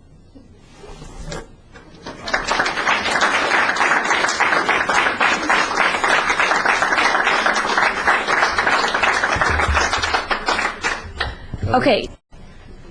And next I have Linda Bauer. We're moving back to 8, and I have 6 of you left to talk. Everybody And I'm keep going to it a give minute. everybody 2 minutes, and Lynn's going to That's keep fine. time for me. That's fine. I live at 709 Scoville Street in Urbana. I want to say that the Holocaust did happen. My parents are survivors, so I'm a daughter of survivors. So this kind of programming really affects me. I believe it's definitely hate speech. I do support the First Amendment. I believe it's important to allow free speech, but I don't think this programming is opinion or a local person's opinion. I think it's presented as fact, and it's so far from the fact.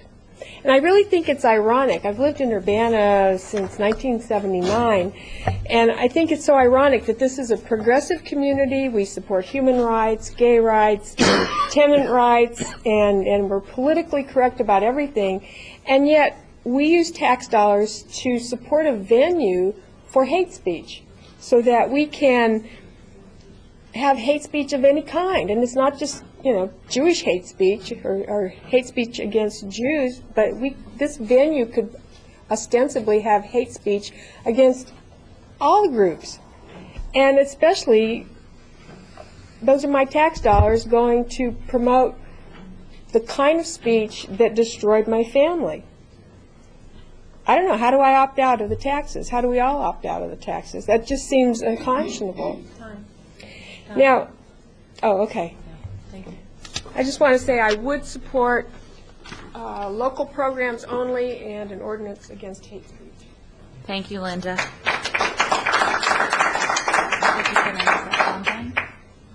Ondine? Gross? Ondine?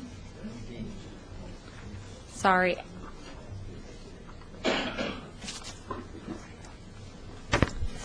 My name is Ondine Gross, and I live at 1101 Wilshire Court in Champaign.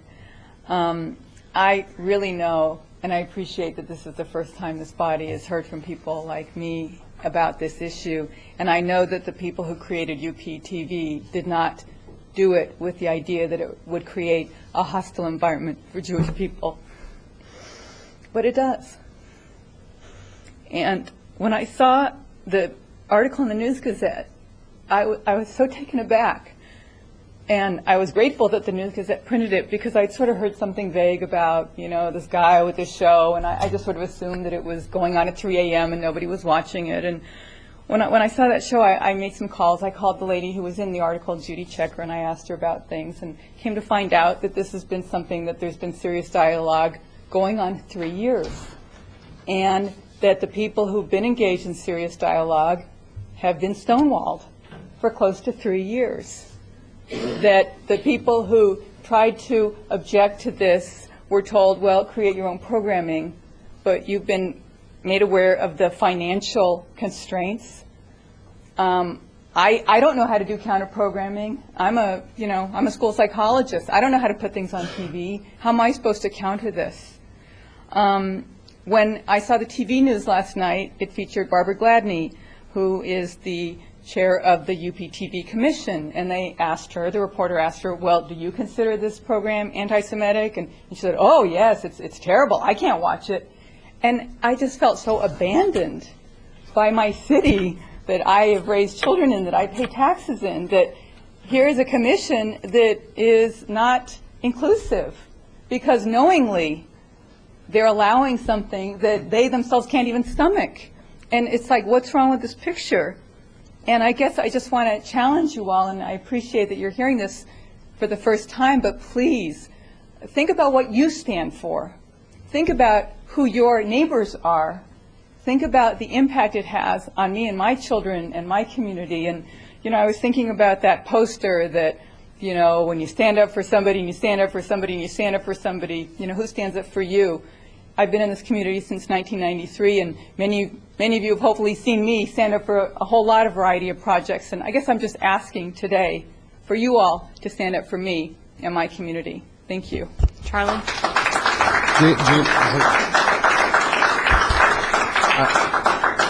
I'm going to, years ago, I had a friend who was real heavily involved in the psychological impact of visual media. Mm-hmm. I've lost track of him. I haven't followed the area.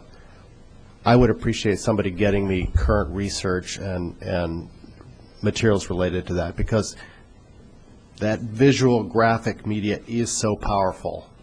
And so I'd like to know what the current state of that is. If you could provide that to me, or some point me to some directions, I'd appreciate it, so I can do some good research. Thank you. I would just suggest that all of you attend the Museum of Tolerance in Los Angeles, because the Museum of Tolerance was built to teach people, and in, you know, to address Mr. Roberts' statement about the Minority Report, you know, same thing at the Underground Railroad and Freedom Museum in Cincinnati, or the Holocaust Museum, is that propaganda and hate speech always precedes violence.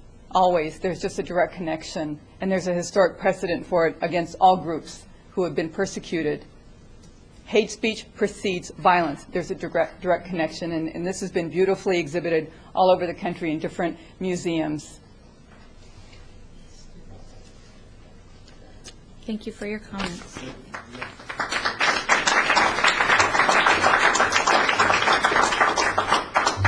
I have Fred Jakes.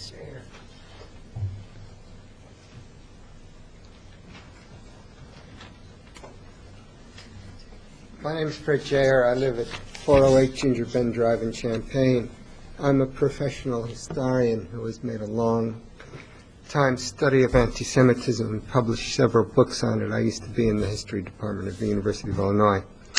I'm going to just flag 3 misperceptions, but before I do, I want to point this out.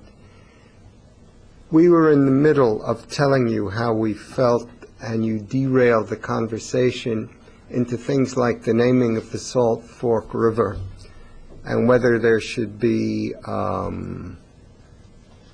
parking problem in Urbana.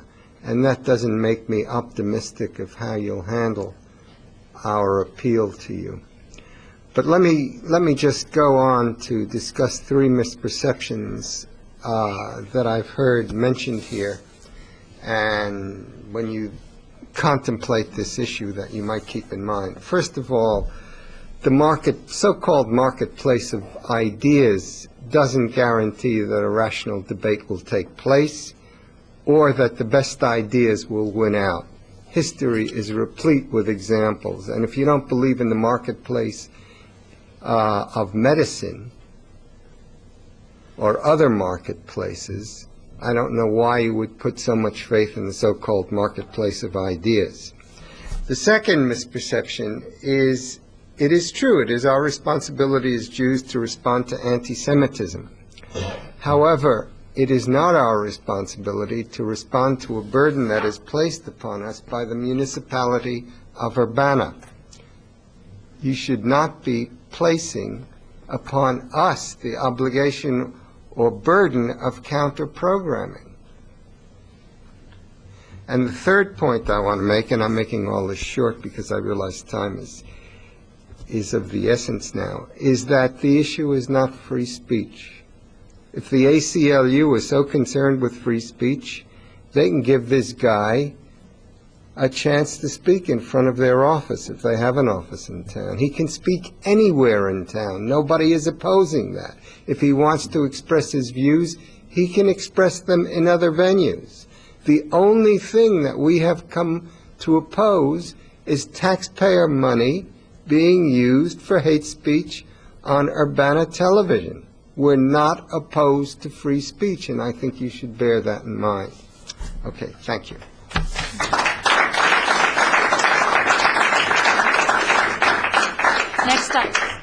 Next I have Neil at 705 East Colorado. I'll keep this real quick. Hi, my name's Neil. I've lived in Urbana for 7 years. Please don't take me as a college tourist. I can't help it. I have boyish good looks. What can I do? I'm not going to pretend I wasn't disgusted by that video. I'm not going to pretend I wasn't offended. I'm not going to pretend it wasn't one of the most horrible, vicious, most vile things that in my 25 years on this planet that I've ever had the unfortunate opportunity to witness with my own eyes. Emotionally, I wanted to be all up here, yeah, let's get rid of it. But the more I thought about it, I'm not going to give one man that much power over a city of thousands of people. As Justice Brennan once said, the bedrock principle of the First Amendment is not to block the free expression of ideas simply because they find the idea itself disagreeable or even extremely offensive. Giving something repression only increases its power. And to throw out all third-party TV shows because we're treating one guy's film choices compared to the numerous others that get sent in to UPTV is, as Frank Zappa once said, like treating dandruff with decapitation. We'd miss lots of quality independent media and independent shows that have resources to do much more detailed investigative reporting than local area TV shows could, like Democracy Now! Why in the world would we want to punish all of these non-offensive shows? As someone said previously, violence usually follows hate speech. It doesn't always follow hate speech, and history is replete with examples of hateful speech and no violence following. And there is a right to free speech. However, there is no right to go through life without being offended. Thank you, Nick.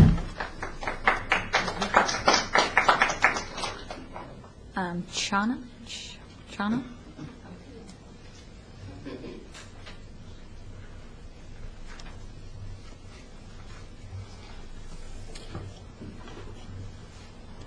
I value this opportunity to address the council. My name is Hannah Burstein. I live at 2709 Lakeview Drive in Champaign. I've been a member of the community for 9.5 years. In that time, my family and I have taken advantage of wonderful opportunities afforded to us, one of which is not the UPTV programming in question. I am fortunate to have survived to the ripe middle age of 62 through the foresight, courage, or maybe just the whimsy of my newly-wed parents who fled Poland on September 1st, 1939, the day the Nazis invaded Poland. Millions of others, not only Jewish people, but also gypsies, homosexuals, the genetically and racially, quote, impure, and other undesirables were not as lucky as my parents, my two sisters, and I. That devastation resulted from myriad complicated factors, but good speech of the few was not voluble enough to drown out the bad speech. We in the United States are good people at heart. We have common sense, we have compassion, if only our elected leaders at all levels would heed our voices. I appreciate the logical, legalistic, and even scholarly arguments propounded here this evening by my fellow community members.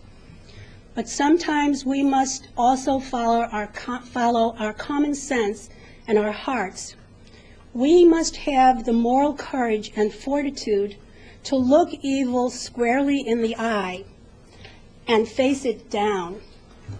Our feelings, our guts, tell us this is the right thing.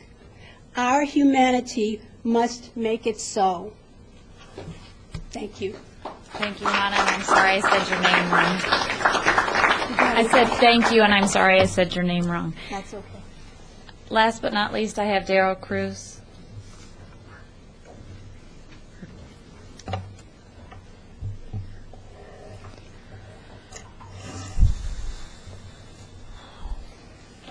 I know I said Daryl.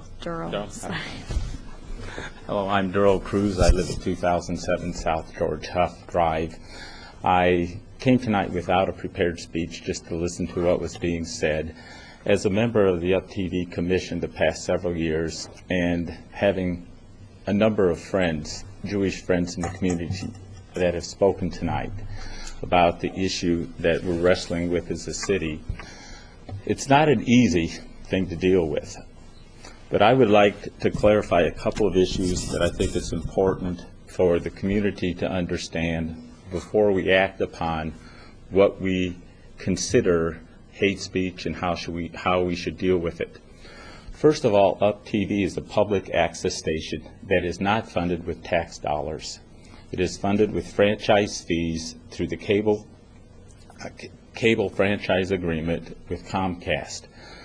My understanding and knowledge of the operation of the station means that not one penny of local taxpayer money is used to support public access or UpTV.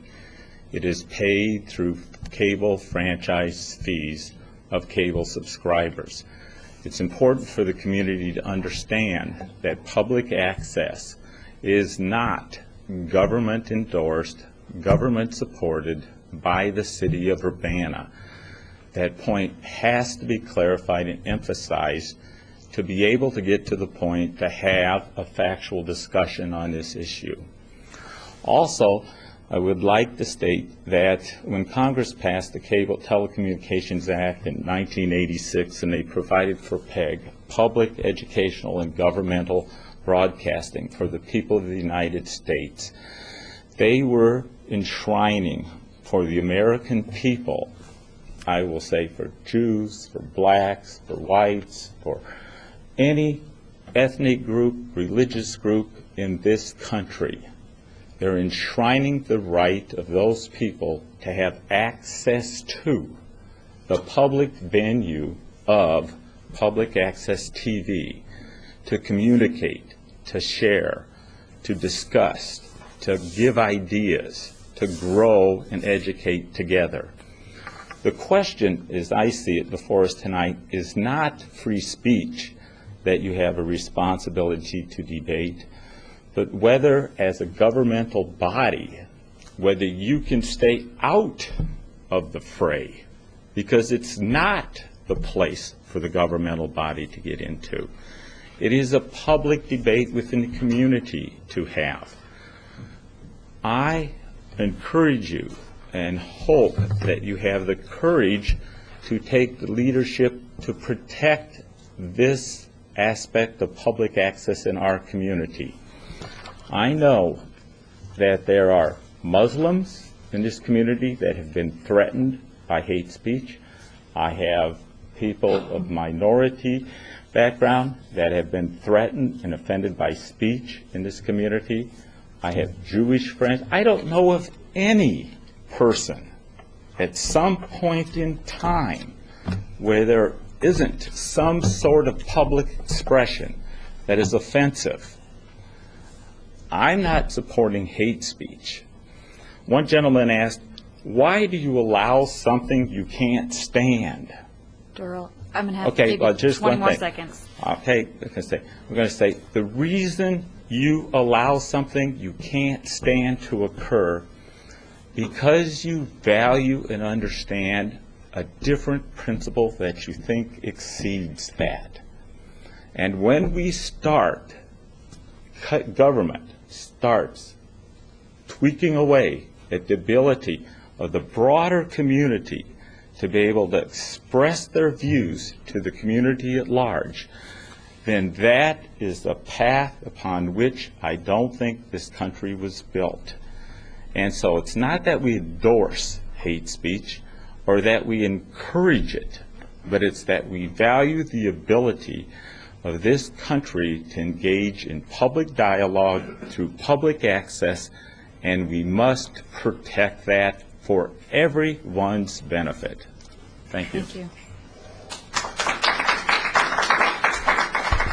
And one more is, I know I said 6, Brandon got an email, and so he's going to read the name, and then... Yeah, before the meeting, somebody said they couldn't be here in person, that they would send email and just wanted their name to be on the record. Pam Olson says she lives in the Richardson subdivision off High Cross Road, that she can no longer be silent, that she asks and implores that us and the other council members rethink what is allowed on public access television, that hate is vicious and uncontrollable when it is given life. Please feel free to read this. Pam Olson, that's her public input. And I need a motion. I move that we extend the meeting to 11:25. Second. Okay, it's been moved by Lynn and seconded by Dennis. Just because we went over the 11:15. All those in favor? Aye. Aye. Opposed? Danielle? Just perhaps a point of process. This conversation is going to take more than one evening, and we should acknowledge this. It's really important to hear the public, and I feel like that's an important part of the conversation this evening is for us to listen, which we have. I strongly recommend that people look at the programming and also look at the policies and procedures. It's a large document, so there's certain relevant portions you can go to. And perhaps either we move this to committee, or we consider if there's any high-level questions that we have at this point that we would like staff to answer the next time we come and talk about it, that we just focus in on those questions and not have discussion at this point, so that we can all be healthy when we wake up in the morning and we can continue to have this conversation. Okay. Brandon? Yeah, I agree. Let's not have discussion. The one question, Ron O'Neill, for you actually, is that it would help if next time we scheduled this, that could be a next committee meeting, if you could come with a memo and some information, since we haven't been part of this discussion the commission had and the legal research, about all the things the public has suggested, the weighting or ranking or turning in signatures when they think something's offensive, or defining hate speech with a hate speech ordinance, all these options and things other cities might do. Could you give us a memo that summarizes what the options or the legal framework are, so that we, who have not been part of this conversation, can catch up on what the commission has considered and on these options? Could that memo be in lieu of my presence for that discussion? I'm joking. Sure, certainly. I'll be more than happy to write a memo, of course, and answer and be here, and I'll answer any questions you might have as well. Thanks, Ron. Dennis? Also, the city does have a human relations officer, a human relations officer that deals with questions that come up within the city government itself of appropriateness, misconduct, anything that would go against the civil liberties and civil rights of the individuals. And it might be very useful to have Todd come and discuss with us or give us some information during our next conversation. Lynn? I would like to make a motion that we forward this to the next committee meeting of the whole for further discussion and public input. I have a motion by Lynn and a second by Brandon. Is there any more discussion? Charlie? Yeah, a couple more questions to throw in Ron's hopper here.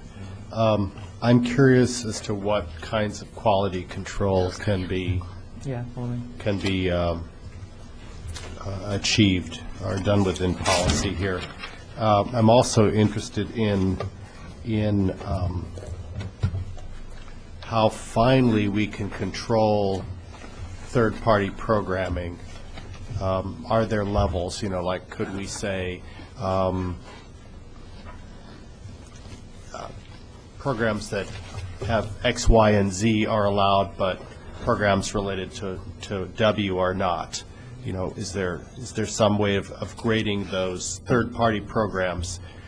I think it's not even clear. It's not clear to me based on what somebody said earlier, but I assume we have the ability to cut off all third-party programs, which is another question. For content-neutral reasons. Yeah. Okay. So if you, for example, decided that